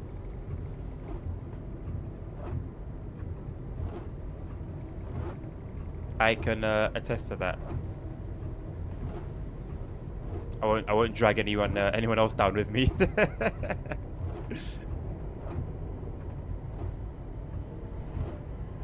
Let's not get tripped by TPWS this time.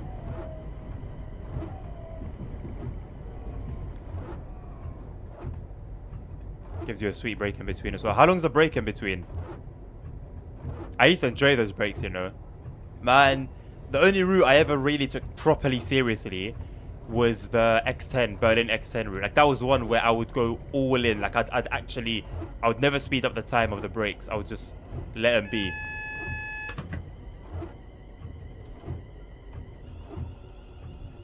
There is a new Cream API node for TSW5.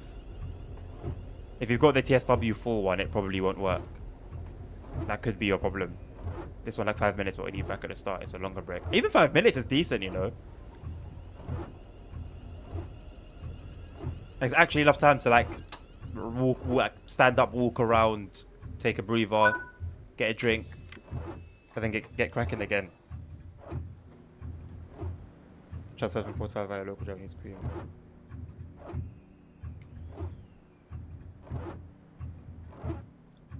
No, DM me about it. Just send me like a DM right now on Discord with, just send me a DM that says Cream, and I'll get back to you after. Do you know how to get the old style speedometer set up like this? Yes, bottom burp. Go to options, settings.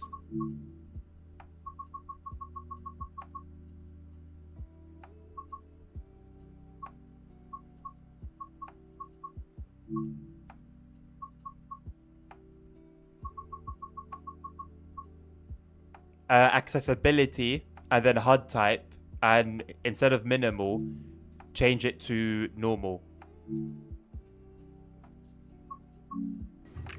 There you go. Oof, I do not miss that, you know.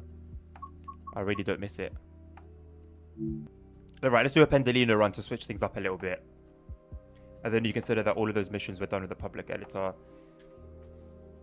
Oh, cool. What, on Unreal Engine ASR? I checked and it didn't seem to be. It is a funny DM. Yeah. I don't want to go into too much detail right now for obvious reasons. Node. So that's why I'll handle it later. Oh, it's a Unity game. So what, is there like an editor for like strictly for devs, or they have to pay for, or what? Like, I don't know how it works with Unity. Right, let's see if we're gonna get a daytime run with clear weather. Actually, we're not. I can see that it's raining. Raining, raining, raining, raining. Why? Why? Raining, raining, raining. No rain, no rain. So there's 3 so far with no rain. Out of, how many was it? Out of 15 runs, there's only 3 with clear weather. Like, it's not cool. It's not exciting. It's not fun.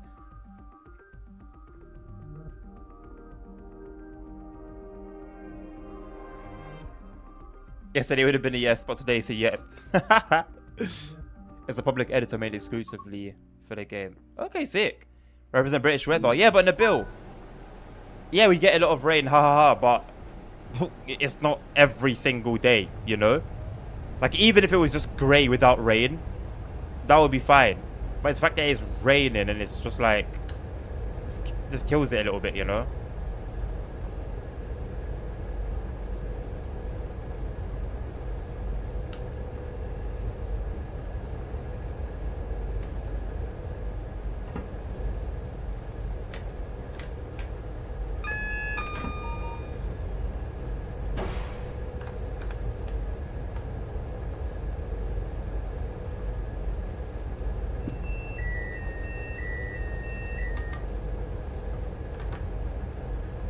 .38 FPS is not the one as well.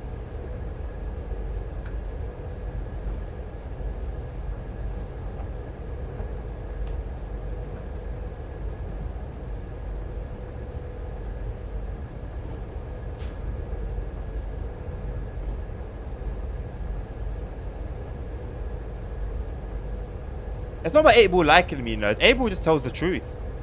8ball is completely unbiased.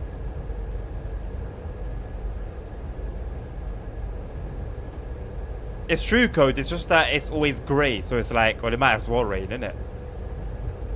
British propaganda. Why does a brake pap of the Pendolino always show 0? Maybe because the doors are open right now, so it's like a safety feature. Same in the 350, the 377, and a lot of other trains. You know, to test his honesty, go on then. If you're gonna ask about me crashing, Lasagna's really done that, and it said I don't crash. So, there you go.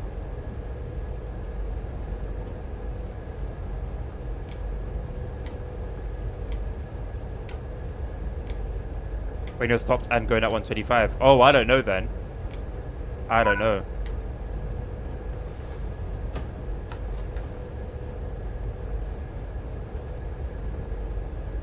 You're right.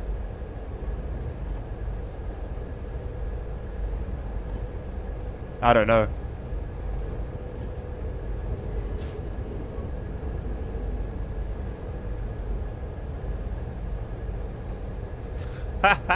I don't know what that mayhaps was about. I know it's meant to be probably between maybe and perhaps, but no. Just no.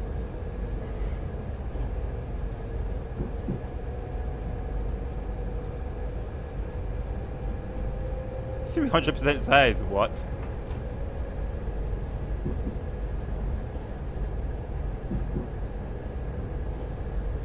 Yeah, well, when there's as many bugs as there are ASI, it's very difficult to remember all of them. I understand.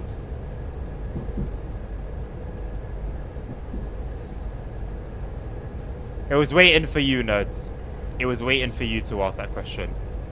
I'm pretty sure you've bribed it. You slid it something underneath the table. Something's amiss. Something is amiss there. You've led it astray.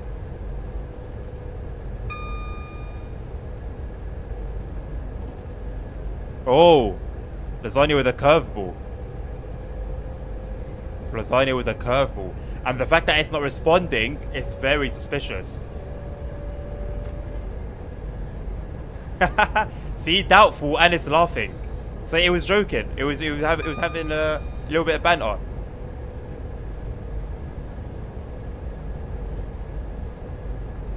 Not really, fair enough. I'm sure the guy's probably busy.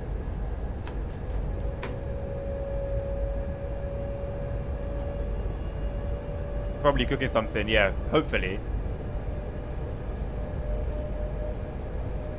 I still haven't seen any LNWR branded trays, by the way. We've got three different liveries from the Creators Club. Haven't seen a single one pop up. It's not his main project. What's he working on, Nabil? What else is he working on?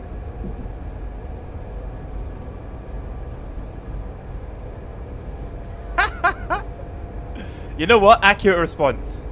Accurate response. Valid.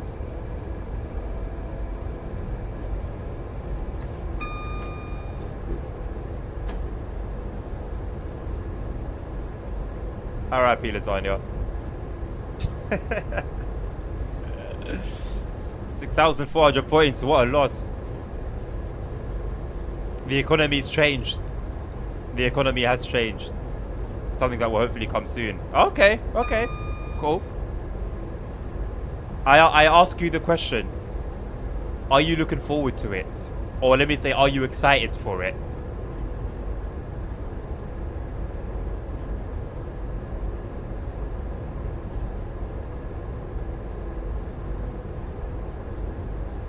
I should go all in.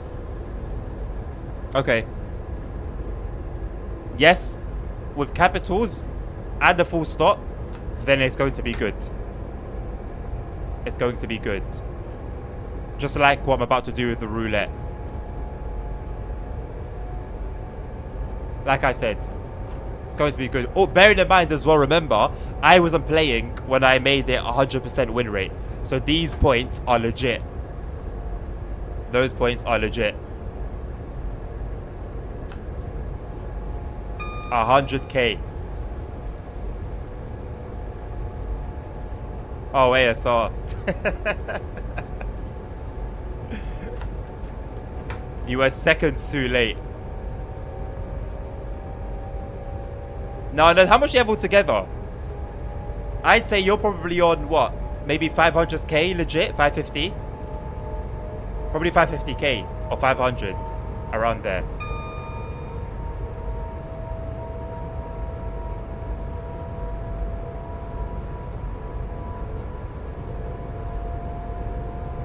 $500, fair enough.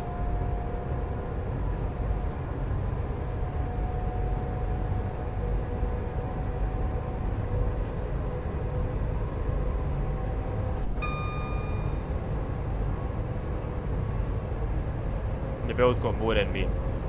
If I didn't gamble, I'd have more than Nabil. But then that's sort of expected, isn't it? Because, well, it's me. I'm going to be active on my streams. Actually, no, not necessarily. Not necessarily. I could just not watch my stream and then I wouldn't get points. And when I get a second monitor, I don't know whether I'll be getting points because I'll be watching my stream on OBS itself. Oh no, but then I wouldn't see chat. So I'd have Twitch open regardless, actually.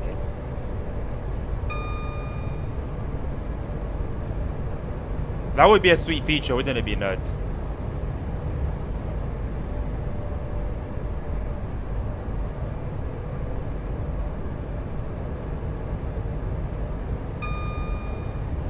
Honestly, lasagna, type in cheap Steam games on Google, and then you'll get a bunch of different sites like Instant Gaming, Green Man Gaming, that Penguin one, G2A. Or there's of course other methods to get stuff for free as well.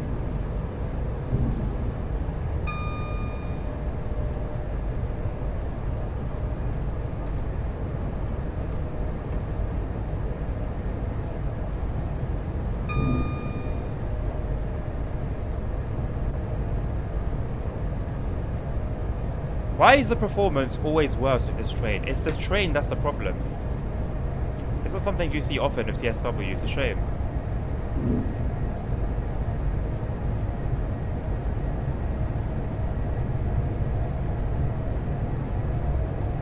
It'd be sweet, man, as well on Twitch never pays.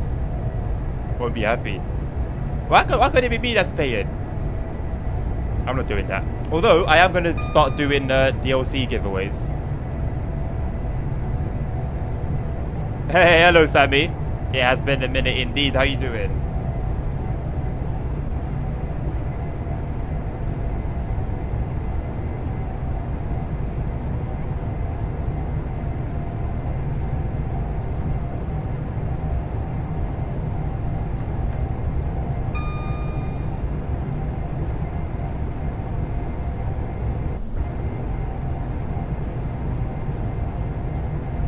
I've been at the country for work.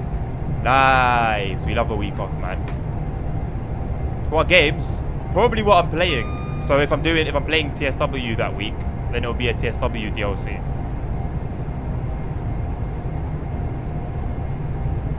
I think mostly they're going to be TSW, if not all of them. Unless I pick up another game that I play a lot, it'll be TSW. Oh, the mouse giveaway is still on the list, Nabil.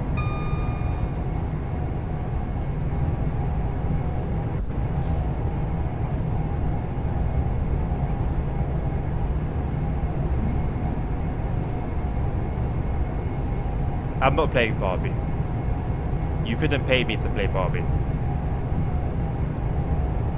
Well, you could. Money does talk. But I'm definitely not doing it for free. I'm not doing it right now, Nabil.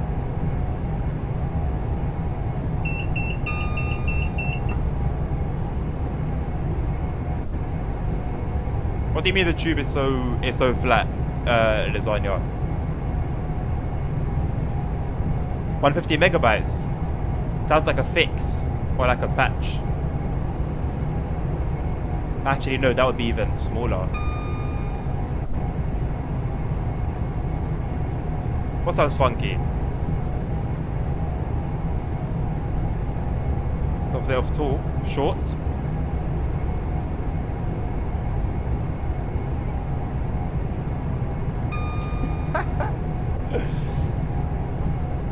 Ask 8-Ball about the prison break, nerd.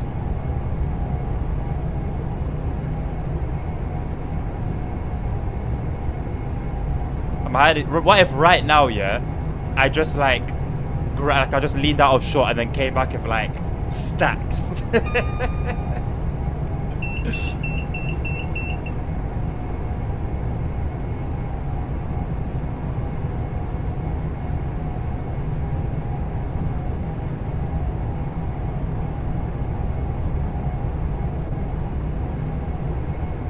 Ah, you see?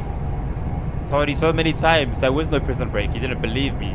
There's your answer. No, it does know. It knows the truth. You have to wait. It's a crazy answer. That's a crazy answer. All I'm gonna say is, it's not only Diddy, it's got 1,000 bottles of lotion.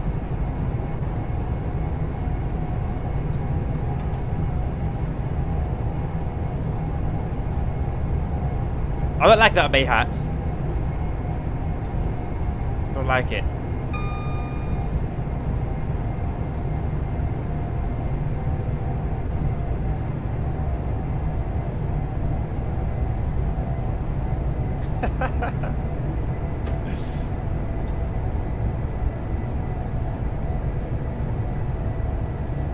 Certainly not, no. Certainly not.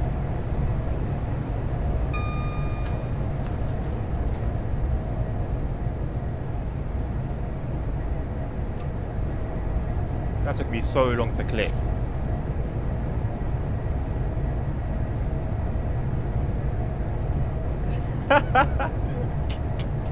No, it means isn't pretty, right? Like, if I was gay, then maybe I'd describe myself as pretty. But I'm not. So I can't describe myself as pretty. So that's what it says to that. The answer to that question: is it pretty? See, you just gotta read between the lines. 40 FPS. We ran this route in all manner of conditions today with a 377 and a 3 constant 60 everywhere except Houston. Now we're sitting in the mid 40s. I don't know what it is about this train, man. I don't know what it is about this train. GPU's not even fully being utilized.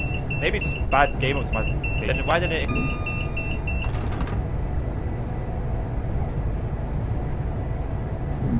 Look at that.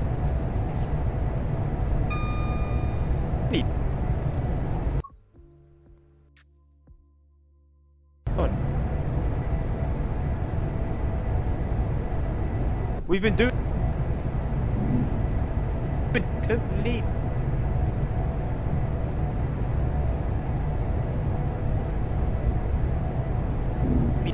Oh, this is what's going on, man.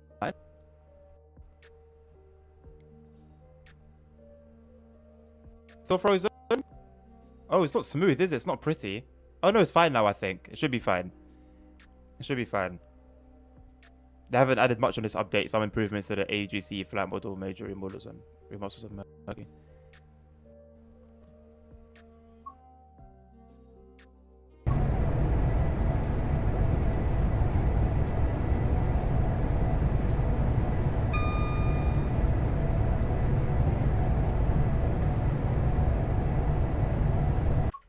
Something's not right.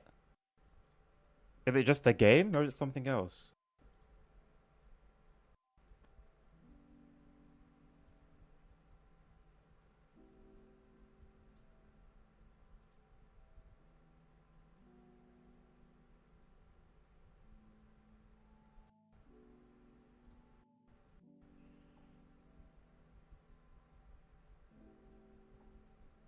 No, no, it's not a RAM problem. It's GPU. It's using 99% or even 100% of the GPU. But it hasn't been doing this all day. We've been running at night, in the rain, during the day, like snow, and having a problem.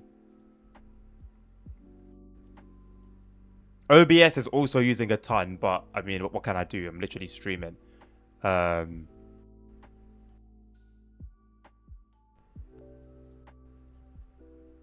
Maybe I'll try CPU encoding next stream. I think I've done that before and it didn't change. It changed nothing. It really changed nothing. But it's literally seeing it in Task Manager. It's 20 to 30% GPU usage from OBS by itself for stream encode. So I think I'm going to change it to CPU encode. I can't do it stream. I have to change it afterwards. And see if that, I don't know, prevents it from the feature. But then, why would it? We've been doing this all day. This route all day and it's been fine.